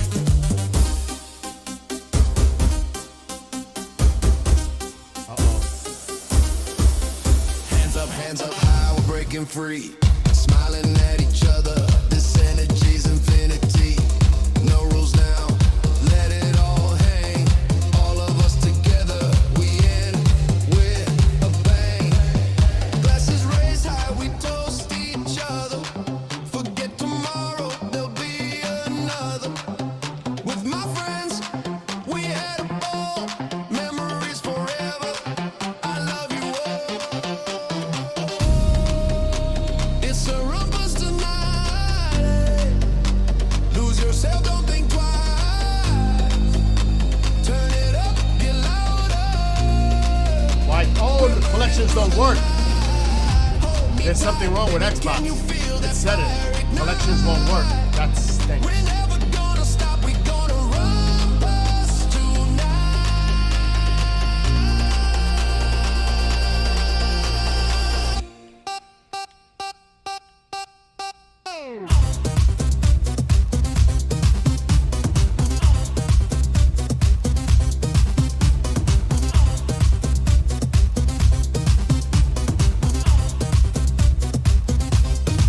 Weekend is coming, time to make some goals. Make this one to remember, breaking down the walls. Gathered in my yard, lights and bodies moving, swaying to the music, everyone is grooving. No slowing down, we own the night. I see you through the crowd, mesmerized and electrified, hit me like a thundercloud. Hands up high, we're breaking free. This energy's infinity, no rules now, just ecstasy. The night belongs to you and me. No slowing down, we own the night. I see you through the crowd, mesmerized and electrified, hit me like a thundercloud. Hands up high, we're breaking free. This energy's infinity, no rules now, just ecstasy. The night belongs to you and me. It's a rumpus tonight. Lose yourself, don't think twice. Turn it up, get louder. It's pretty cool just messing with the plane to get to the destination. Hold me tight, baby, can you feel that fire ignite? Landing might be a different issue. We're never gonna stop, we're gonna rumpus tonight.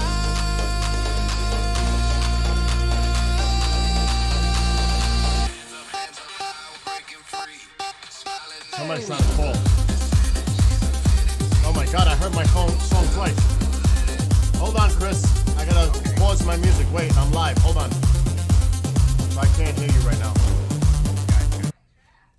What's going on? Oh man, Vinny got hurt again. What? Yeah, he's now instead of his rib being fractured, it's broken. They purposely rammed their car, their home security car. Oh my The guy with a truck rammed into it. Oh my god. But he was on. yeah. He went back on duty again, and then Yeah, I told you that, right? you didn't tell me he went back on duty. I thought he was still injured. No, he went back on duty. The rib was fractured. Oh my god. Now he's in bad shape and stuff. It's going to take him at least 2 weeks to heal before he can even think about it. He says, Chris is getting so violent out there. He says, we got people following us. We got people purposely rammed. He says, I got out of the car just in the nick of time. He says, and they got people literally jumping out of cars and trying to get their prisoners escaped. Now, these are terrorists they're picking up. He told me, he says, these are really bad people. He says that we picked up this one guy. He's a real bad guy. And he says one person rammed his car with the guy's truck and then took off. And another person ran up to the door, opened the door and told the person, Do you know what? Escape. There's one way to resolve this. One real way. You got to stiffen the criminal penalties when people commit these kind of things. You have to make a deterrence that if you mess with them, you're going to face some serious prison time. That you have to raise the stakes. It's the only way. These people are crazy. That's crazy. That's just insane. So I would say definitely they just can't walk away and get a misdemeanor or a class D I don't know what they did. or a but class they D found the felony. They got to face at least a C or a B felony. person. It's just getting nuts. out It's there. getting crazy, dude. It really is. Yeah, he says, Chris, I can't go to work for 2 weeks. He says now my rib is actually broken. Oh my God. Yeah, he says I said something. He tore some ligament or something like that. That's got to help. But I mean, it was like, oh my God, Vinny, it's crazy, man. He goes, oh, man. Where? No, don't say that. I was gonna ask you where he is. Don't tell me that. I could tell you. Yeah, I mean, are you muted? No. Oh, okay. That's what I'm saying. We'll talk about this off air. Yeah, okay. So wow, dude. Anything else going on? Hey, what did you think of the show last night? I thought it was super interesting. I think people want to see more of that. Actually, I had a comment from Genghis. He said there's a lot more books they'd like to see you guys comment on. Yeah, that'd be pretty cool. I think it went pretty fast. 2 hours. I was reading excerpts from the Leonard Stringfield book that I have. Dude, that book has so many incredible cases in it. And the good thing about it is he did the investigative work. He interviewed people, and then he reached his common conclusion on it. And it is brilliant. That is brilliant. Oh, my God.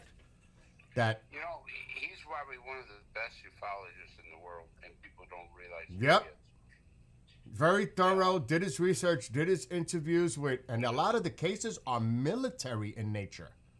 Yeah. You know, it's a lot of different cases regarding Wright Patterson, unusual things coming into the base, interviewing security guards, and all this stuff. And I'm like, oh my gosh, this is like, but you don't hear about it because it's old, it's forgotten. But these are cases nobody is familiar with. You know what I mean? Right. Everybody knows Roswell and, you know, all the other main incidents you hear about all the time. But these are cases that are very interesting that happen to military personnel throughout the years. Now, it covers 78 to 94. Can you only imagine what else? That's 78 to 94. Imagine everything. But he went back into the 50s. He interviewed people that were on bases in the 50s. So it doesn't, just because it says 78 to 94, that was when his research took place. But not just those cases. Those go back to the 40s and 50s and, beyond that. Or more recent. So this guy was amazing. Stringfield. Amazing. Yeah, he was amazing. The stuff that I read about him and everything. He had some of the best contacts in the military and the government. Yep.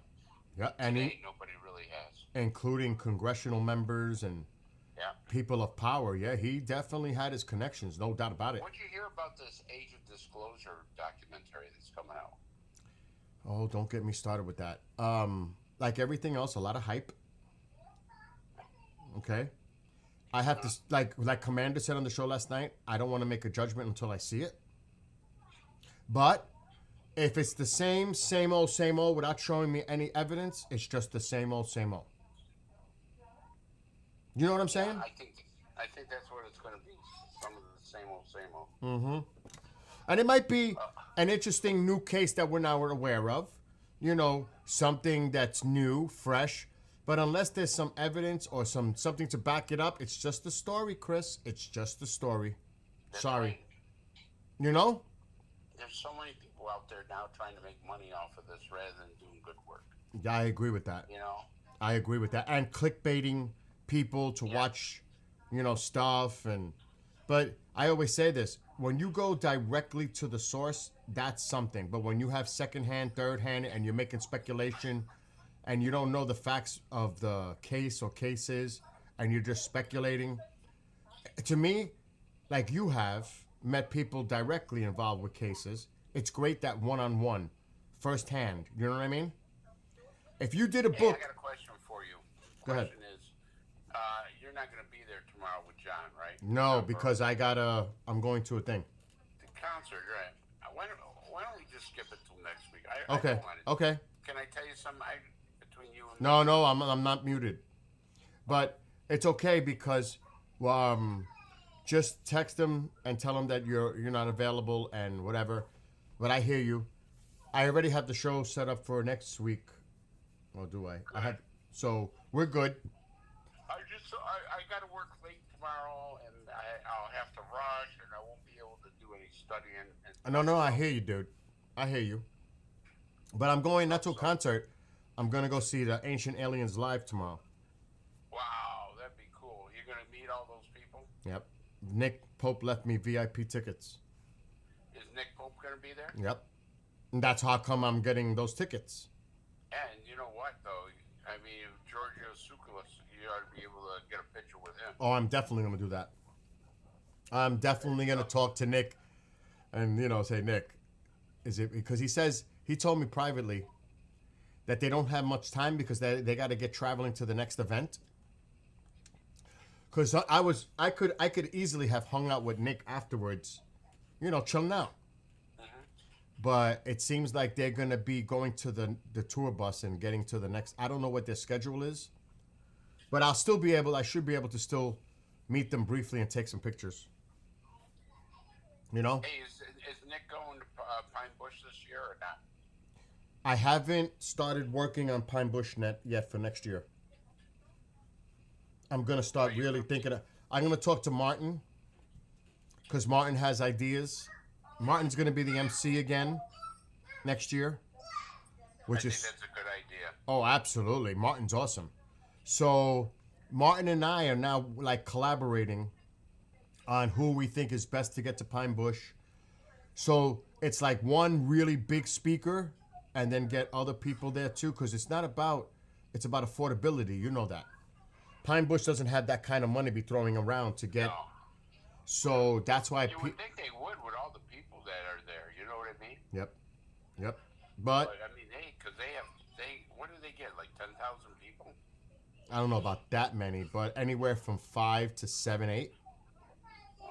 But still, that's still a lot of people.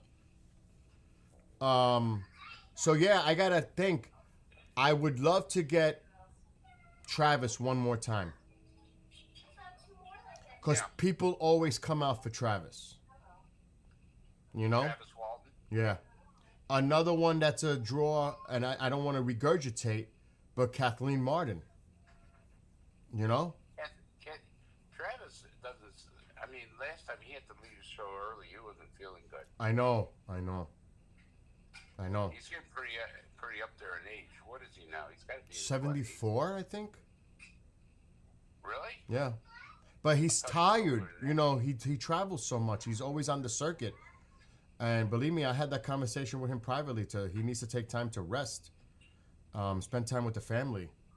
But I like I said, Martin and I are thinking of I hate to use the word whistleblower, but there's a couple of people in mind. But I have redirected my attention away from some and refocusing on others, without getting into names.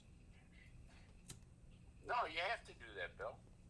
Yeah, because I also got to see how everything plays out, because a lot could happen from now to Pine Bush. So I'm going to really wait maybe till January, because you never know what's going to pop off.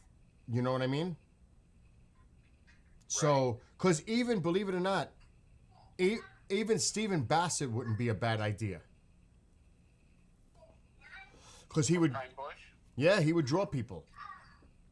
So, Yeah. Pine Bush wouldn't be a bad idea. No. So, I mean, all about disclosure going into that. But I also want somebody locally to talk about the things that happen here in the Northeast New England so people could relate to it. How about Linda Zimmerman? She's there, though. She's always there. She's always there. She does daytime stuff.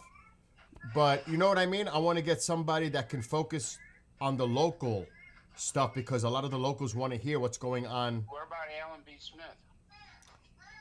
Well, again, and people might take this the wrong way, you want to have a name associated that people would know.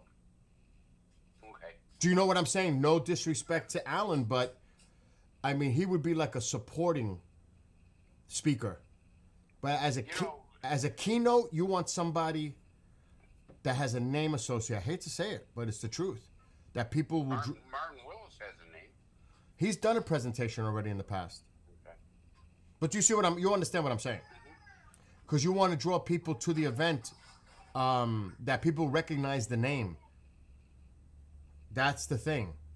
And that's not an easy thing to do. But that's part of what I have to do. I have to, like Mark is always popular at Pine Bush, always. Because Mark changes it up. He does a different presentation. He gets the crowd engaged. He has a great exchange with the audience. He knows how to work the crowd, so to speak. He uses humor, people. Oh, yeah. They love it. So Mark is like a no-brainer if he's available. But and he's local. See what I'm saying? Mm-hmm. But I'm gonna work with Martin and try to get like a big name. Cause Nick Pope drew a lot of people last year. He drew a lot of people. Cause that's he's a recognized name. You know what I'm I saying? wish you could get somebody like Gary Noel, you know? Yeah, but didn't he back out of MUFON? Yeah, he did. So I don't want to get somebody who we book and then at the last minute they don't come and then what? We're held. Because once you start promoting that out there and then the person doesn't show, that is a bad look. That is a bad look. So I have people in mind. It's not my money. I got to see what this guy says. Because some people, you know what it's like, what they want for speaking fees. Yeah, sure. So that's all according to that. But there are some big names out there. I'm not going to talk about it here publicly. But there are some big names that I'm interested in. But I'm going to talk to Martin. Because Martin and I are like really working together, banging our heads for Pine Bush. Because Martin likes going to Pine Bush. He does? Yeah, he does. Good for him. So, and he's the MC, so that's perfect. So we'll see. We'll see what happens. He's down in South Carolina right now, right? Yeah, he goes back and forth for the winter months. He goes down there, and he's a snowbird. And he's a smart guy. Dude, by you, keep an eye on your weather. You're gonna have snow, rain, everything coming When? in the next few days. Snow, rain, everything. Yeah, you're gonna get a little lake effect, but it might be too warm for all snow. But I would pay attention to your local weather in Buffalo. Yeah. We're getting some rain right now, to be honest with you. Yeah, it was cold this morning. It was 29 degrees here, dude. Yeah, I gotta still take some stuff out of the garage and put it in the shed. I got the snowblower working the other day. I gotta finish getting the gas out of that damn thing and putting good gas into it and stuff and getting everything ready to go. You know what I did today? What's that? I closed the pool officially.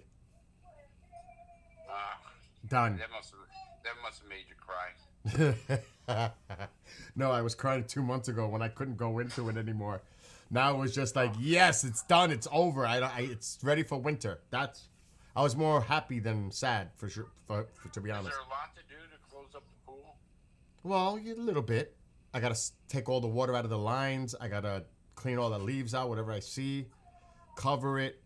I disconnected everything a few days ago, so that was already done. The hoses, the pump, everything.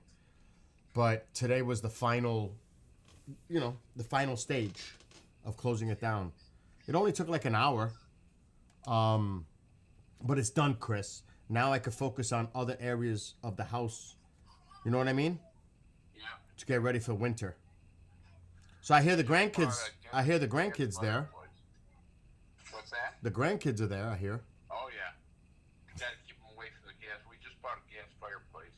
Wow. Put in just before the new law goes into effect and stuff.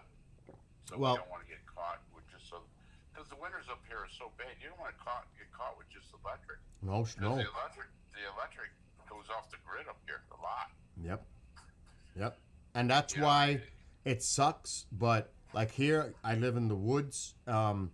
They should definitely, and it costs so much money, But all these power lines should be underground like it is in a lot of other places, not on poles. I know, and they don't do it. Especially in the areas where we suffer from power outages from storms like that. I mean, it costs a lot of money, but there's got to be a starting point to redo the infrastructure because the infrastructure is old and it needs to be replaced. Bottom line. How's that? How's the roof? What you got on the roof? Oh, the solar panels? Yeah. Well, now in the winter months, less sun, so whatever I do, I got to make the most use of it during the day on the short sun days. Do you know what I mean? Because So it's doing okay. oh yeah, it's doing okay, but like if I'm gonna heat up the house with electric, I have to do it during the day while the panels are still getting the power to them. Right. I can't do it at night because then I'm using the utility company. So I gotta do it smart. I have a kerosene heater now that heats up the house on the other side. That thing works great, Chris. Yeah, but be careful with those. Oh, I know. I've been experiencing it for 2 years. I know how to do the maintenance on it, change the wick, keep it clean, all that.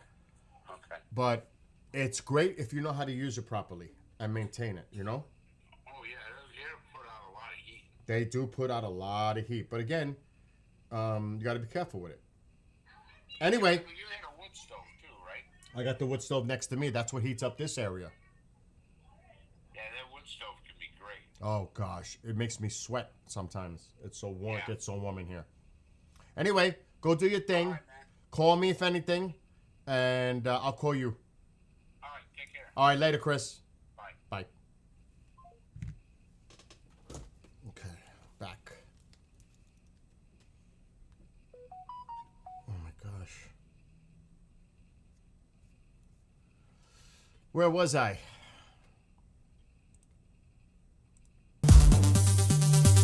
Hands up.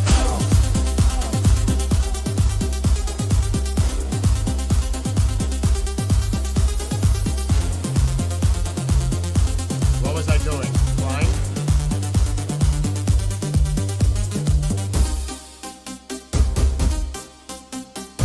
Uh-oh. Hands up high, we're breaking free.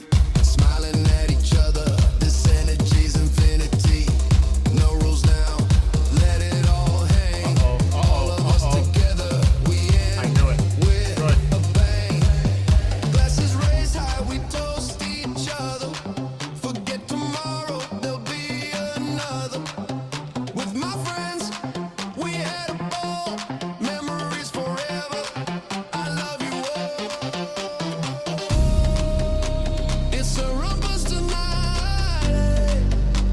Lose yourself, don't think twice. Turn it up, get louder.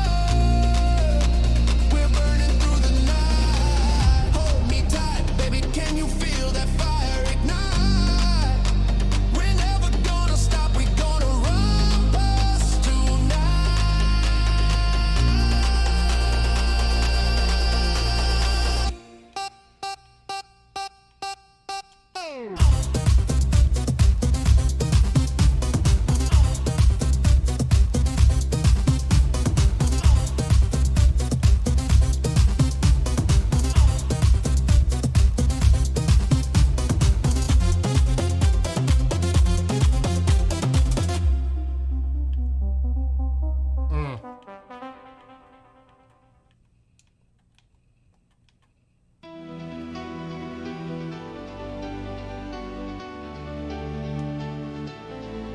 I missed it. Oh, I didn't get penalized. A world of confusion. Is it fact or fiction? Oh my gosh. Conspiracies become the norm. Bad, bad. Feeding one's addiction. Destroying credibility.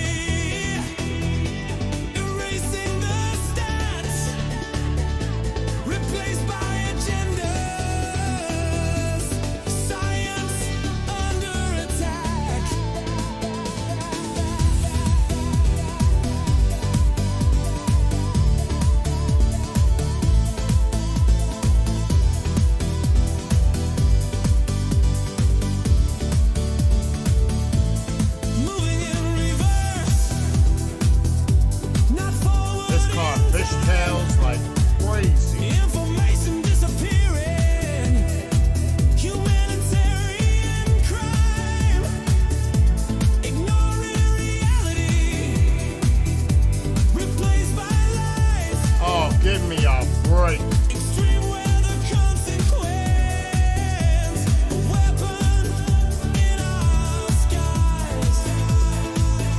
so rigged.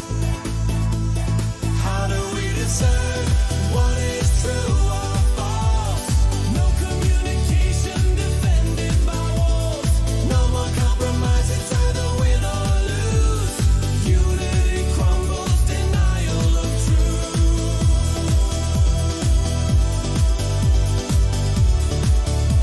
Denial of truth.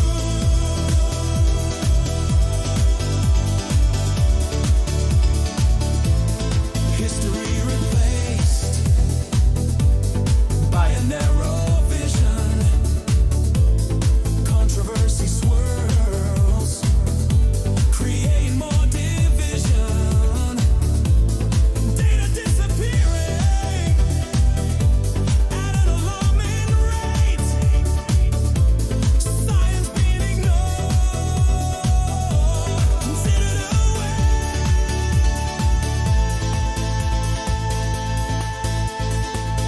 Prosecution of truth, enemies of the state, Oh my God! fall in line, or seal your own fate. Oh, Bow to the new on. order, Rigged. it's to Rigged. break. Great. This is our new democracy, our future's at stake.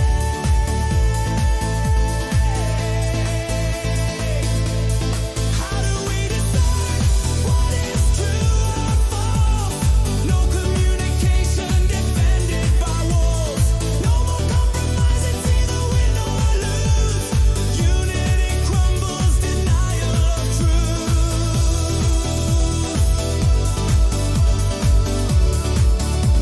Denial of truth.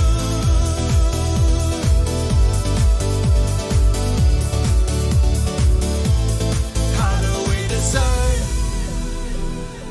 Good question.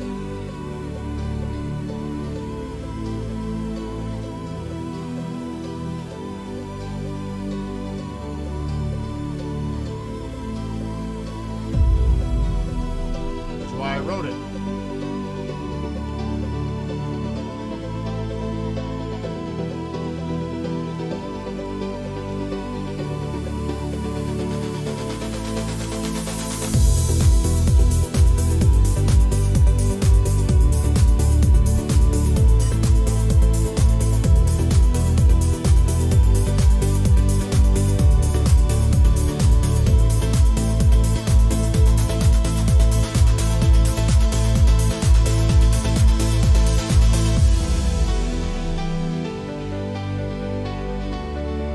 That one's far.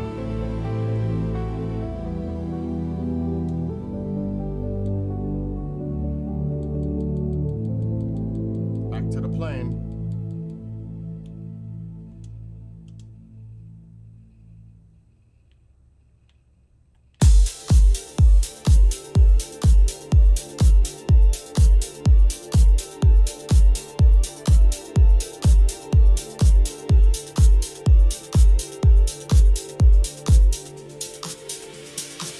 Wielding a mighty shield behind a great wall. Countermeasures in place to prevent a downfall. Protective space around me, guarding against the enemies. Deception is the game played by frenemies. Honoring feelings and energy, knowing whether to share. Trust with naivety could lead to despair. Communication breakdown, misinformation misguided. Birth of unfounded truth, scale way so one-sided. Crossing the imaginary line, no respect for another. Stones throw from a glass house, volleys hit try to it. each other. Judgment I don't think I'm gonna without fit. consequence. Are you the beholder? Negativity will not be emboldened, shielded by my armor of boundaries. Look at that. I'm stuck.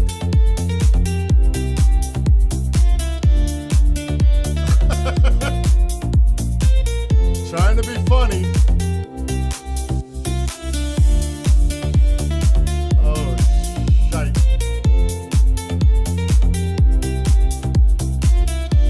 Go, go. Yes.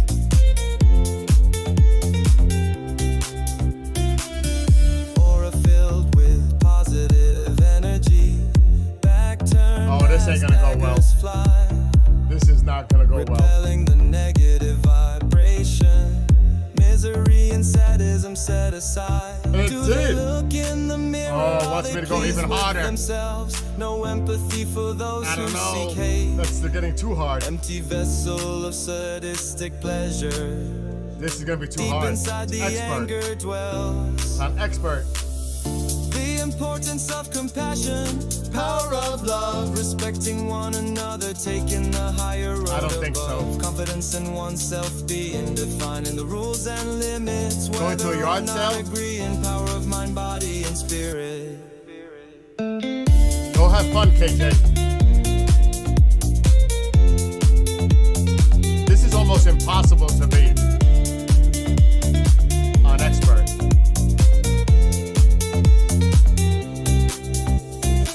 Crossing the imaginary line, no respect for another. Stones thrown from a glass house, volleys hit to each other. Judgments without consequence. Are you the beholder? Negativity will not be emboldened. Shielded by my armor of I shouldn't have did boundary. it. I shouldn't have done it. This is gonna be impossible. I'll be getting upset all day.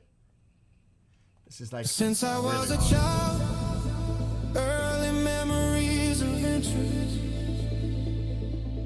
Talking to my mother, insisting they exist. Was it a movie or cartoon? It drew me near, imaginary or not. I had no fear.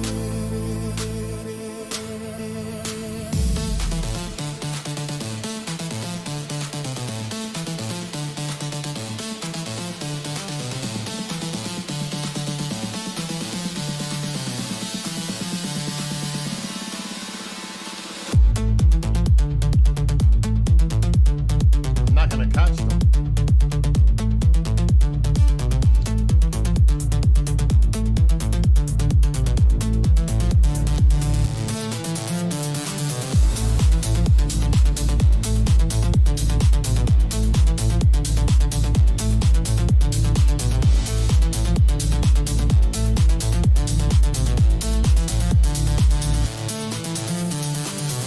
Years would pass, memory lost in time, until that camping night above the trees had climbed.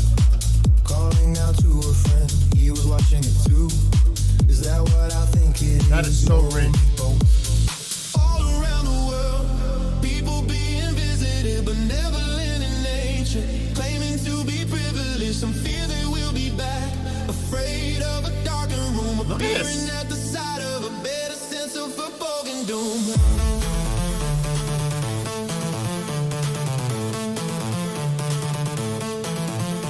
Race is almost over. It's no way.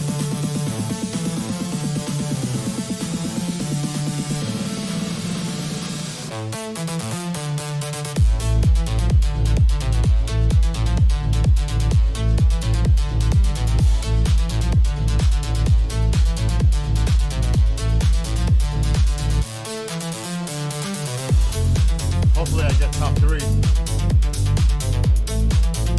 Yes! On expert. Visitors in my dreams, they seem to be so small. But on one night, I want to see the difficulty. Why are they in my mind? Or above in the sky? Tall reptilian visitation. It says custom. Look at it. All the way up. All the way. Walking in my dreams, 3 little grays appear, each in one room. That is crazy Why hard. are they here? Back into my bedroom, I look to turn around. Tall one holding a baby, is it me who we have found?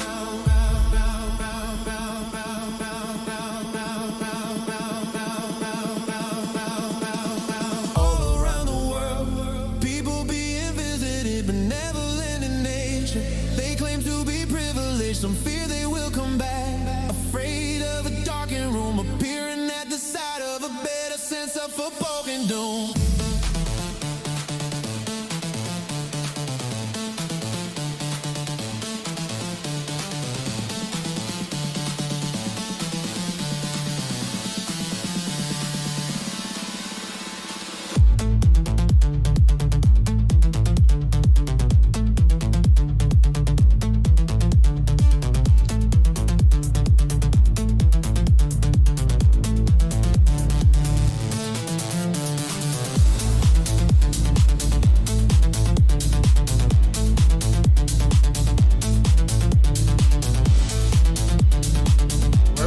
right next to me. What happened? Where'd it go? Years would pass, memory lost in That's what I time. thought. Until that camping night above the trees had climbed. Calling out to a friend, he was watching it too. Is that what I think it is? No, me both. All around the world, people being visited but never in nature. Claiming to be privileged, some fear they will be back. Afraid of a darker room, appearing at the side of a better sense of foreboding doom.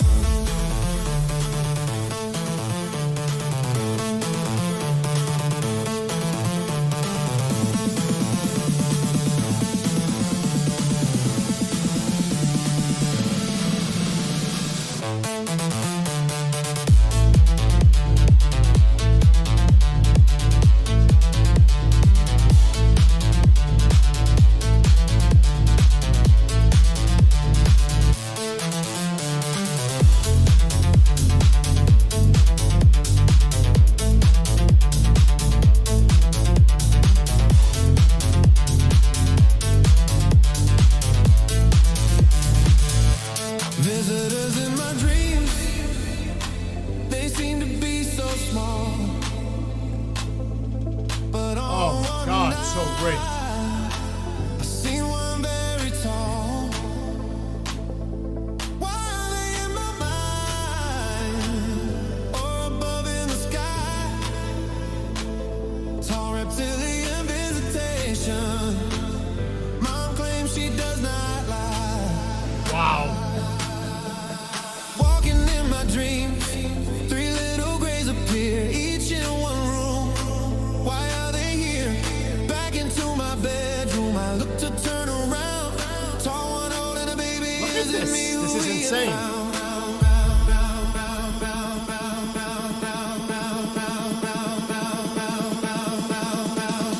All around the world, people being visited, benevolent in nature.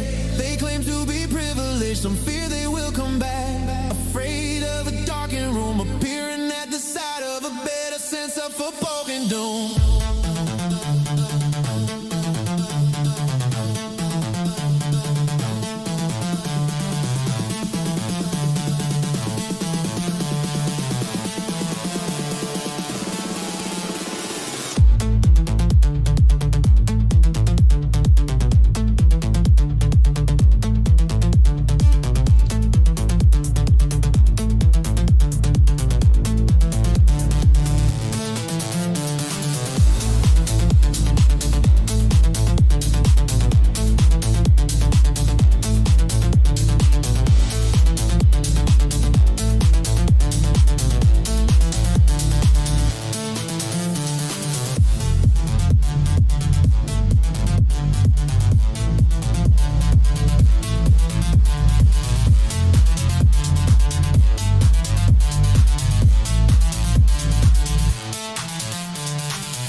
Oh, my God.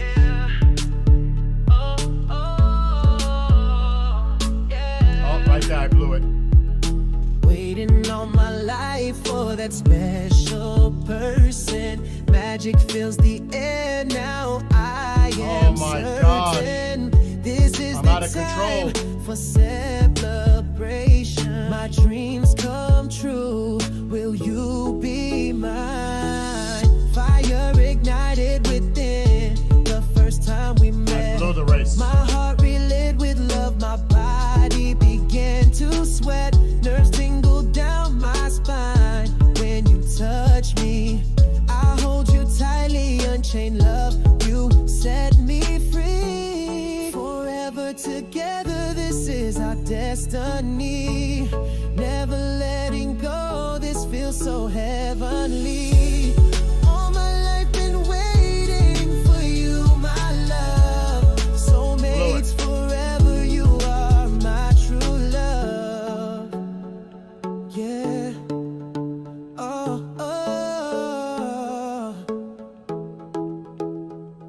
Every day I cherish you as if my final day. Always by my side, words cannot say how much I love you. You make me smile. Once empty, now whole. Let's walk down that aisle. Can't do it. Pledging Come on. love forever. Promise to be faithful. You at my side, your loyalty never doubtful. Love is our force that nothing can destroy. No good, no good, no good. You and I forever, our lives full of joy. Forever together, this is our destiny. Never letting go, this feels so heavenly. Come All my on. life been waiting for you, my Oh my God, it's so rigged. Soulmates forever, you are my true love. Rigged. Yeah. Oh, yeah. I'm gonna lose the race. Oh my God, I'm gonna lose it at the end.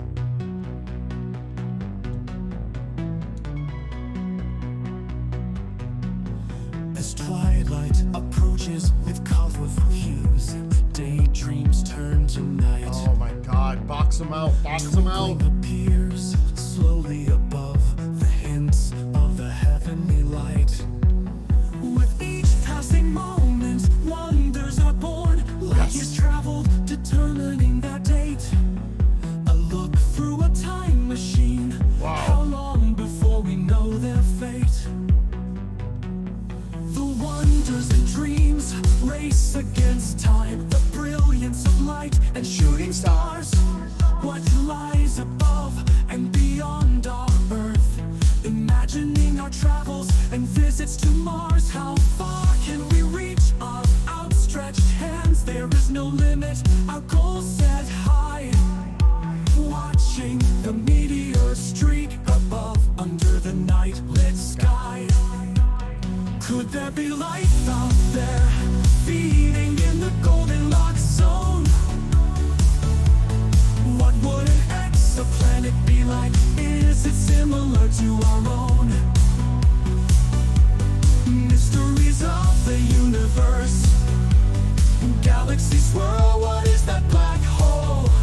The power and beauty of our sun, northern lights are born in the northern pole. Viewing through a telescope, revealing the secrets the naked eye can't see. What is that beautiful planet? Which planet is that? What could that be? Pulling all the charts like a captain at sea. Heart pounding within my chest. A new frontier to be explored. Humanity's destiny to begin its quest. Rockets launched upward with a fiery roar.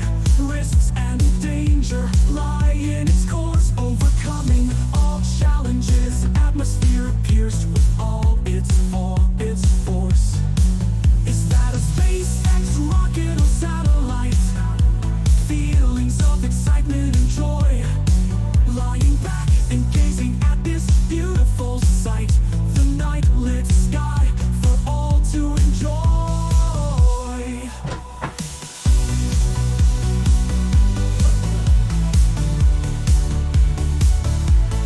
Could there be life out there, feeding in the Goldilocks zone?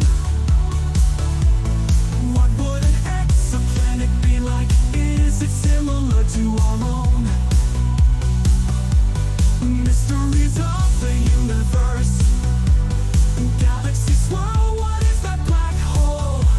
The power and beauty of our sun, northern lights are born in the northern pole.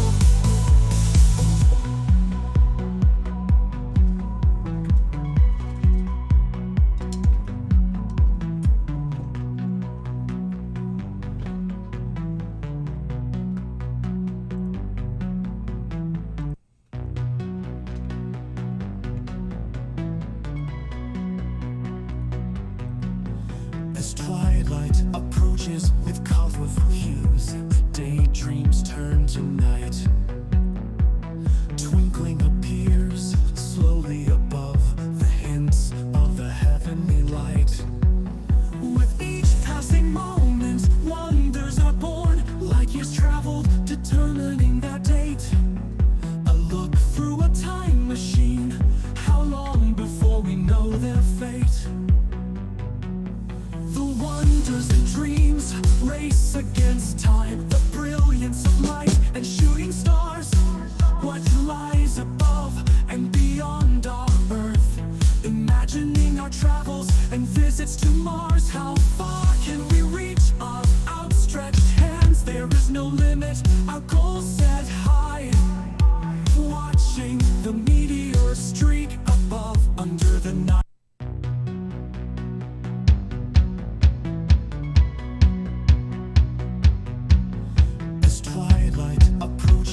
secrets the naked eye can't see.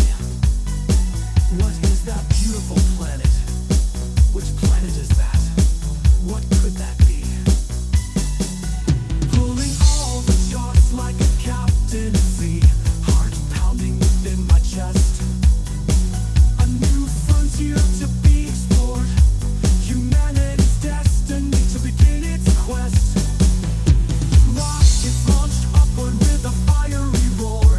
Risks and danger lie in its course. Overcoming all challenges. Atmosphere pierced with all its force. Is that a SpaceX rocket or satellite? Feelings of excitement and joy. Lying back and gazing at this beautiful sight. The night lit sky for all to enjoy.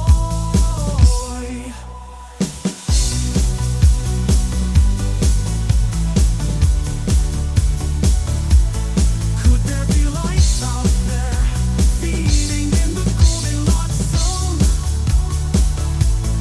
What would an exoplanet be like? Is it similar to our own? Mysteries of the universe, galaxies swirl. What is that black hole? The power and beauty of our sun. Northern lights are born in the northern pole.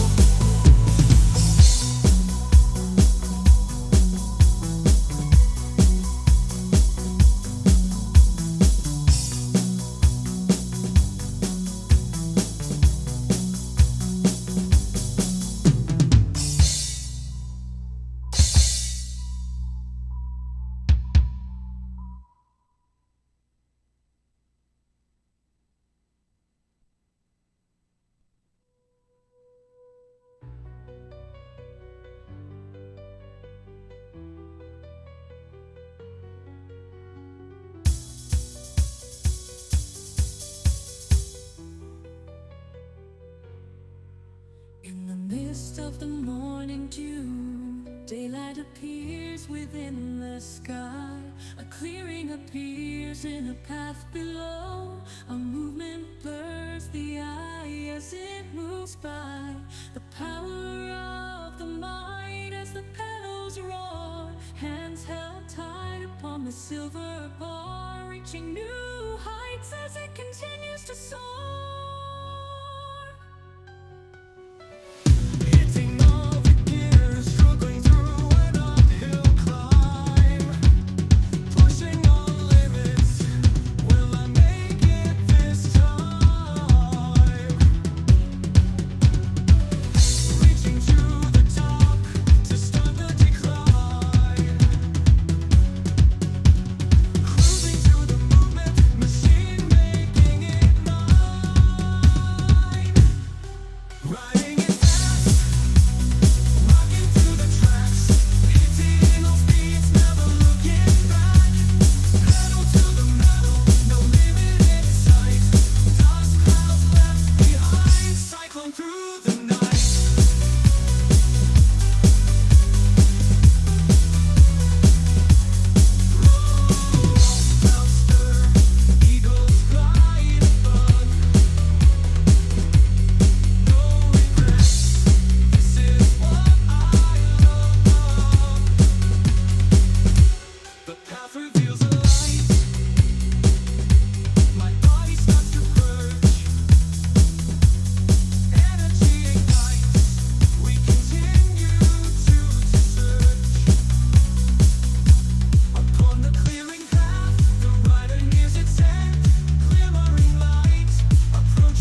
This is what I love.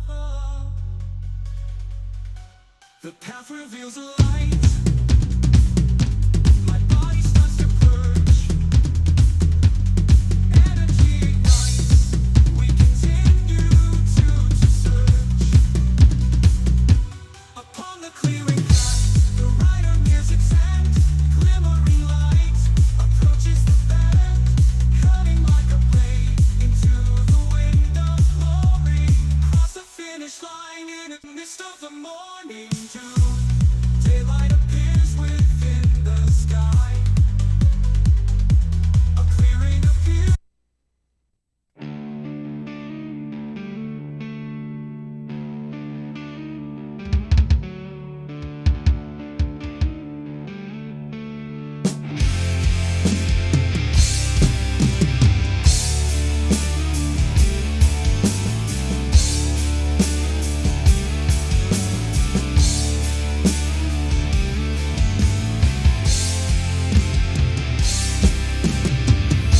Sense of higher awareness,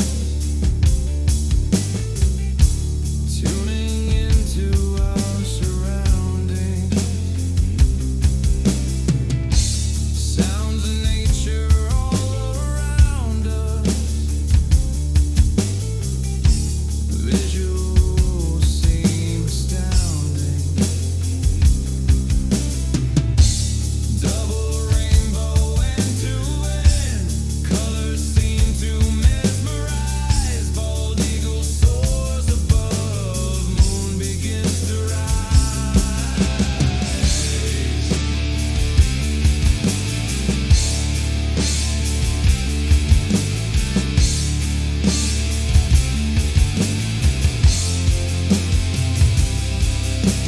Twinkling lights appear above, streaks of shooting stars, tranquility of a campfire, the gentle chords of my guitar, connecting with spirituality, a peace felt within, comfort of surroundings, goosebumps on my skin. Nature calls to me, bonding with Mother Earth. Meditation makes connection, sensory birth. Wolf howls beneath moonlight, autumn leaves falling, embracing my surroundings, answering the calling.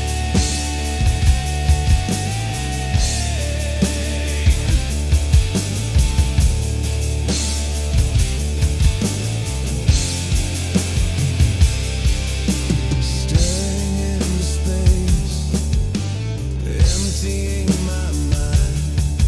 No outside noise, distractions. Our auras now aligned. Sound surrounds me, tuning to her frequency. Sense of peace and tranquility, releasing all negative energy. Emergence of serenity.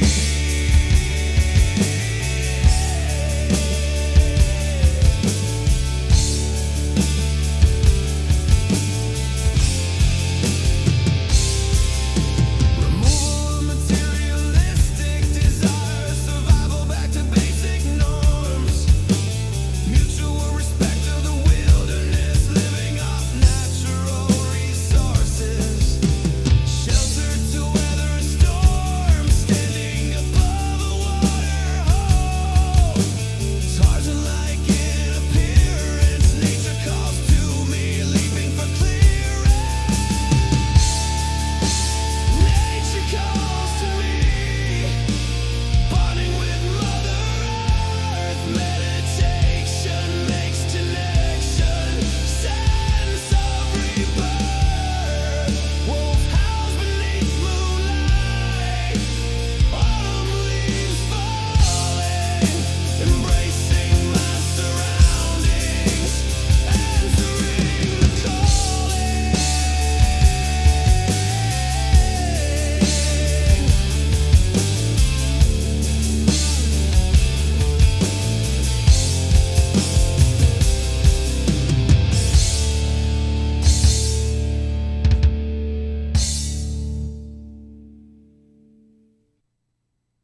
gather in the fields, the fall's harvest to complete.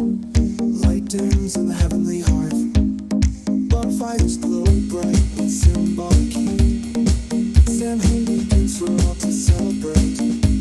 The physical and other world to interact. Blessings for the new harvest, fires to seal their yearly pact. Pumpkins smiling through our house, bidding their way in the dark. Spiders bounce on their glittering web. Dogs can be heard as they begin to bark. Shadows in the distance, the source yet clear. The moon shines brightly, howls in the night, I tremble with fear. Can you wait? The jack-o'-lanterns, children all dressed in their Halloween guise. Traditional parties, merry monster mash. Everyone dressed in their best disguise. Ghouls and zombies walking through the streets. Superheroes but not skipping a beat. All dressed in their costumes, ringing or knocking. It's time for trick or treat. Old house sits at the end of the road. Creaks can be heard from the rusty gate. The door opens as backs depart. The place seems haunted. Should we investigate? We enter slowly using our backlit phones as we approach the stairs. A voice screams loudly, "Get out and beware!" Candy's hold on its ceiling, quiet music plays from the TV. It's time to make popcorn, but what could that be? The movie just started. It's just the Michael Myers theme. Time to let's enjoy the night. My favorite movie, Halloween. Candy awaits in the jack-o'-lanterns. Children all dressed in their Halloween guise. Traditional parties, merry monster mash. Everyone dressed in their best disguise. Ghouls and zombies walking through the streets. Superheroes but not skipping a beat. All dressed in their costumes, ringing or knocking. It's time for trick or treat.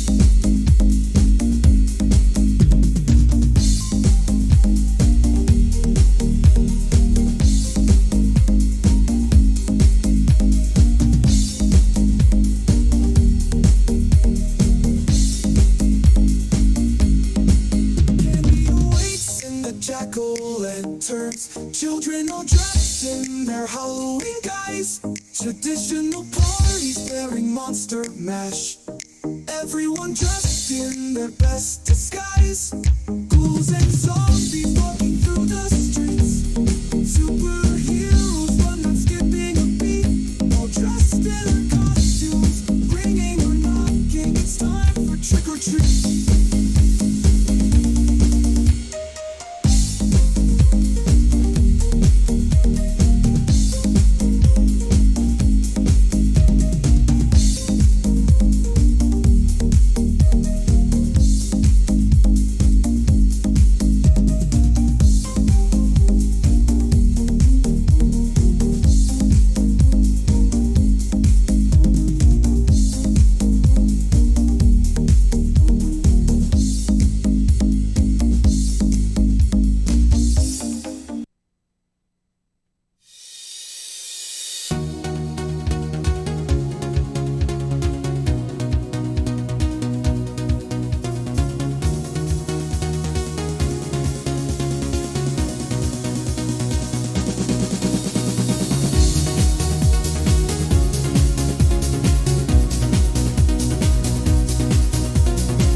Of higher awareness, tuning into our surroundings.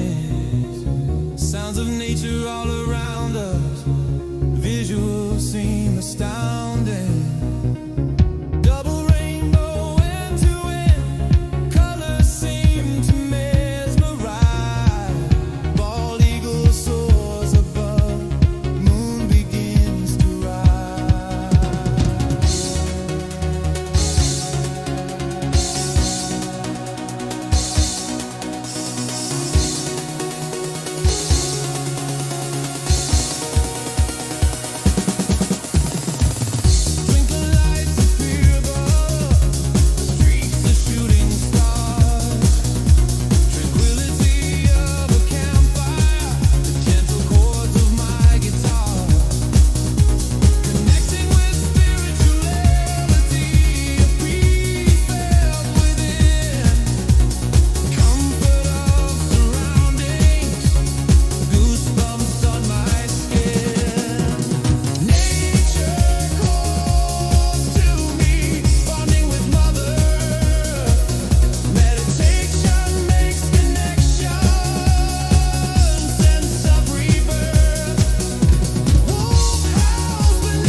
outside noise, distractions.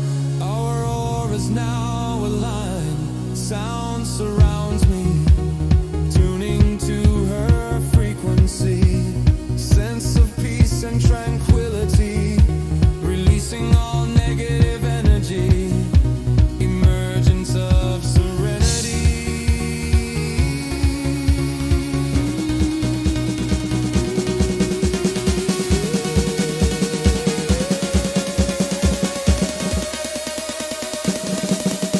Removal of materialistic desires, survival back to basic norms. Mutual respect of the wilderness, living off natural resources. Shelter to weather a storm, standing above a waterhole. Tarzan-like in appearance, nature calls to me, leaping for clearance. Nature calls to me, bonding with Mother Earth. Meditation makes connections, sense of rebirth. Wolf howls beneath moonlight, autumn leaves falling, embracing my surroundings, answering the calling.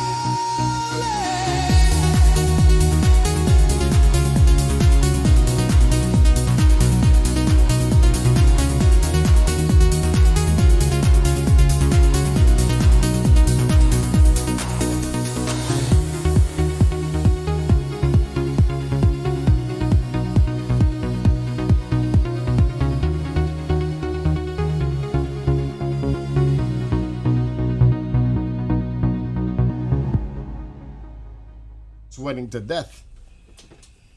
Oh. Whew. That's a little rough.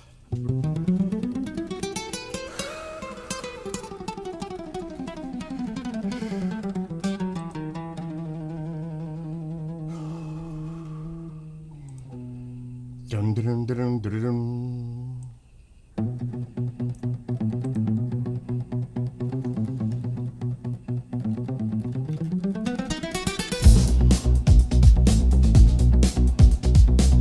Wow, I am like sweating.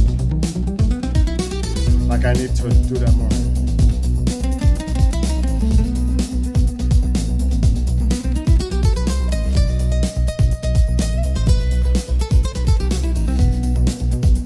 In the beginning, In the beginning, do we know when it began? Questions of our origin, garden with a woman and man. Stories of creation, written by global societies. Ancient texts and manuscripts, religion of different varieties.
a form of our creation.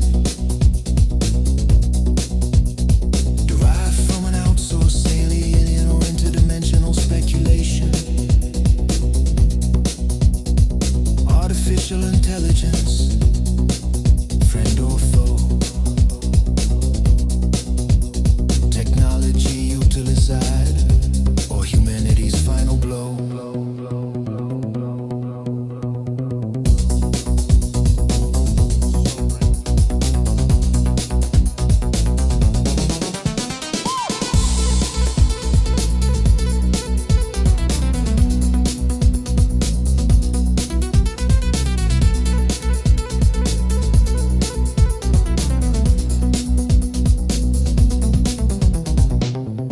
Survive our own instincts, genetic code of war,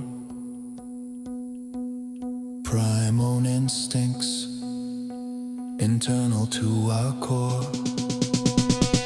All differences set aside, developing breakthrough technology. Our next stage of evolution, life beyond for humanity.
Pour some sugar, make me hot, sweet as you can be, hits the spot. Makes me crazy, tastes so good, you make it better, as it should. Serve it every day, love the way it swirls, moving side to side, rapidly as we twirl. Starting off cold, your touch with its magic, don't let it go, wasting would be tragic. You drive me crazy, can't do it without you. He fills my body, you are my loco latte. Love you every day, I can't live without you. Together we are one, we are loco latte. Hey, always so smooth, you look so fine. Nothing else matters, I know that you're mine. Feeling so good, love how you look from top to bottom. I know I am hooked. Take you to bed, ready to have some more. Don't need any covers, it's you that I adore. Never leave me alone, always at my side. Let's mix it up together, my eyes open wide. You drive me crazy, can't do it without you. Look on my body, you're my loco latte. Love you every day, I can't live without you. Together we are one, we are loco latte.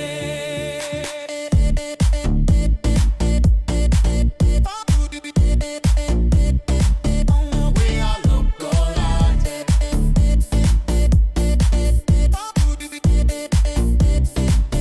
We are loco latte. Pour some sugar, make me hot, sweet as you can be, hits the spot, makes me crazy, tastes so good, bitter as it should. Serve it every day, love the way it swirls, moving side to side, rapidly as we twirl. Starting off cold, your touch with its magic, don't let it go, wasting would be tragic. You drive me crazy, can't do it without you.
we know when it began?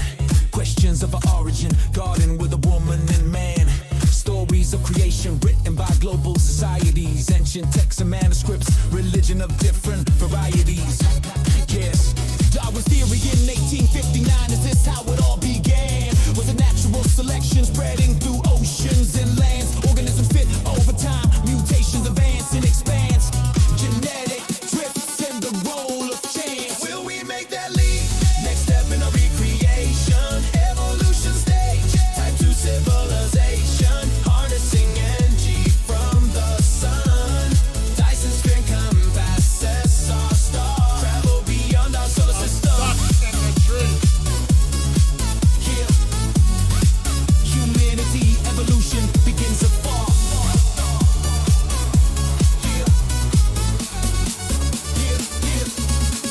Non-human intelligence, a form of our creation, derived from an outsourced alien or interdimensional speculation.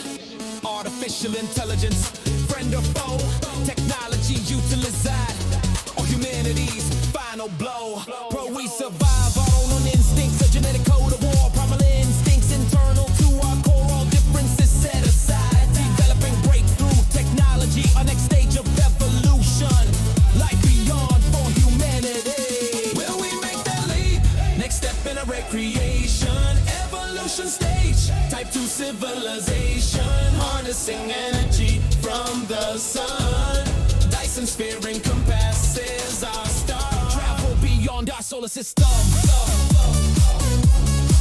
Yeah. Humanity, evolution begins afar. Yeah. Yeah, yeah.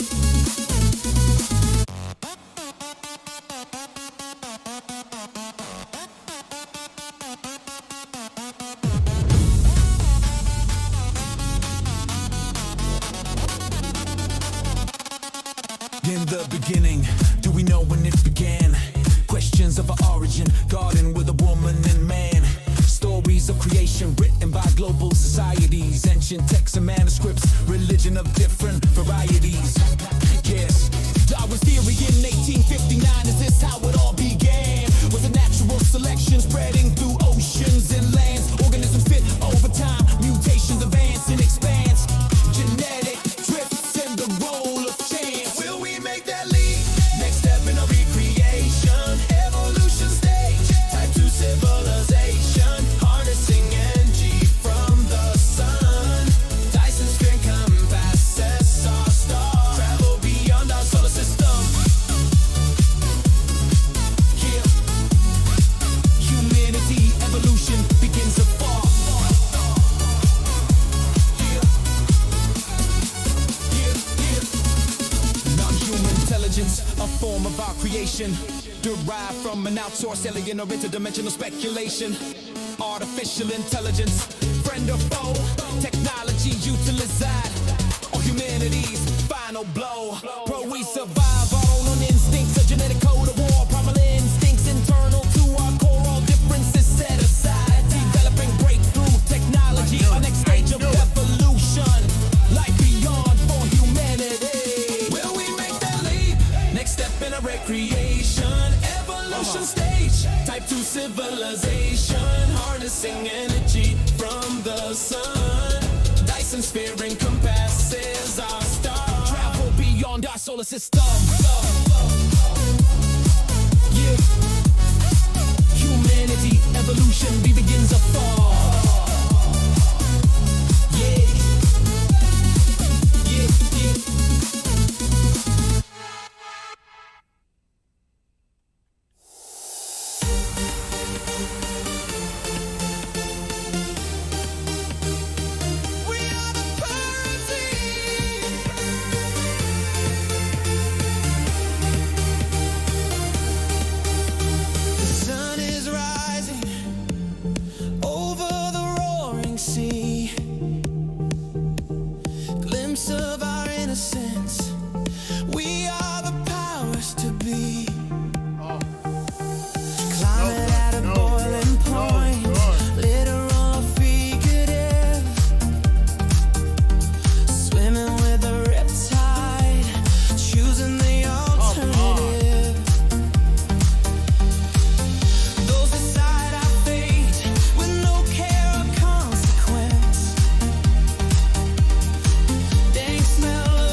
Why am I keep taking off? Decades of denial, a mission of proof. Top secret clearance, obstructing the truth. How long have they been here? Where do they come from? Is this just conspiracy? Do they think we are dumb?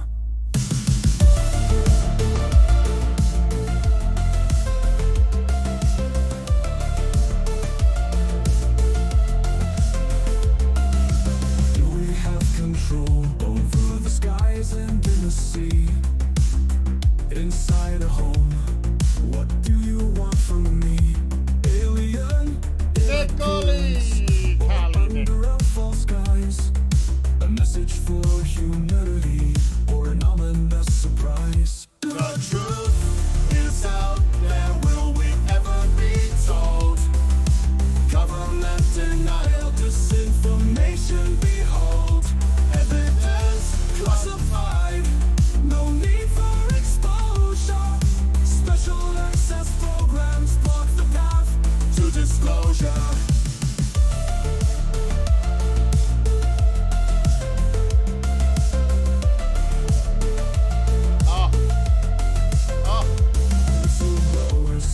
I started at 7:30 this morning. Fire and scrutiny, threats and intimidation, doubts of credibility, sown by those denying the truth. Disinformation campaign, falsified propaganda, attention starts to wane.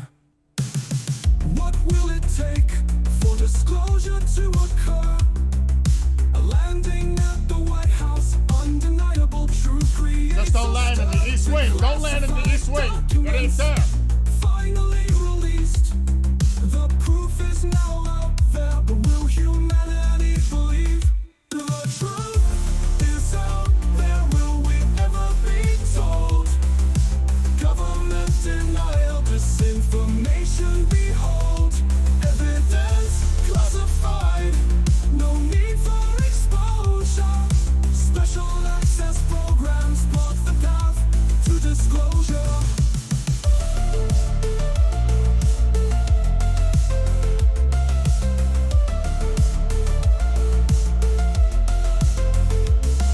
I need a break. We have to forget. The monarch wants it in his name once the ballroom is done. That's what the monarch wants. In the name of... Jesus Christ. I'm telling you, this shit is getting cray-cray by the day.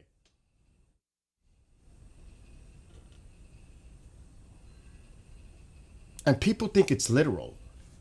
It's figurative. You know that, well, he's not a king. No shit. Are you that stupid to take it literal? Duh! I mean, what the hell? Is like really, are people that... Well, he didn't mean it literally. No, I mean, what? But you could give Argentina $40 billion only if they re-elect the current person that he wants. Otherwise, nope, you're not getting it. Do you know how much it costs to extend the ACA? $35 billion. But yet he gives Argentina 40. So we give Argentina, but America first. I thought it was America first. Oh no, we need the beef. But what about our cattle farmers? Wait a minute, but we need the beef to lower the beef prices. But wait a minute. So you'd rather do that than give people health care and extend that for a year? No, we got to give Argentina 40 billion instead of spending the 35 billion for health care. Does that make any sense to anyone? Because that's what it comes down to if you do the homework.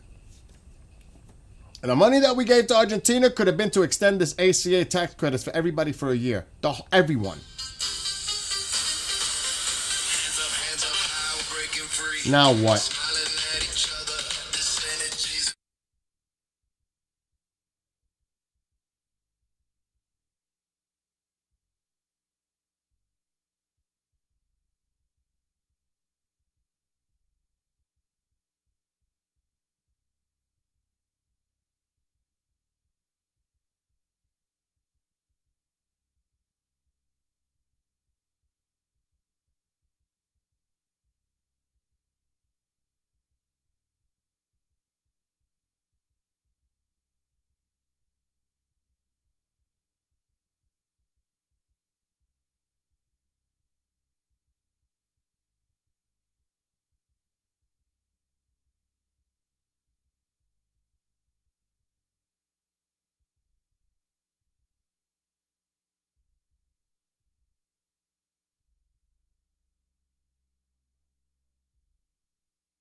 I just told them,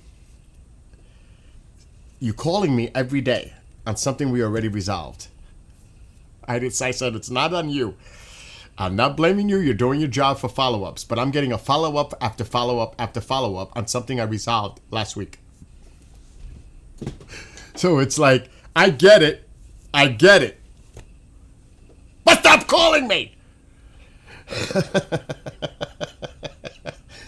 Oh my gosh. And you know what's crazy, Nick? Because I think you and KJ's out in a yard sale. Either that or he's buying Welch's grape gummies.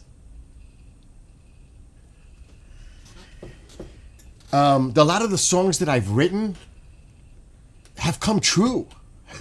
The lyrics, like The Power of Z, I wrote that shit months ago. And what happened on Tuesday? The Power of Z. For real. A lot of my lyrics, and I think that's why a lot of them are doing good, because a lot of them people are connecting with, and I wrote this shit a long time ago. It's like I'm a fortune teller when I write my lyrics. And a lot of my lyrics are like coming to fruition, despite what 30% thinks, or 35% thinks. 65% is like, oh shit, this guy is on the money with his music and his lyrics. You know what I'm saying? The other ones aren't so happy. But a lot of people are starting to like connect with my songs, because that one, the one Denial of Truth, because I can monitor what's going on with my songs. Denial of Truth is like, and Unity is doing well. A lot of the songs that have like the lyrics of those contexts, somebody's paying attention. I'd be shocked if I heard it at a future rally. Oh my gosh! People are listening to my song on the streets.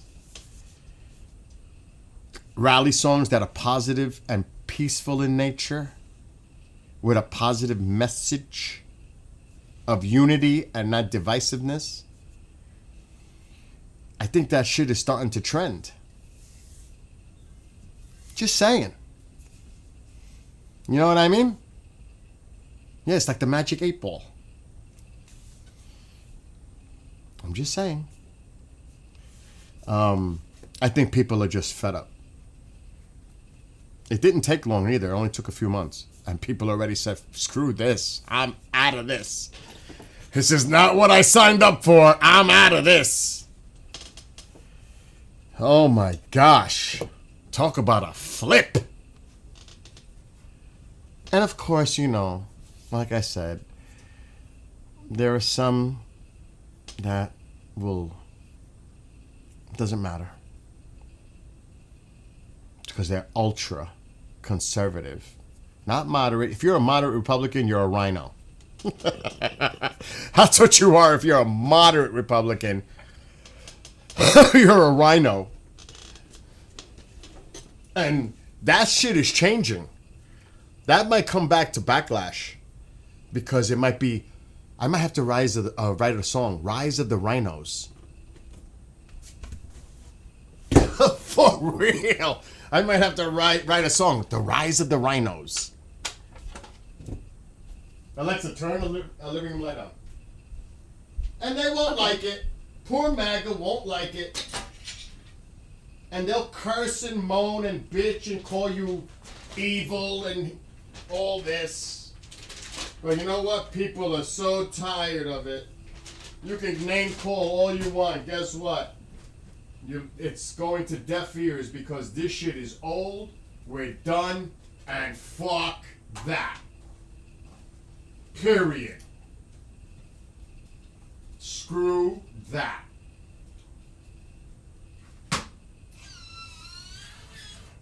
I actually gave it a shot. And a lot of independents there. We gave it a shot. Well, a year later, hell no.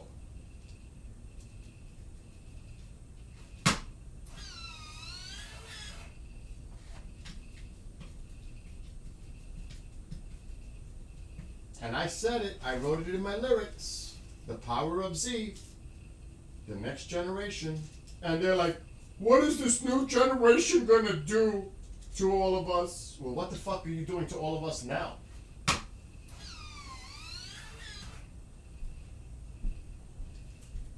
It's like, boo-hoo, boo-hoo, boo-hoo. You're about to go. The ride is over. The ride experiment is over. You could see it. The end is near. Alexa, shut living room light. The end is near. I didn't find any cameras within the living Alexa, room. shut living room light. Okay. The experiment is over because people are tired.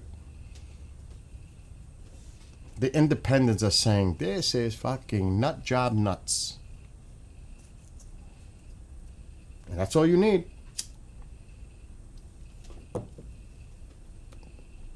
That's all you need. Did you see the stats of what happened on Tuesday? Have you looked at how it broke down? It was crazy across the board. Men, women, Hispanic, Black, Asian, young. It was like a complete across the board. People were like, what the is going on?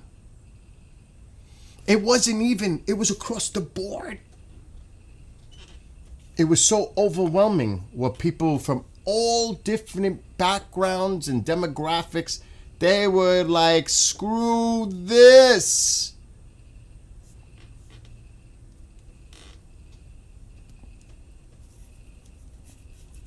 And they are worried. They're worried. You know the little experiment in Texas that started the whole thing with this gerrymandering? They're worried now that those lines they redrawn are not going to work in their favor. It might have backfired on Texas. Maybe not, but they're starting to worry about those. Because they see what happened on Tuesday. They're like, oh shit. Maybe drawing the lines ain't going to make a difference. People are pissed. Period. Fact.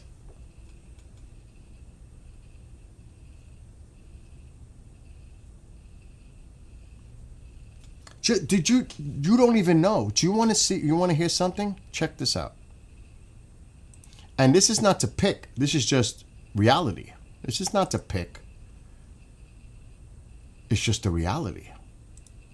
Check this out. Listen to this. That's how cray-cray shit is.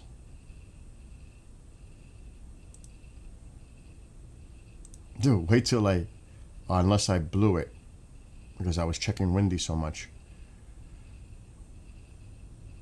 My history. I'm just gonna have to research it. I don't know. See, people don't know a lot what goes on. They only, like I always say, they only watch what's on the news. They're fed, spoon-fed 24/7.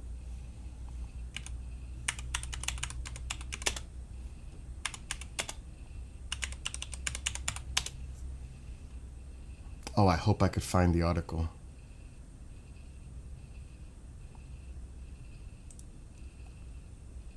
Check this out. Listen to this. Remember, just to put the facts, the ACA to extend would be 30 to 35 billion for a year. That's the number. But listen to this. Why is the U.S. bailing out Argentina?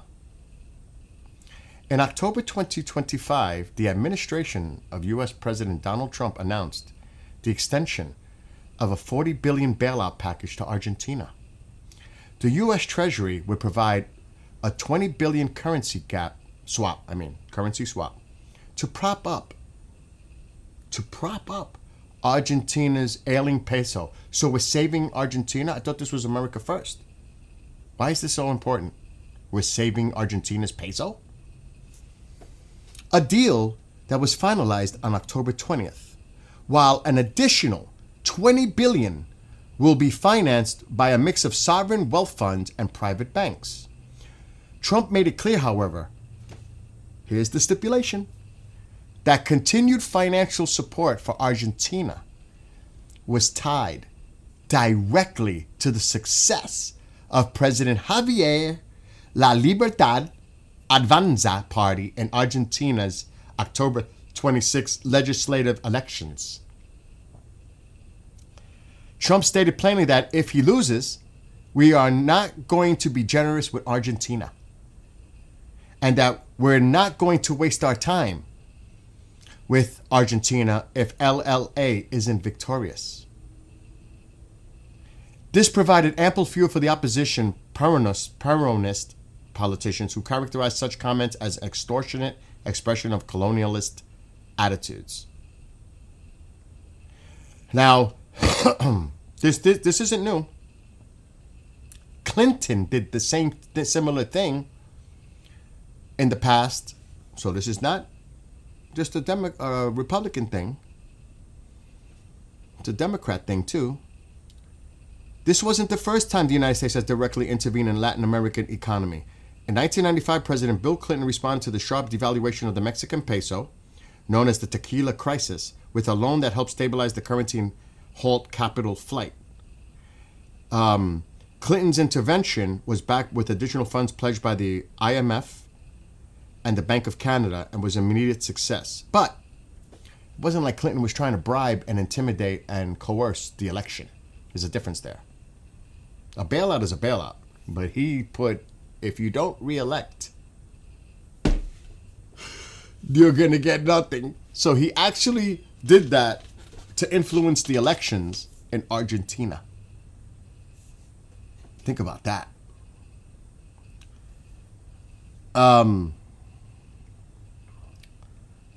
It is cray-cray.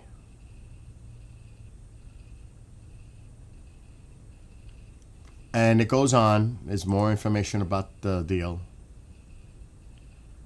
Oh my God. So you're willing to bail out Argentina, but you can't help American citizens for healthcare to extend it for a year. But you could bail out Argentina. That's America first? Is it? Bailing out Argentina when that same money could have helped Americans right here. That shit does not make sense at all because you want to bring beef from Argentina? How does that hurt our cattle industry? They're not happy.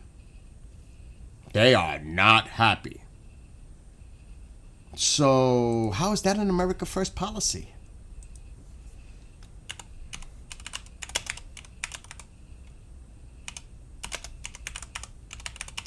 It's just bizarre. And many of them voted for Trump.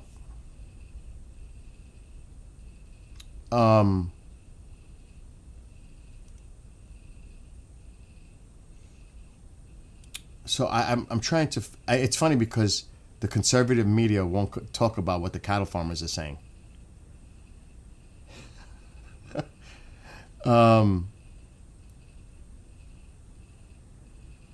And over here, this is from October 30th. Farm state Republicans finally reached their breaking point. And it was about the plans to import beef. For dozens of farm state Republicans who have held their tongues as key Trump policies battered their constituents, that's just one area, forget about other areas. It was the final straw. GOP lawmakers in cattle-producing states unleashed a flurry of calls over the following days to the White House and the Agricultural Department. A small group of Republican senators, including retiring, of course they have to be retiring, because they won't speak unless they know they're retiring. Retiring Iowa Senator Joni Ernst cornered the Secretary of the USDA in a private meeting less than 48 hours after the October 19th comment. This could not go on, they argued. So it's pushing things to the limit. Ways and Means Chair Jason Smith, Republican, and Rep. Adrian Smith, Republican, and another Republican from Florida, along with 11 other House Republicans, warned against Trump's beef move, according to a letter sent to Rollins and U.S. Trade Representative Jameson Greer that was obtained exclusively by Politico. We believe strongly, this is a quote, we believe strongly that the path to lowering prices and stronger competition lies in continued investment at home, rather than policies that advantage foreign competitors, they wrote. So this is getting to the point where it's pushing. It's not good. It's just not good. And there's Brazil and there's so many other things going on. But it's undermining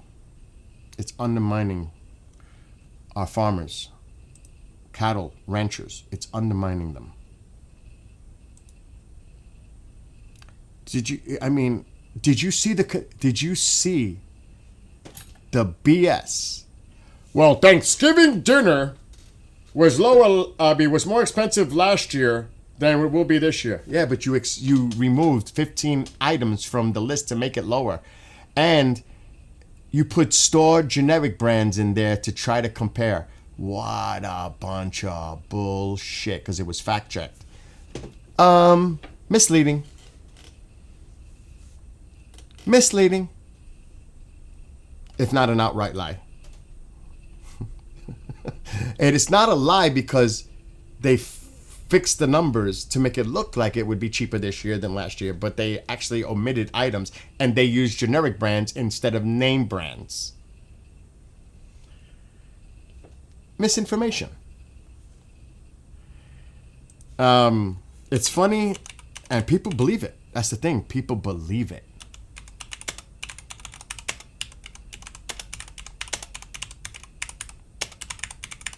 And that's the shit. People believe everything. They are just dumbasses. Because they don't do the research. Here it is. Fact check. This year's basket contains 15 products, 6 fewer than the 21 products in the 2024 basket. If you're counting each individual item, like each can of green beans separately, it's 22 items this year compared to 29 items last year. In addition, items from Walmart's Great Value Store brand make up a greater percentage of this year's basket than last year's, which included a large proportion of name brands. You first of all, you left items off the list and you used Great Value brand instead of name brands to try to bring it like, say that, well, this year's going to be cheaper. Tell that to the American fucking consumer. And they read this and they're like, is he in the loop? Does he know what's really going on? Does he even shop at Walmart to even make that comment?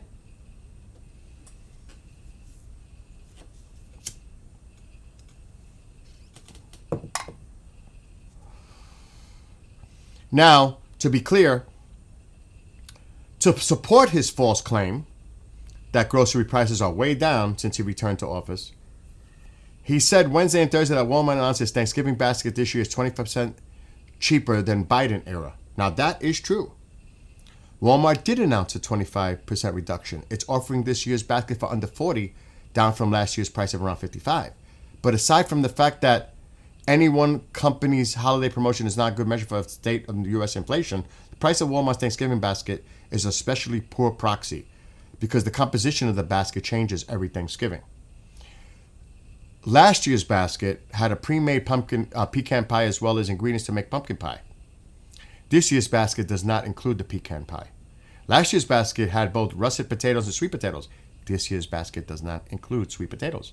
Last year's basket had 2 cans of cream and mushroom soup. This year's basket had 1. And they used generic brands.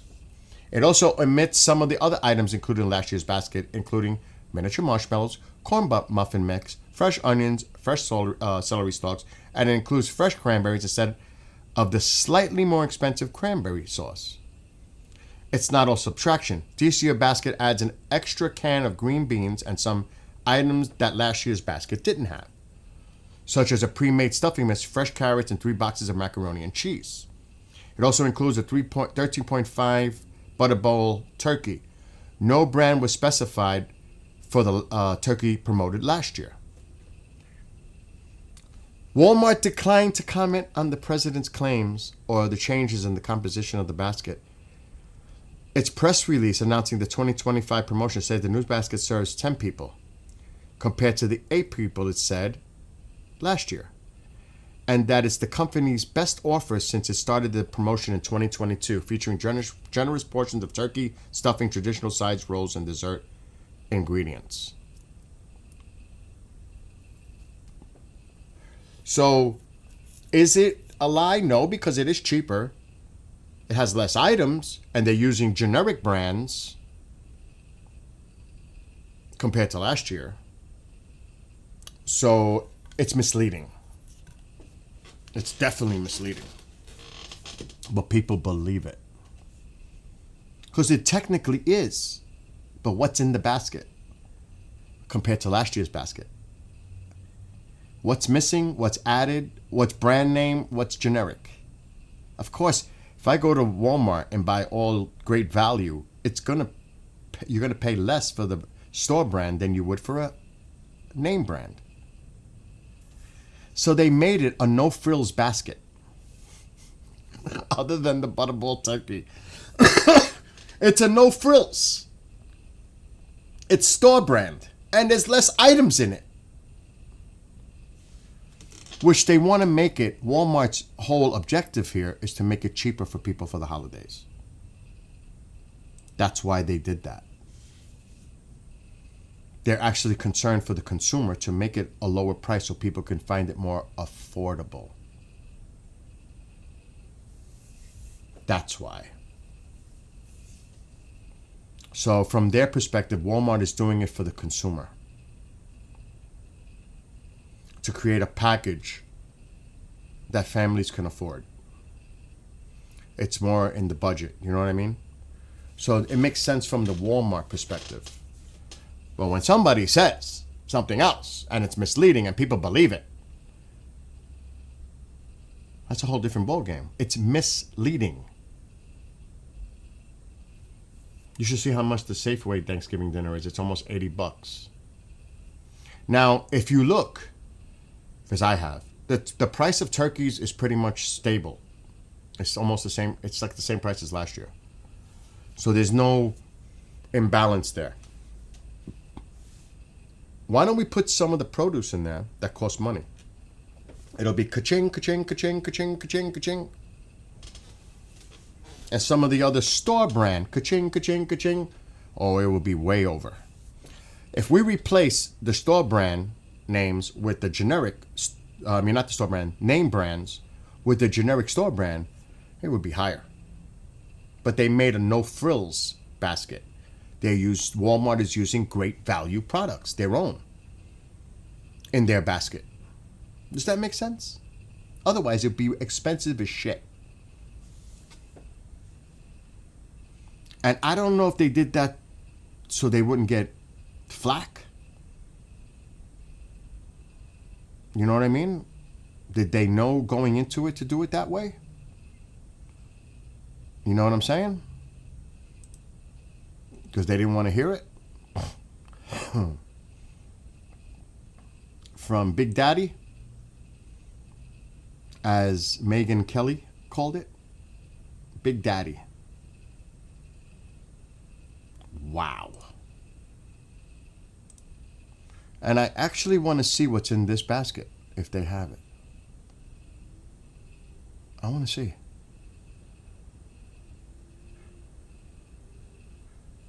In September, average grocery prices were about 2.7 higher than they were a year prior. There's some other crazy numbers out there.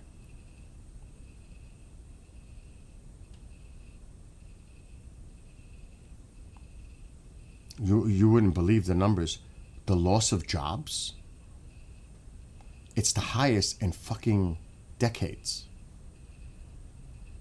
But that has to do with Doge cutting a lot of federal workers, but now the numbers are starting to come out, but not from the government because of the shutdown. I'm definitely going to do a Thanksgiving cooking stream.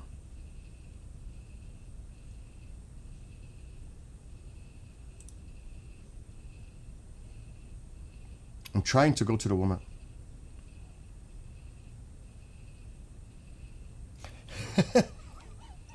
Listen to this. This is from Walmart itself. This is from Walmart. Walmart sets the table early with a Thanksgiving meal for less than $7 a person. Now through December 24th, Walmart's inflation-free Thanksgiving meal is available to shop with options for customers to give or gift a meal. Now let's see if it tells you. Oh my God, look at all the great value stuff. This is what's in it. Oh my God.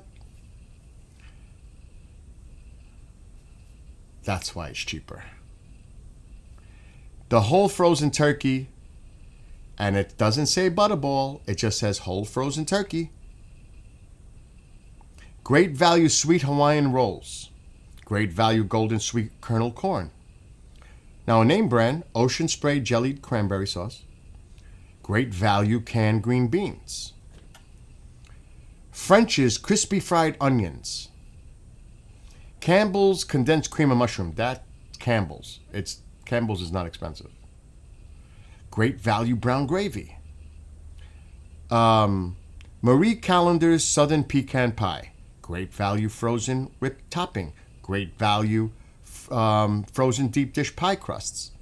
Great value pumpkin, pure pumpkin, the mix. Great value evaporated milk. Jet Puff mini marshmallows, Jiffy corn mix. This is those stuff. That stuff is cheap anyway. There was no real price change with those. Great value poultry seasoning. Swanson chicken broth. How much is chicken broth? No matter what. Nothing. Fresh whole russet potatoes, 5 pounds. Fresh whole sweet potatoes, 3 units. 3. Fresh yellow onions and fresh celery stalks. The majority of that shit is great value, store brand. Store brand.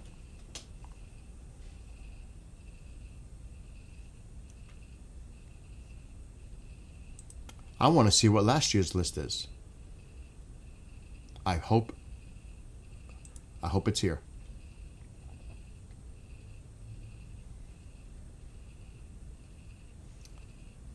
Wow.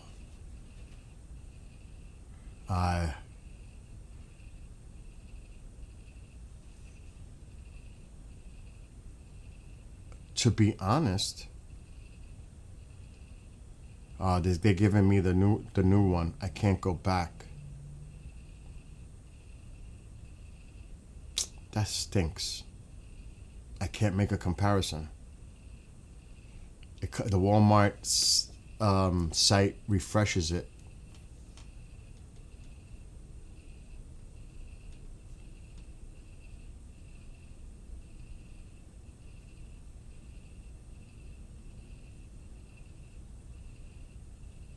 That's not fair. That's not fair. I would have loved to have seen what all the items were for last year.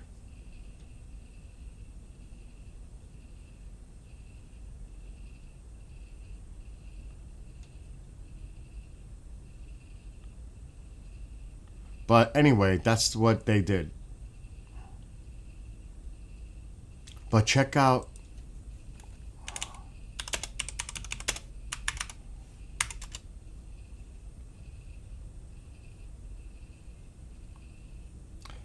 in 2025, American companies have cut over 1 million jobs, marking it as one of the worst years for job losses in decades. Primarily due to the adoption of AI and economic factors like reduced consumer spending. That's never a good sign for the economy. October alone saw approximately 153,000 job cuts, the highest for that month in over 20 years. What's going on with the economy?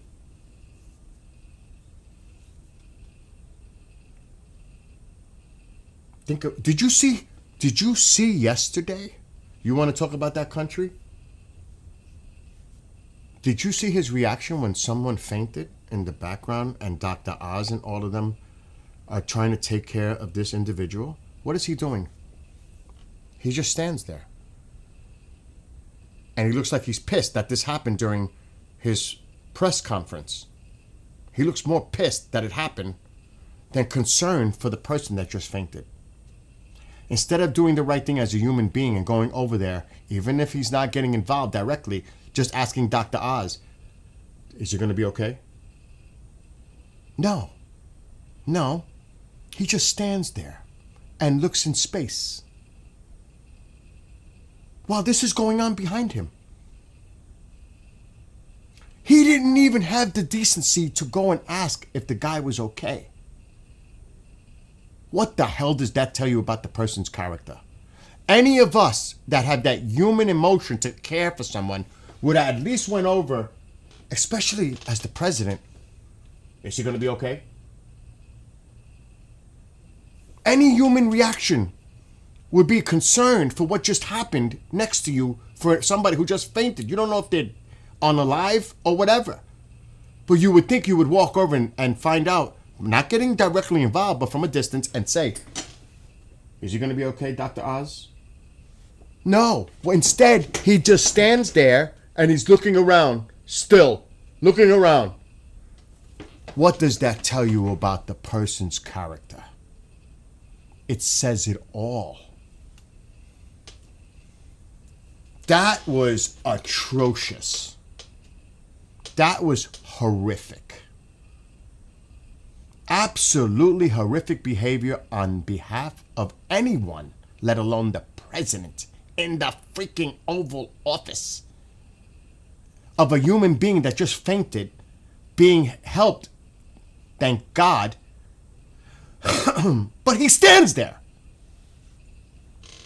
like he's pissed that it happened during his press conference. He's more upset that it happened to him during his press conference than the person that just fainted and needs medical assistance and didn't even have the courtesy to go over there and find out if the person was okay.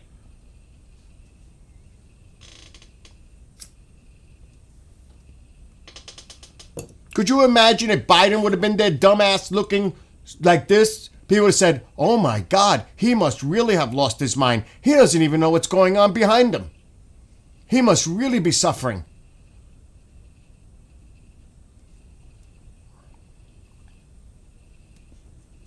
Think about that. That's how cold, that's how kind of cold person he is. Think about that. Don't take my word for it. Look at the video. It's like, oh my God, he didn't even care. He just stood there and looked into space, staring around the room, like looking like he had a pissed off look on his face while this is going on behind him. Not even the courtesy to find out if the person was okay. What does that tell you? You could have been standing back there and fainted and he wouldn't have gave a shit. That's what that tells you. And people don't want to hear it. Too bad. Because open your eyes. Don't be ignorant. Look right in front of you what's going on. The video doesn't lie.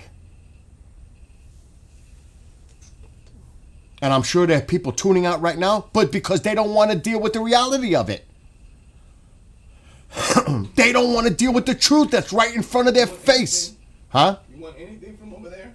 Dude, I don't want anything, but you need to get some medication for that voice. Okay. You need to get cough drops. Whatever. You need to take care of yourself. Okay, bro. I'll see you later. All right. Get your cough drops.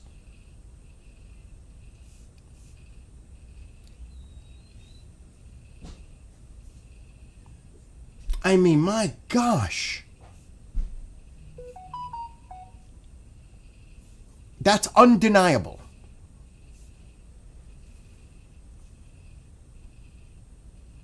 And I don't know if anybody else felt sickened like I did when I saw that. I was sickened. I couldn't believe it. I didn't see it until I got a news clip that came in from an email. Because I don't watch the news. I don't. I refuse because either way, I'm going to get pissed. From either side, I'm going to get upset. I know it. But when I saw that clip come in my emails come through my phone, Just breaking right now. He pardoned Darryl Strawberry. He just pardoned Darryl Strawberry for tax evasion charges. That just came in like I'm saying in an email. It just came in. It just popped up on my screen. And I try to get my news from independent sources, like not liberal or conservative, like neutral, middle kind of a deal. Here it is, breaking. Trump pardons baseball legend Darryl Strawberry.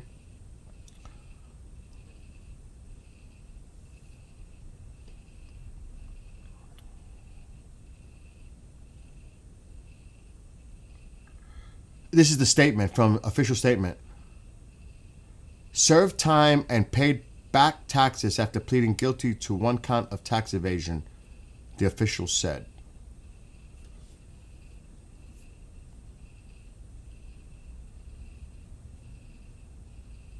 Now, I'm not saying that this shouldn't have happened.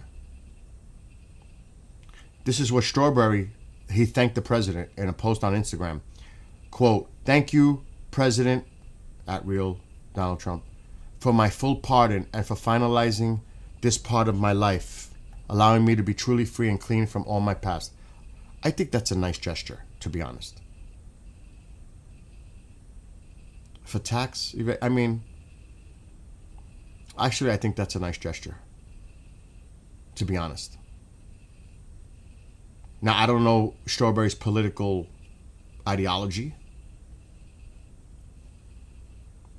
That might have something to do with it. But, I wonder, I'm going to look that up.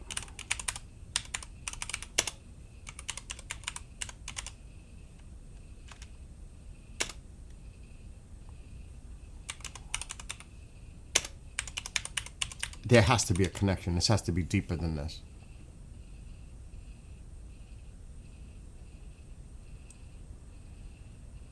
I'm very curious if there's more to this than what I'm reading. I bet you there is. He must have been. And sometimes they say they support him because they're looking for a pardon or something like that, just to get on his good side.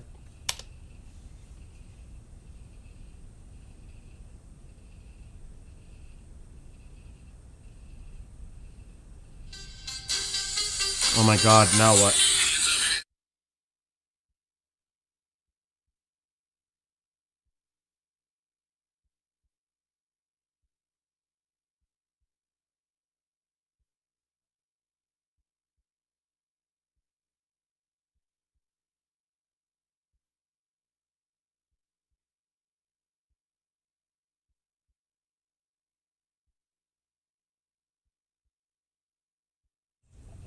Okay.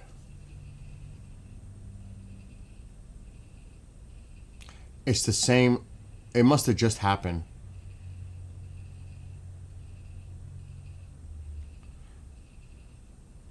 Let me try to look at it. It's the same. They're using the same. All the media, AP, they're all using the same. It must have came from one source, and they're all using it.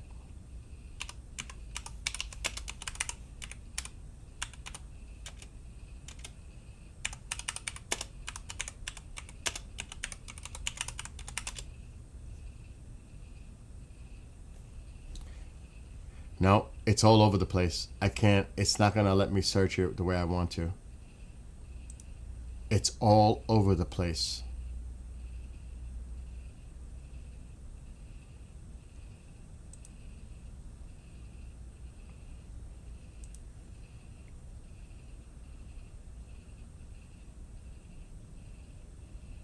It's just breaking.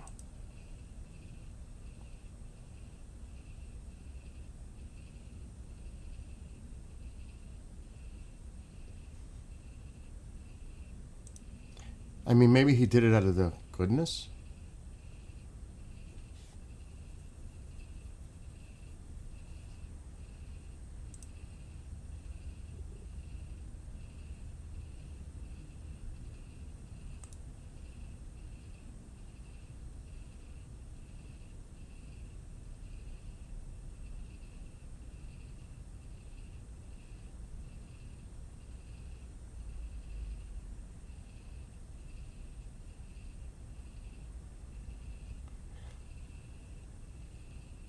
It says here, because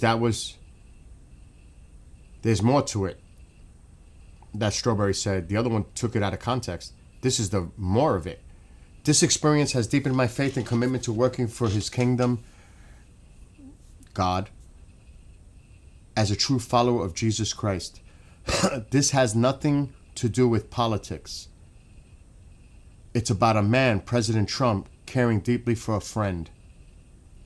God used him as a vessel to set me free forever. I'm free, I'm free. I'm so humbled and thankful. That's what Darryl Strawberry posted. See how the media took it out of context? They didn't put the rest. They're friends. See, on the flip side, see how the media flipped that wrong?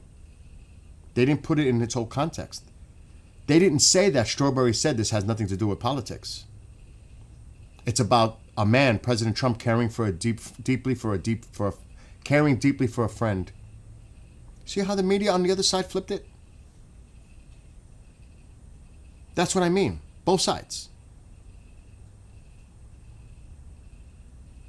That's shameful.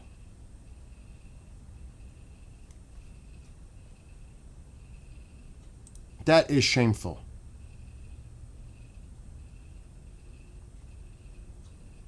Because I just found the whole thing. You see, that's when things are wrong.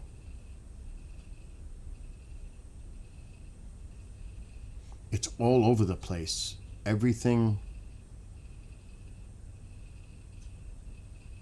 This just happened. And it's the same articles reposting the same thing over and over and over again.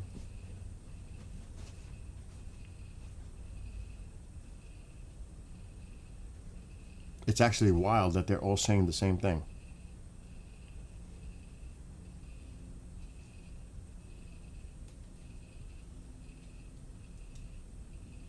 So yeah, that just happened.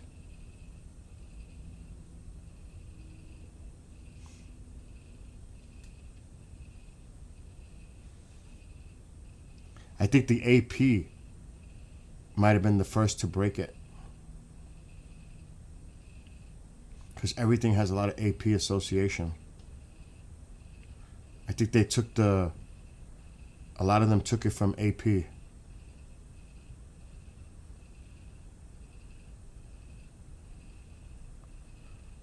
You could search it and you'll see yourself.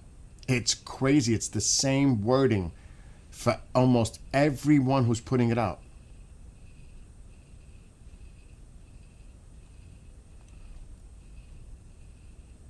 Oh, wait a minute. Wait a minute.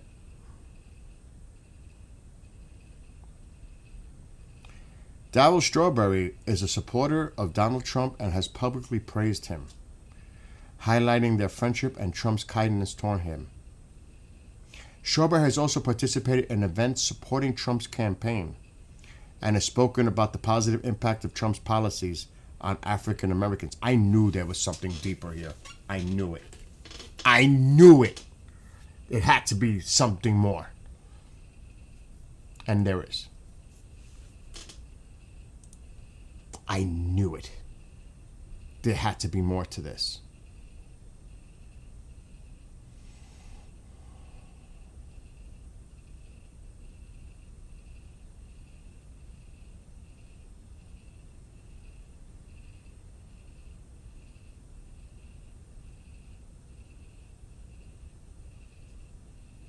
He's been through a lot though, Strawberry.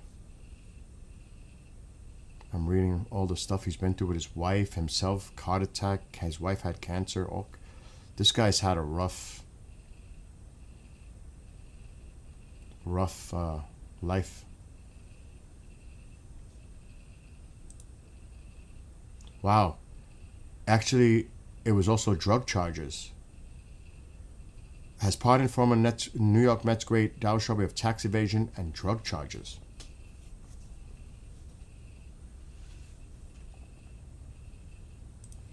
But he was out there. I knew there was something deeper here. I knew it.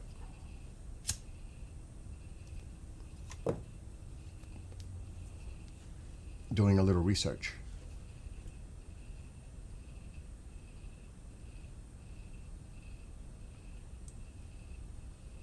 Let me see. There's always a catch. Always a catch.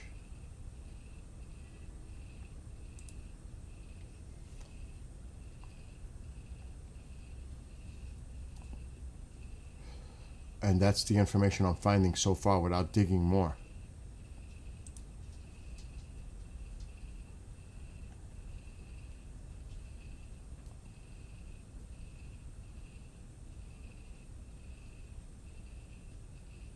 Oh shit, there's more than that.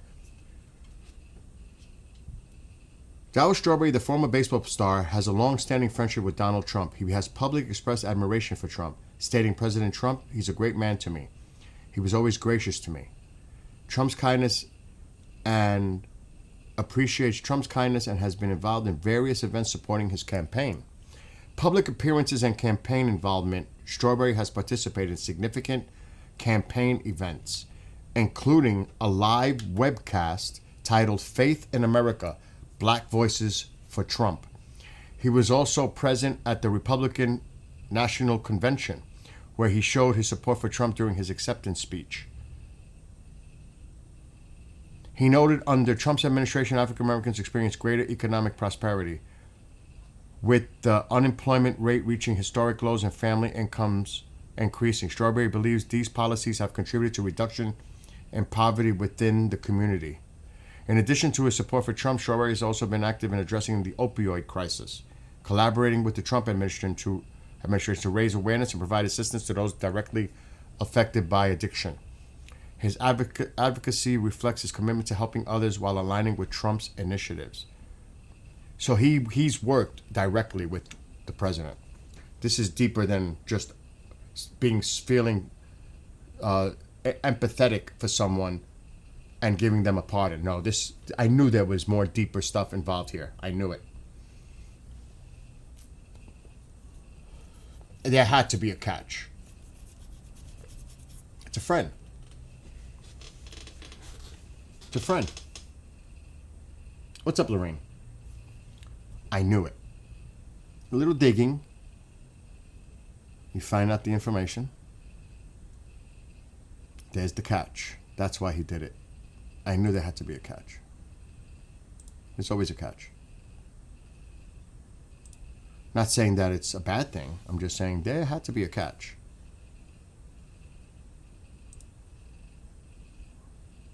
And there was.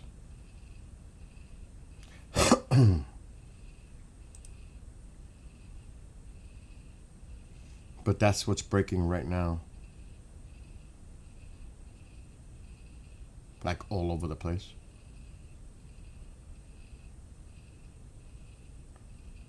I'm checking my email, see if anything else crazy is going on.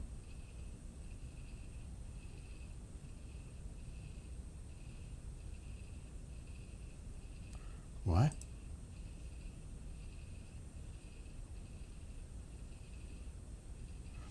Here's an email. Not that this is Central Hudson, my utility company. It's a generic email to customers. Heat program opening update. Dear customer, we want to inform you that the opening of the federally funded state-administered Home Energy Assistance Program, HEAP, has been delayed due to the ongoing federal government shutdown. It is postponed until further notice. And this is coming from the utility company. We understand how important this assistance is to many households, and we're here to support you. Central Hudson offers several payment assistance programs, including deferred payment agreements, budget billing, and our Good Neighbor Fund. For details and eligibility, please visit our website. So that email came in for those people that get assistance to help them pay their utility bills, I guess. I guess that's what heat AC/DC Power Up Tour 2026. I'm getting all kinds of crazy emails. Not that I would go see them.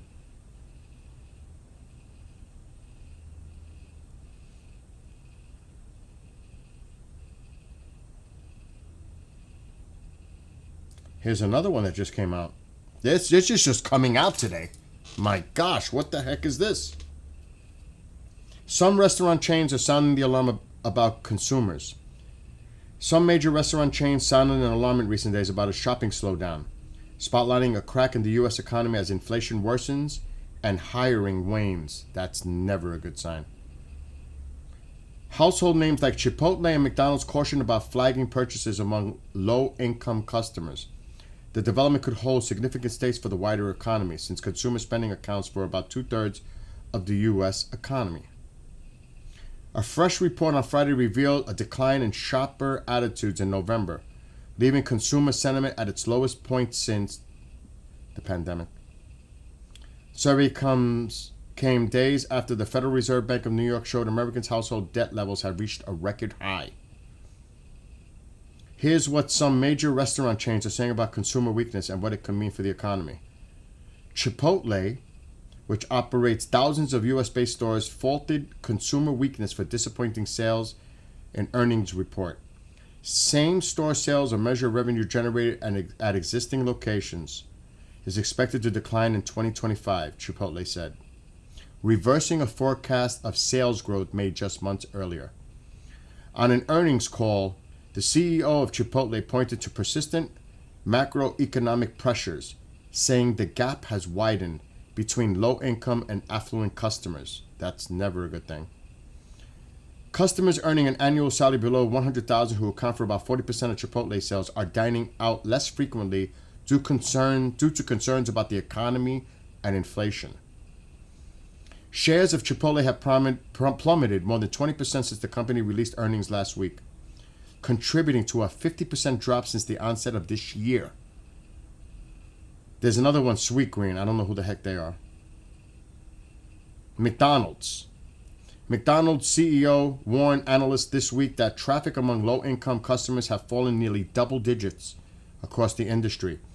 Traffic among higher-income shoppers has grown, butt-resting the company's revenue. In all, the same-store sales increased 2.4 over the year ending in September, marking a slight dip from 2.5 year-over-year growth from last. The losses with low-income shoppers have come alongside a steady increase in prices. The average of a McDonald's menu item has jumped 40% from 2019 to 2024. The company said it's absorbing the cost of some extra value meals in an effort to ease prices for cash-strapped customers, because now there's a big increase on their prices. Wingstop, I don't know who that is. So it talks about how big restaurant chains are freaking out because they're seeing sales decline.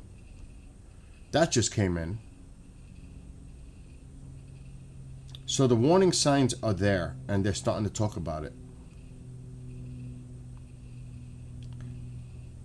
Justin, this was this morning because I didn't read my phone. The Trump administration has asked a federal appeals court to issue an emergency stay of a judge ruling ordering the administration to fully fund SNAP. So they're actually fighting a judge's order, an appeal, an emergency stay, not to pay for SNAP. That's what it just says. The Trump administration has asked a federal appeals court to issue an emergency stay of a judge's ruling ordering the administration to fully fund SNAP.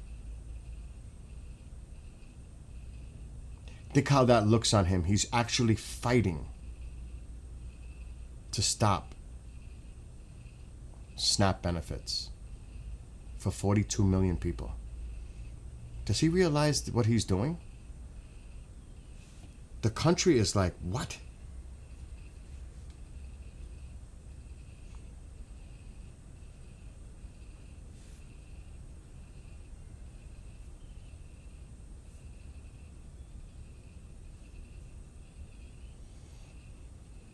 Oh my God, I don't even want to read the comments because it's not good for him.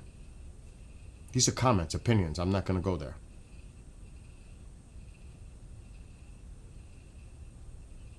And I could tell you right now, there's not one MAGA person responding to support what he's doing.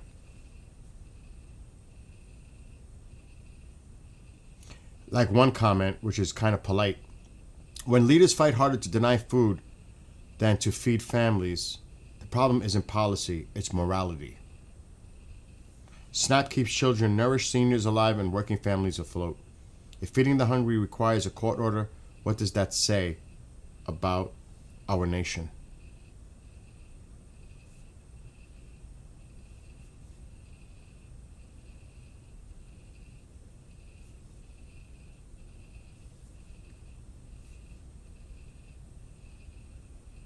Wow, I'm telling you, there's not one positive message toward this.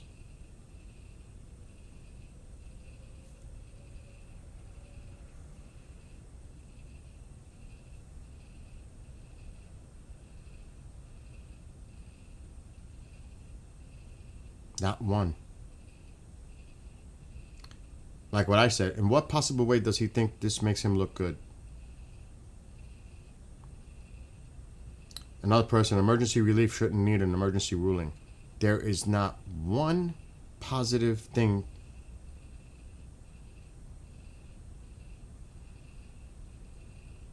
Oh my gosh.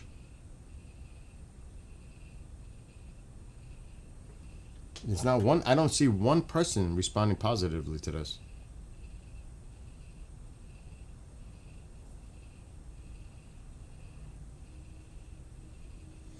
Another person says they have money for other countries, ballrooms, ice, and private jets, but not for SNAP. Make it make sense.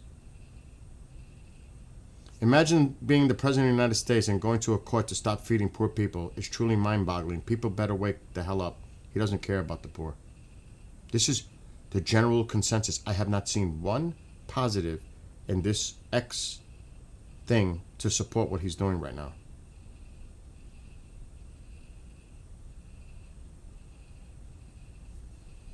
Not one. Doubling down on starve the country at Thanksgiving really isn't a great look.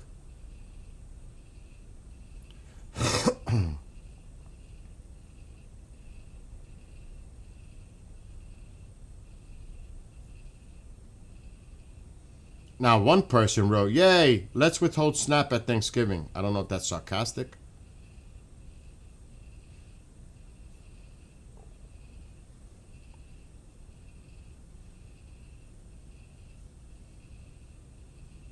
He's starving his supporters. Will their hunger... Oh my God. Using starvation as a bargaining chip is next level. And I can't say... Oh my God. Your Honor, starvation is the American way. And this is what I said. $40 billion to bail out Argentina, but F Americans in need. That's the message. Seems to conflict with America first. I was just saying that. At least somebody mentioned it.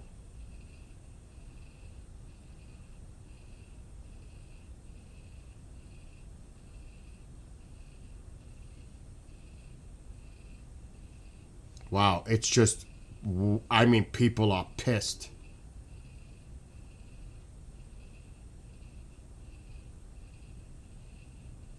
The cruelty has no limits here. It's cruelty even for your fellow Americans. And we are okay with this? Imagine fighting for people to starve. Oh my God.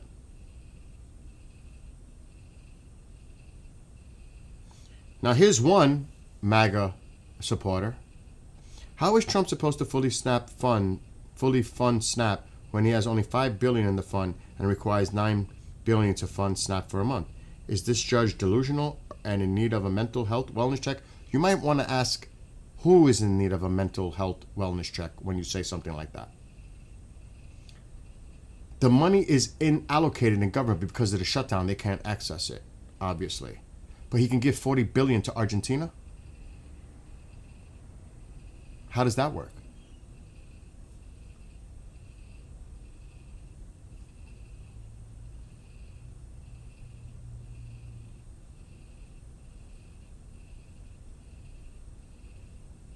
And some people are being really sarcastic.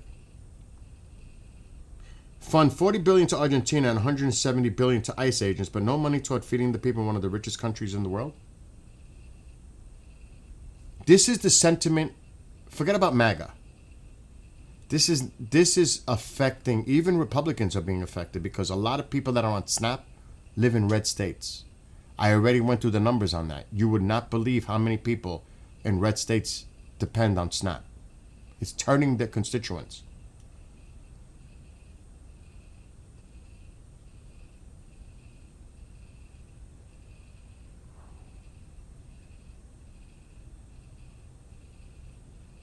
I mean, I am telling you, I only found one MAGA response so far.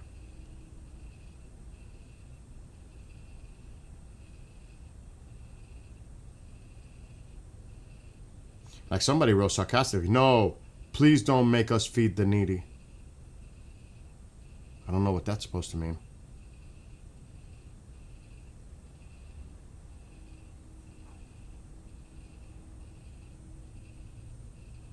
I am telling you, everything is negative.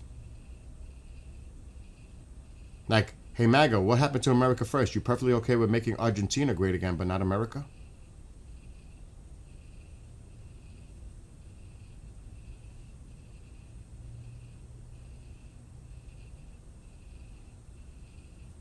I am telling you, all the comments.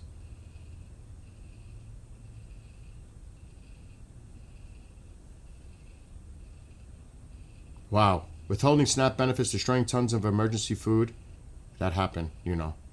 For other countries, they actually destroyed the food that was going to go out for the U.S. aid. They actually destroyed it. Canceling funding for food banks. USDA cancels $18 million in funding for school meals and food banks in Minnesota.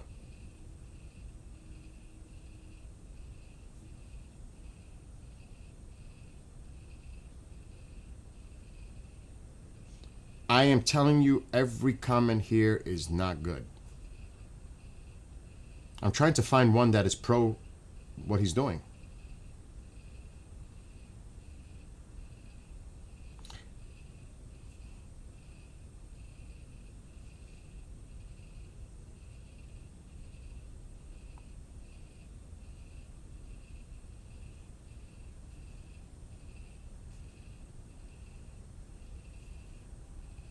Exactly what somebody wrote here. He's appealing the decision to feed people.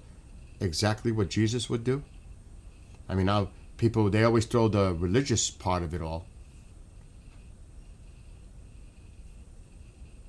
And I'm telling you, everybody's saying cruel, cruel, cruel. I am telling you, this is just not good. I can't find one positive thing by someone that is a MAGA supporter.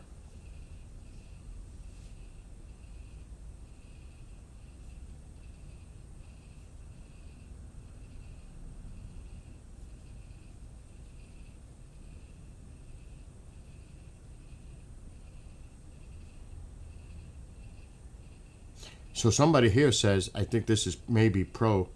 This judge is wrong. Judges don't control the purse strings. He should have ordered the Senate to meet and not leave until the government was funded. And another person, what? This is Grok. This is Grok.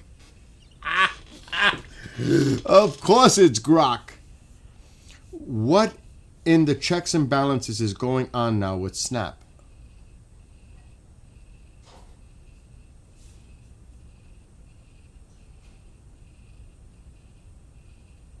Elections have consequences.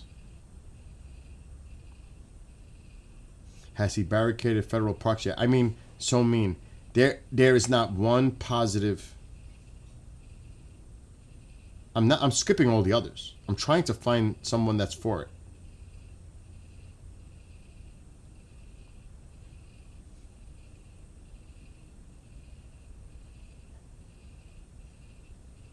Here's someone that was MAGA. Oh, I can't get with this guy. People are hungry.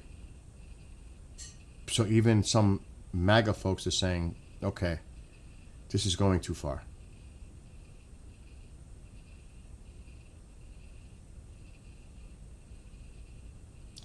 The word cruelty is coming up everywhere.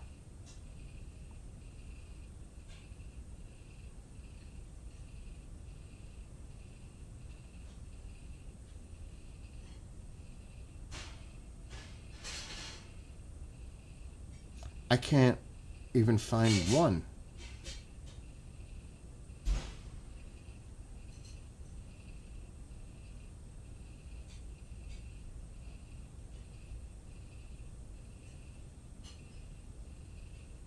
Now there is one. Democrats just reopened the government. So there's one I just read. Very, very, very in the minority on this.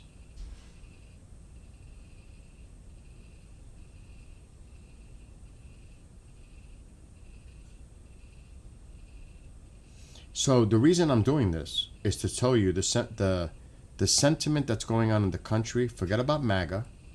Forget about the Democrats. The independents are losing their minds. I mean, that's what's going to hurt the Republican Party moving forward. They're really alienating people.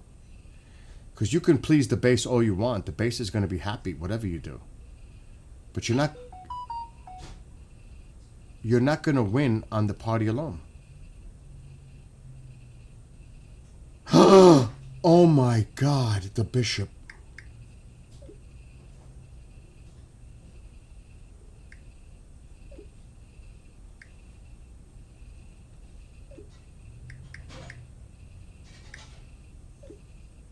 No show tonight. Wow, the news he just gave me was shocking and I had to put the phone down. What's up, Jim?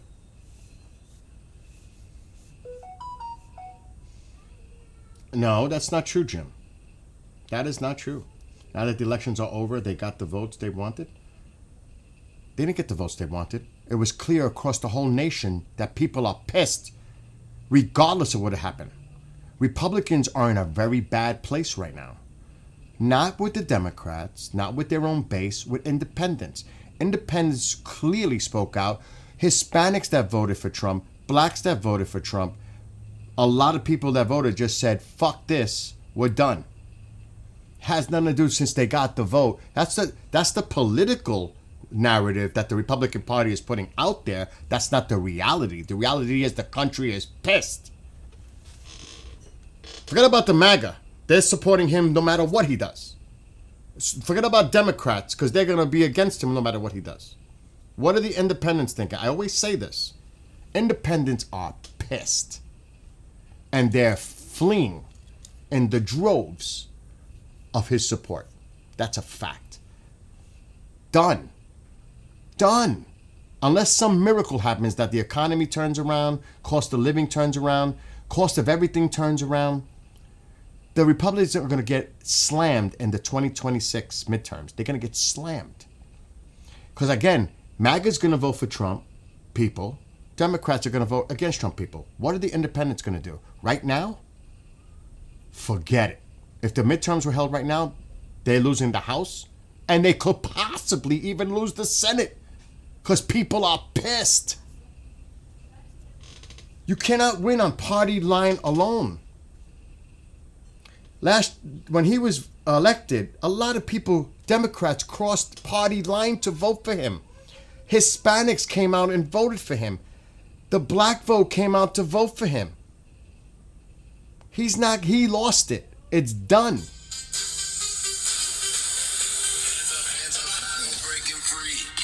Gary, I'll call you back in a little while because I'm live streaming right now. I'll give you a buzz.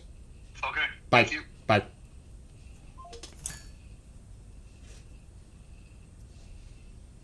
I mean, if you take the pulse, they lost in red areas. In areas in Mississippi, Georgia, other places where there's no way Democrats should have had a chance. People are pissed. Republicans, moderate Republicans are pissed. They can't even do town halls without getting yelled down. Why are you not looking out for us but following the line of what he tells you? Because if you look at the numbers, people on Medicaid, the top 10 states, 7 or 8 are Republican. Federal aid coming to states that are red. Federal aid. 6 of the 7 top, other than New Mexico, are red. SNAP. A lot of red constituents. It affects everyone. It's not a partisan thing. People are pissed across the board, regardless of party. That's what this showed you. It wasn't even close.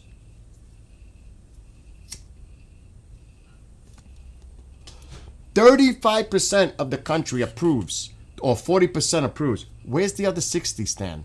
Where do the independents stand? That tells you everything, how independents have totally said, screw this. This is not what we voted for. We were told this. That's like a lot of politicians. They make promises and they break them, regardless of party. They break them. They don't do what they say. Like the one in New York City, oh, they got a surprise coming. He promises all this stuff. That shit ain't happening. They're gonna have a wake-up call in New York City. Free buses, free this. What do you mean free? Nothing's free. Someone's paying for it. And you're gonna charge the people, the businesses in New York, more taxes? You know what they're gonna say? Screw this. I'm out of New York City. We're leaving. We're going somewhere else where it's cheaper. So on the flip side, you have that reality. They're not gonna stay. You think they're gonna stay if they're gonna have to pay higher taxes? No way. They're gonna flee. Yes, Jim. $40 billion to Argentina to bail them out, but you can't help American citizens here for healthcare. That costs 30 to 35 billion for a year. But you were able to bail out Argentina because that's your friend. That's your buddy. Maybe they'll bring some beef over, bring the prices down. What does that tell the cattle ranchers here in the United States? America first. What kind of policy is that? Because his buddy in Argentina is a big supporter. He's my friend. What about the American people? They're not your friend? You're not hurting blue states. You're hurting everyone. It's craziness. And that's why I was reading that X post about, the majority of people, and there were even some MAGA that are like, this ain't right. Even MAGA people are admitting it's not right because it's affecting MAGA people too.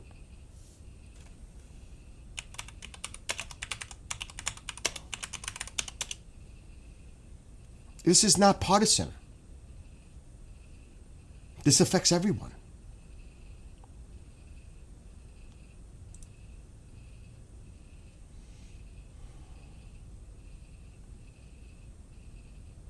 Oh my God.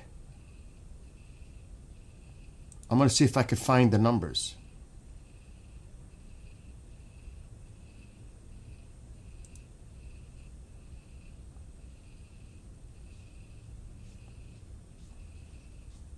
And break it down. Remember, when you see numbers, it's per capita. Mira, What? brownie. It's in the house.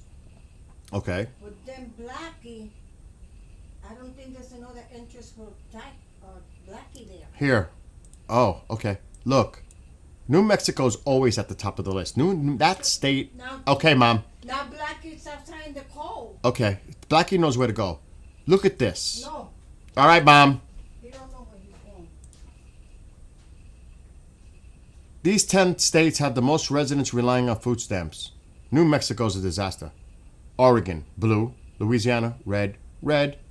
Red. Red. Blue. That's close. I would call almost Pennsylvania blue, but it's kind of purple. Illinois, Nevada.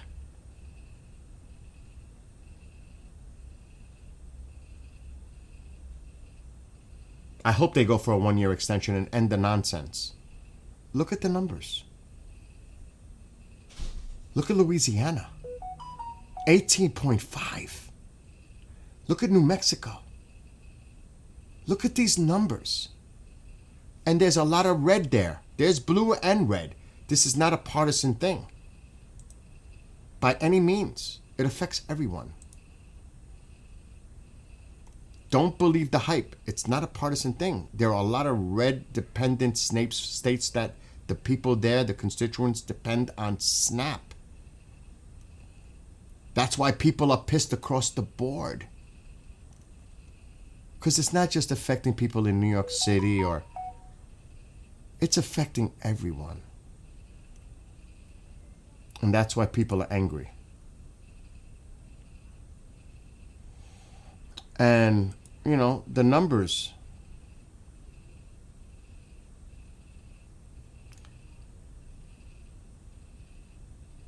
It's crazy.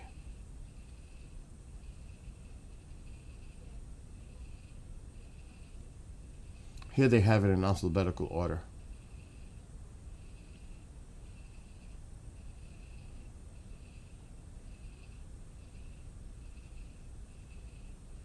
DC's pretty high. This doesn't have them all.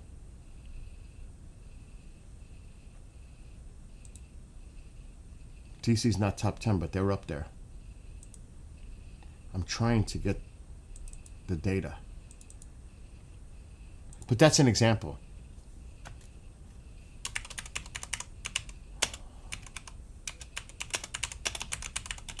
It's you when you do the research, you'll be shocked.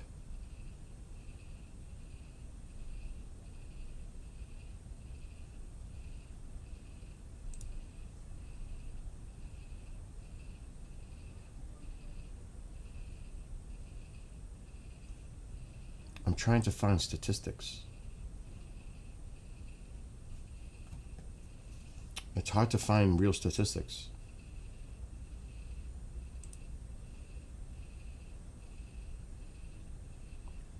Shit. Here's one. I knew it. District of Columbia is on there. DC. It's blue. Here's one. Check this out. Let me take myself off. There's so much information out there that the people believe what. State federal dependency ranking. New Mexico, of course. The worst. West Virginia, Alaska, Mississippi, DC, Alabama, Kentucky, Arizona, Montana. So red, red, red, red, red, red, red. Most of it's red. Red states lead with federal dependence, getting money from the government. Look at that.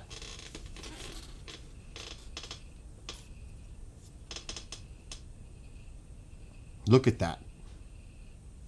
Who's getting more from as bailouts from the federal government, blue or red? That's just overall federal assistance.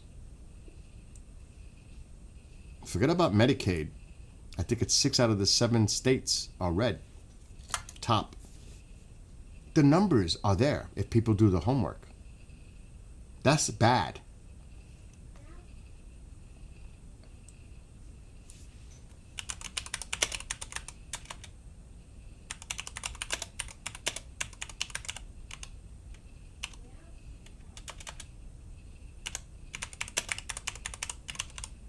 Let's see. But people don't do homework. They watch the media, regardless of what media they're watching, left or right, and they go with everything they say.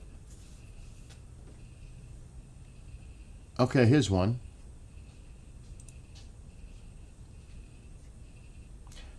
States most dependent on Medicaid, federal assistance. Let me bring it here so I can read it easier. The top states are Mississippi, which is surprisingly number 1. Highest federal support for Medicaid. Second, West Virginia. Significant reliance on federal funding, 74%. Kentucky, 71. Alabama, 73. South Carolina, 70. Arkansas, 69. And of course, New Mexico at 72. Only one state out of the top 10 is blue. Dependent on federal assistance money for Medicaid. So who are you hurting? What constituents are you hurting there? Democrats or Republicans? They're hurting their own constituents. They're hurting their own constituents going along with the bullshit. And that's why they can't do town halls, because their people are like, what are you doing? You're hurting us. What are you doing going along with it? You're hurting us. And that's why people in red districts, they can't even do town halls there, because Republican people are freaking out. Think about that.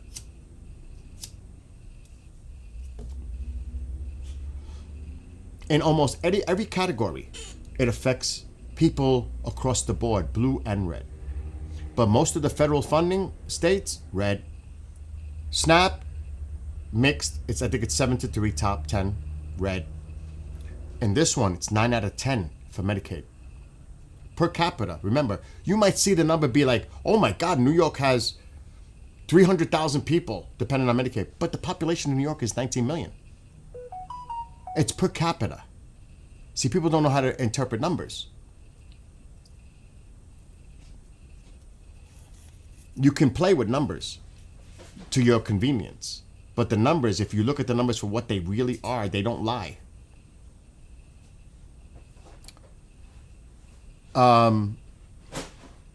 Mississippi and West Virginia are the states most dependent on federal assistance for Medicaid, with Mississippi receiving a federal medical assistance percentage of 77% and West Virginia at 74%. Other states with significant reliance include Kentucky, Alabama, South Carolina, Arkansas, and New Mexico, all receiving over 69% of federal support. And then what?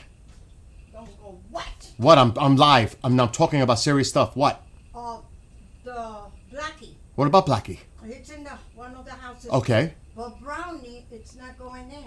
Brownie will go in what she wants to. Brownie is a scout. She loves to hunt. So She's out and about. She does her thing. Yes. So I'm gonna check later. So, and here's some of the states that received the least. Here's the list. Washington, blue. California, Colorado, Connecticut, New Jersey, Massachusetts, and New York. All fucking blue at the bottom. That received the least.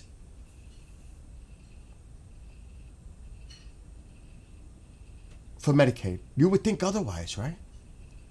So who are you hurting?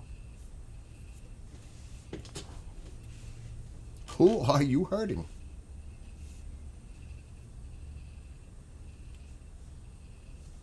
And we can put the list. Let's put the list. Don't take my word for it. Do your own research. I always say that. Highest federal support for Medicaid: Mississippi, West Virginia, Kentucky, Alabama, South Carolina, Arkansas, New Mexico, blue.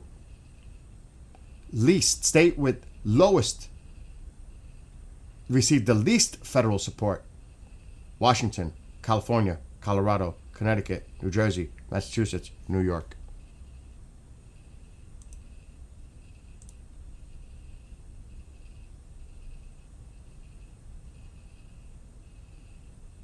It's almost like a mic drop. They're hurting their own constituents. And that's why people are pissed. Because they don't understand that. This is not a MAGA thing. This is not a Democrat thing. It's not even an independent thing. It's the country thing. You're hurting so many people. The blame game can go both ways. One side blames that side, the other side blames that side. But what are the people feeling right now? Pain. Yes, you got to face that per capita. Exactly. They're less densely populated. Exactly. But the numbers are still the numbers. Regardless if it's a populated state or a less populated state. The numbers, how much are they getting assistance? It's per capita. The individual. So if I lived in a place here of 100, if 20 of them are on assistance, that's 20%. Or if it was 1,000. Or if it was 10,000. What is 20% of that number? It's still 20% no matter how you break it down. It shows a bigger impact. Even with a small number, there's a bigger impact. The larger, it's still the same percentage. Numbers just don't lie that way. It's still a percentage, whether it's 100 or 100,000. It's still a percentage. That's almost like saying, how does a state with a population of 2 million have the same representation of a state of 20 million? And equal, like in the Senate. Not the House, because that's, but even like that, because that's the Constitution. That's how it was derived. That's how it was made.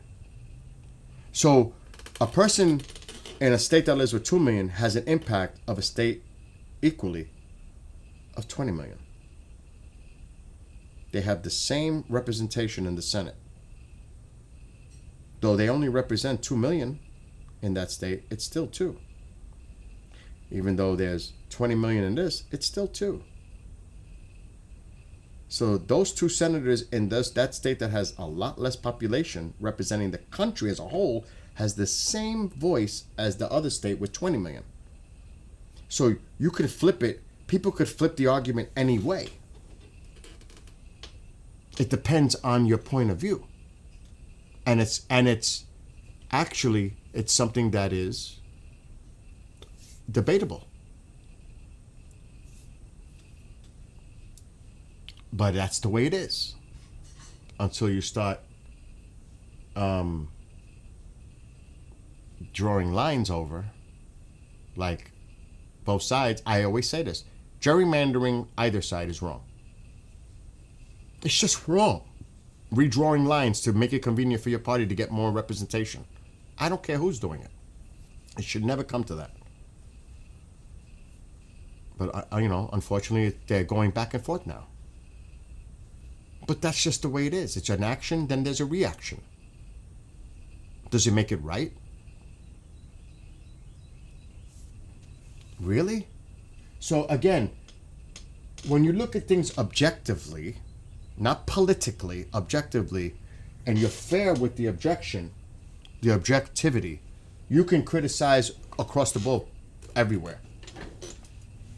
But you got to be able to be objective in order to do that. If you're party driven and you're dug in, you don't see the other side because you're only looking at it from one point of view. But it's never that simple. It's complicated. I got to put socks on. My feet are frozen. It's so easy to, it's not easy being in the middle. These days, it's really difficult to be here, like I am. Very, because this side's going to attack you, this side's going to attack you. You're going to piss off everybody. But I think the moderation is starting. I think people are starting to get away from the extremists. And they're starting to come together and say, listen, we got to stop this. We have to figure out a way to communicate and solve problems together. I think people are getting tired. I think. They're tired. And they're suffering. They're caught in this. A lot of people in the middle. Again, the Democrat extremism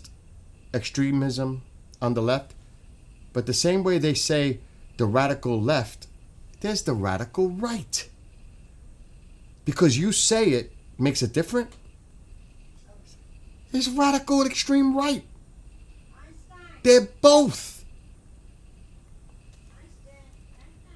It's incredible how you could say this person's radical, but you're not. Really? With your right views, but the left is, but you're not. If you're a moderate Republican, you're a fucking rhino. I mean, think about it. You are a rhino if you're a moderate. Just ask Liz Cheney. And some of the other moderates that have given up and said, fuck this, I'm out. I'm retiring, I'm out. I'm not dealing with this shit. This is not the Republican Party that I knew of. This is not Reaganomics. This is some crazy stuff. So it's extremism on both sides.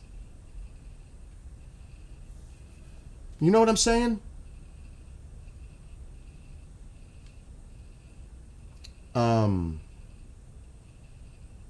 That's a good question, Jim. But see, I think a lot of people, all right, when you bring up Marjorie Taylor Greene, she's looking after her constituents. She knows how it's hurting the people. See, she's doing it for the right reasons. Regardless if you agree with her, disagree with her, sometimes agree, sometimes disagree, she's really doing it for her constituents. She's standing up for her constituents. One of the few that are actually looking out for their constituents. And I don't see many people really challenging her. I don't think that's a smart move.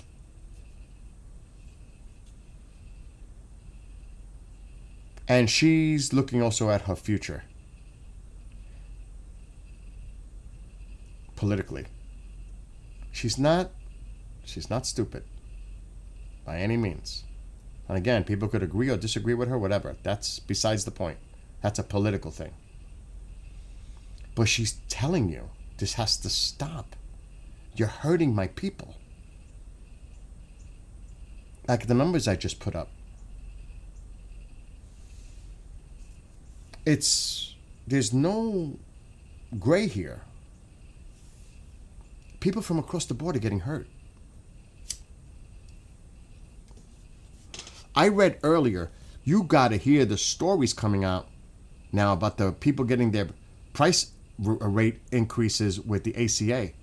One person, I was reading it earlier, it came on my phone. I was like, oh my God. People are definitely starting to receive those letters. And they're like, WTF, what? Now, don't get me wrong. Like Marjorie Taylor Greene said, there are definitely issues with the ACA, co-pays, the price. But she said, I think it was on The View, we should have been working to fix it. And then I asked Speaker Johnson to tell me what the Republican plan is, and he didn't give me an answer.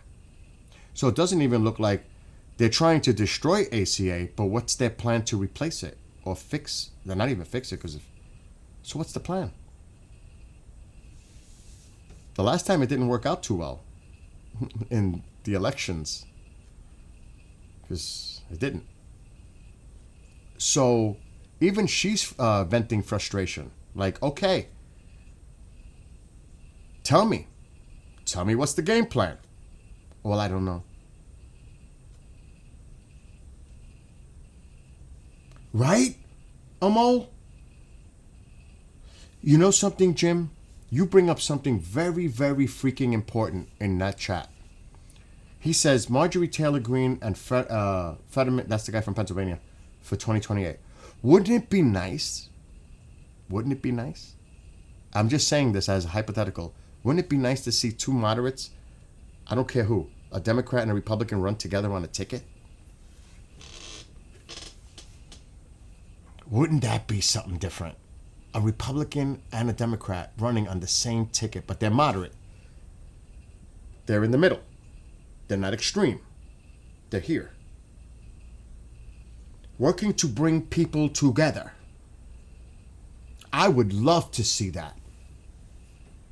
A ticket to bring both parties together. Now, it might be a disagreement on who's going to be the one leading the party as a president, but not thinking about themselves, thinking about the betterment for the country to bring it together. They're not being selfish or egotistical, saying, well, I want to be the one being the president, you be the vice president. Willing to self-sacrifice for the better of the country. Wouldn't that be amazing? So when you say that, That is not outlandish at all, what you just said. At all.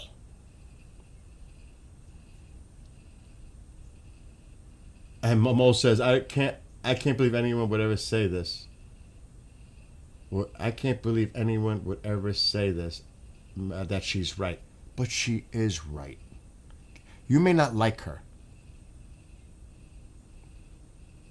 But my gosh, give her credit. You may not like her. But she's definitely looking out for her constituents. And I commend her for that.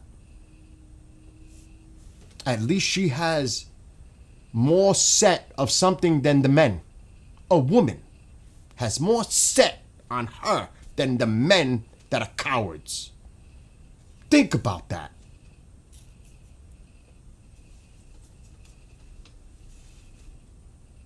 I give her a lot of credit. Now, I don't agree with everything she says. And even she's walked back about some of the conspiracies that she says, oh, no, I'm way past that. So even she has come around in some ways on that.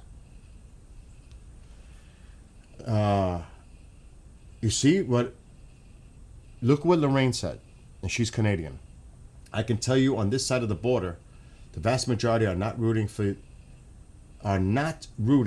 USA to fail. Things don't look good, but we haven't lost hope. But see, Canadians, they are just, I would say, just based on my personal experience, they are morally principled, friendly people in general. They don't wish ill on other people. They're just, Canadians are just that way. It's not in their nature to be so mean-spirited and hateful. Even, and I get that. But how far do you push them before they go? And I have the utmost most respect for what she just said.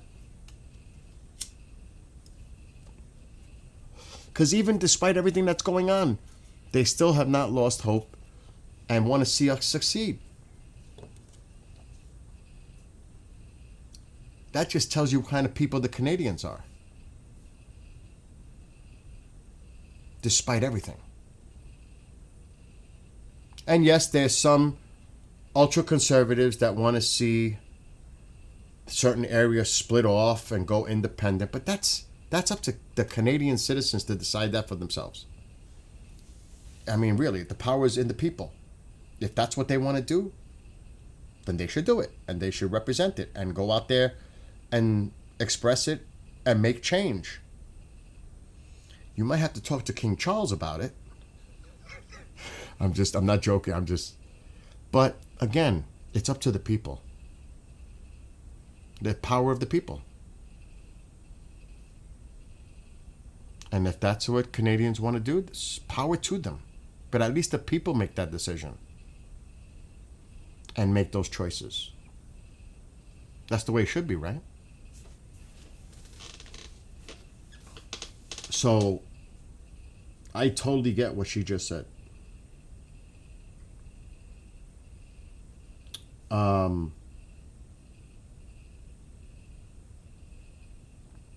No, I'm not. I'm going to get off soon. I've been streaming since 7:30 this morning. Can you imagine that? How long have I been going?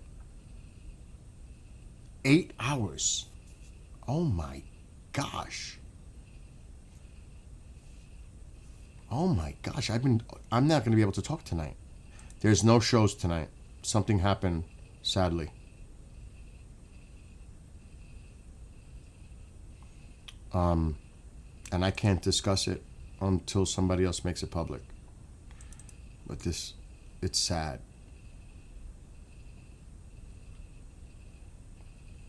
Sad news. The bishop just told me. Someone he holds dearly.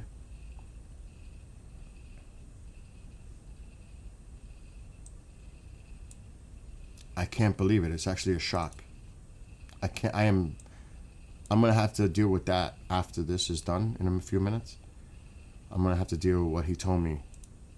That is so sad. And I'll let him address it. But we lost someone. I can't believe it, actually. Someone that was a friend of his and part of his show at times. I can't believe it. When he told me that in a message just now, I was like, oh my God.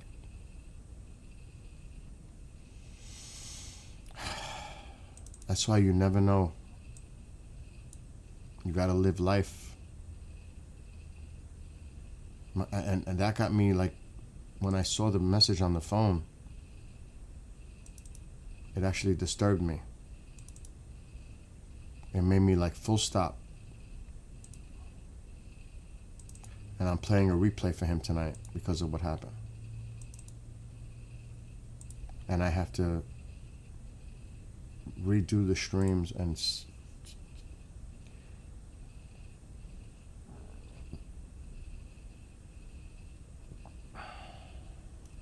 which I have to do before I forget.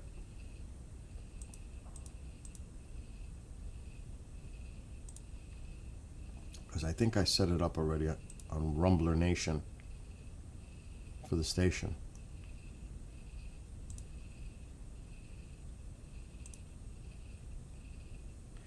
Okay, I didn't yet. I have to set up the Jason show soon. But my gosh, I'm glad I didn't set it up there, but now I got to change the schedule. Like I said, I'm not going to say anything until he makes it public.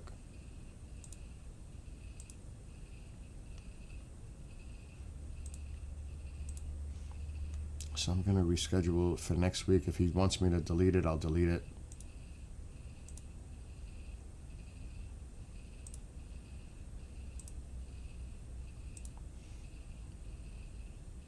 And I don't know if I'm going to text him to see if I could discuss it.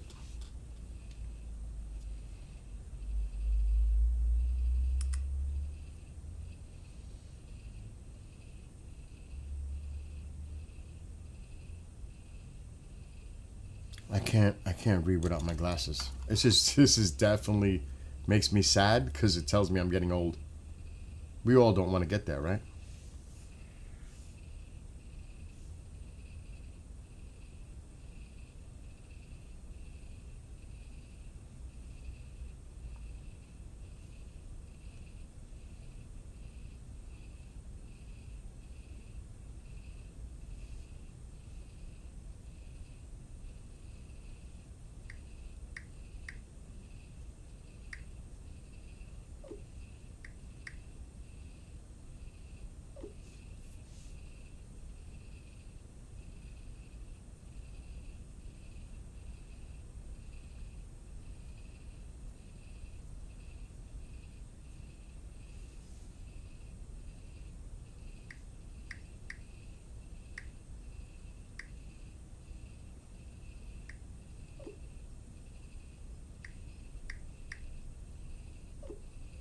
I just told him to let me know.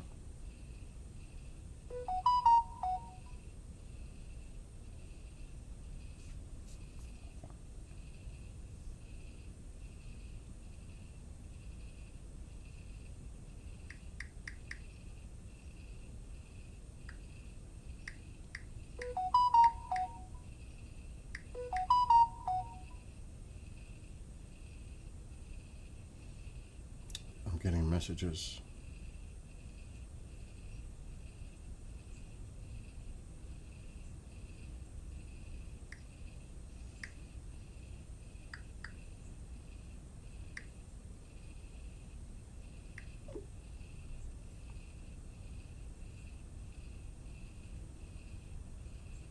The bishop said I can. So Miss Wilma, who's been on his shows numerous times,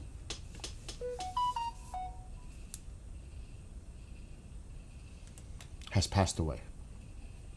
For those on TikTok, if you're here and you follow the bishop, and his shows.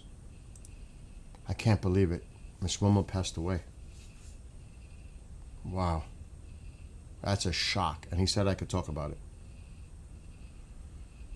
That is really sad news.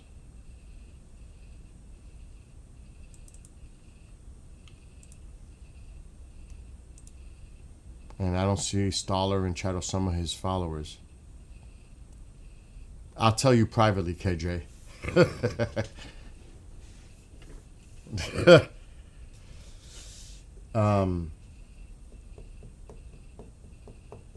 Yeah, so that was someone who was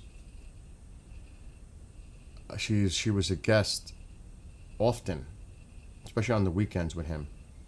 Everybody that follows the bishop, his shows, the paranormal stuff, he would have Miss Wilma come on from time to time. And she was a hoot. She was really awesome, and I can't believe it.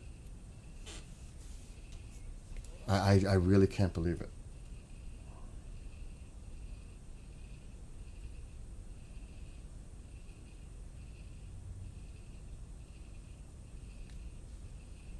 Anyway, I've been on long enough.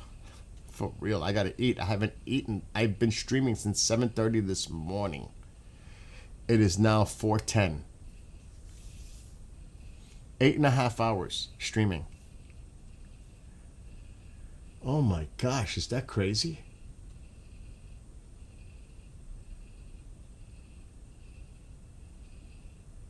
Anyway, I'm going to go eat, chill out. I don't have to work tonight. No live shows. Lorraine, have a great night. Great weekend if I don't see you. Jim, Amole, anybody, Nick, Cali Nick, anybody, KJ. Have a great rest of your afternoon, great weekend. I'll be back later on tonight. But till then, I'm going to go munch out. I'm starved.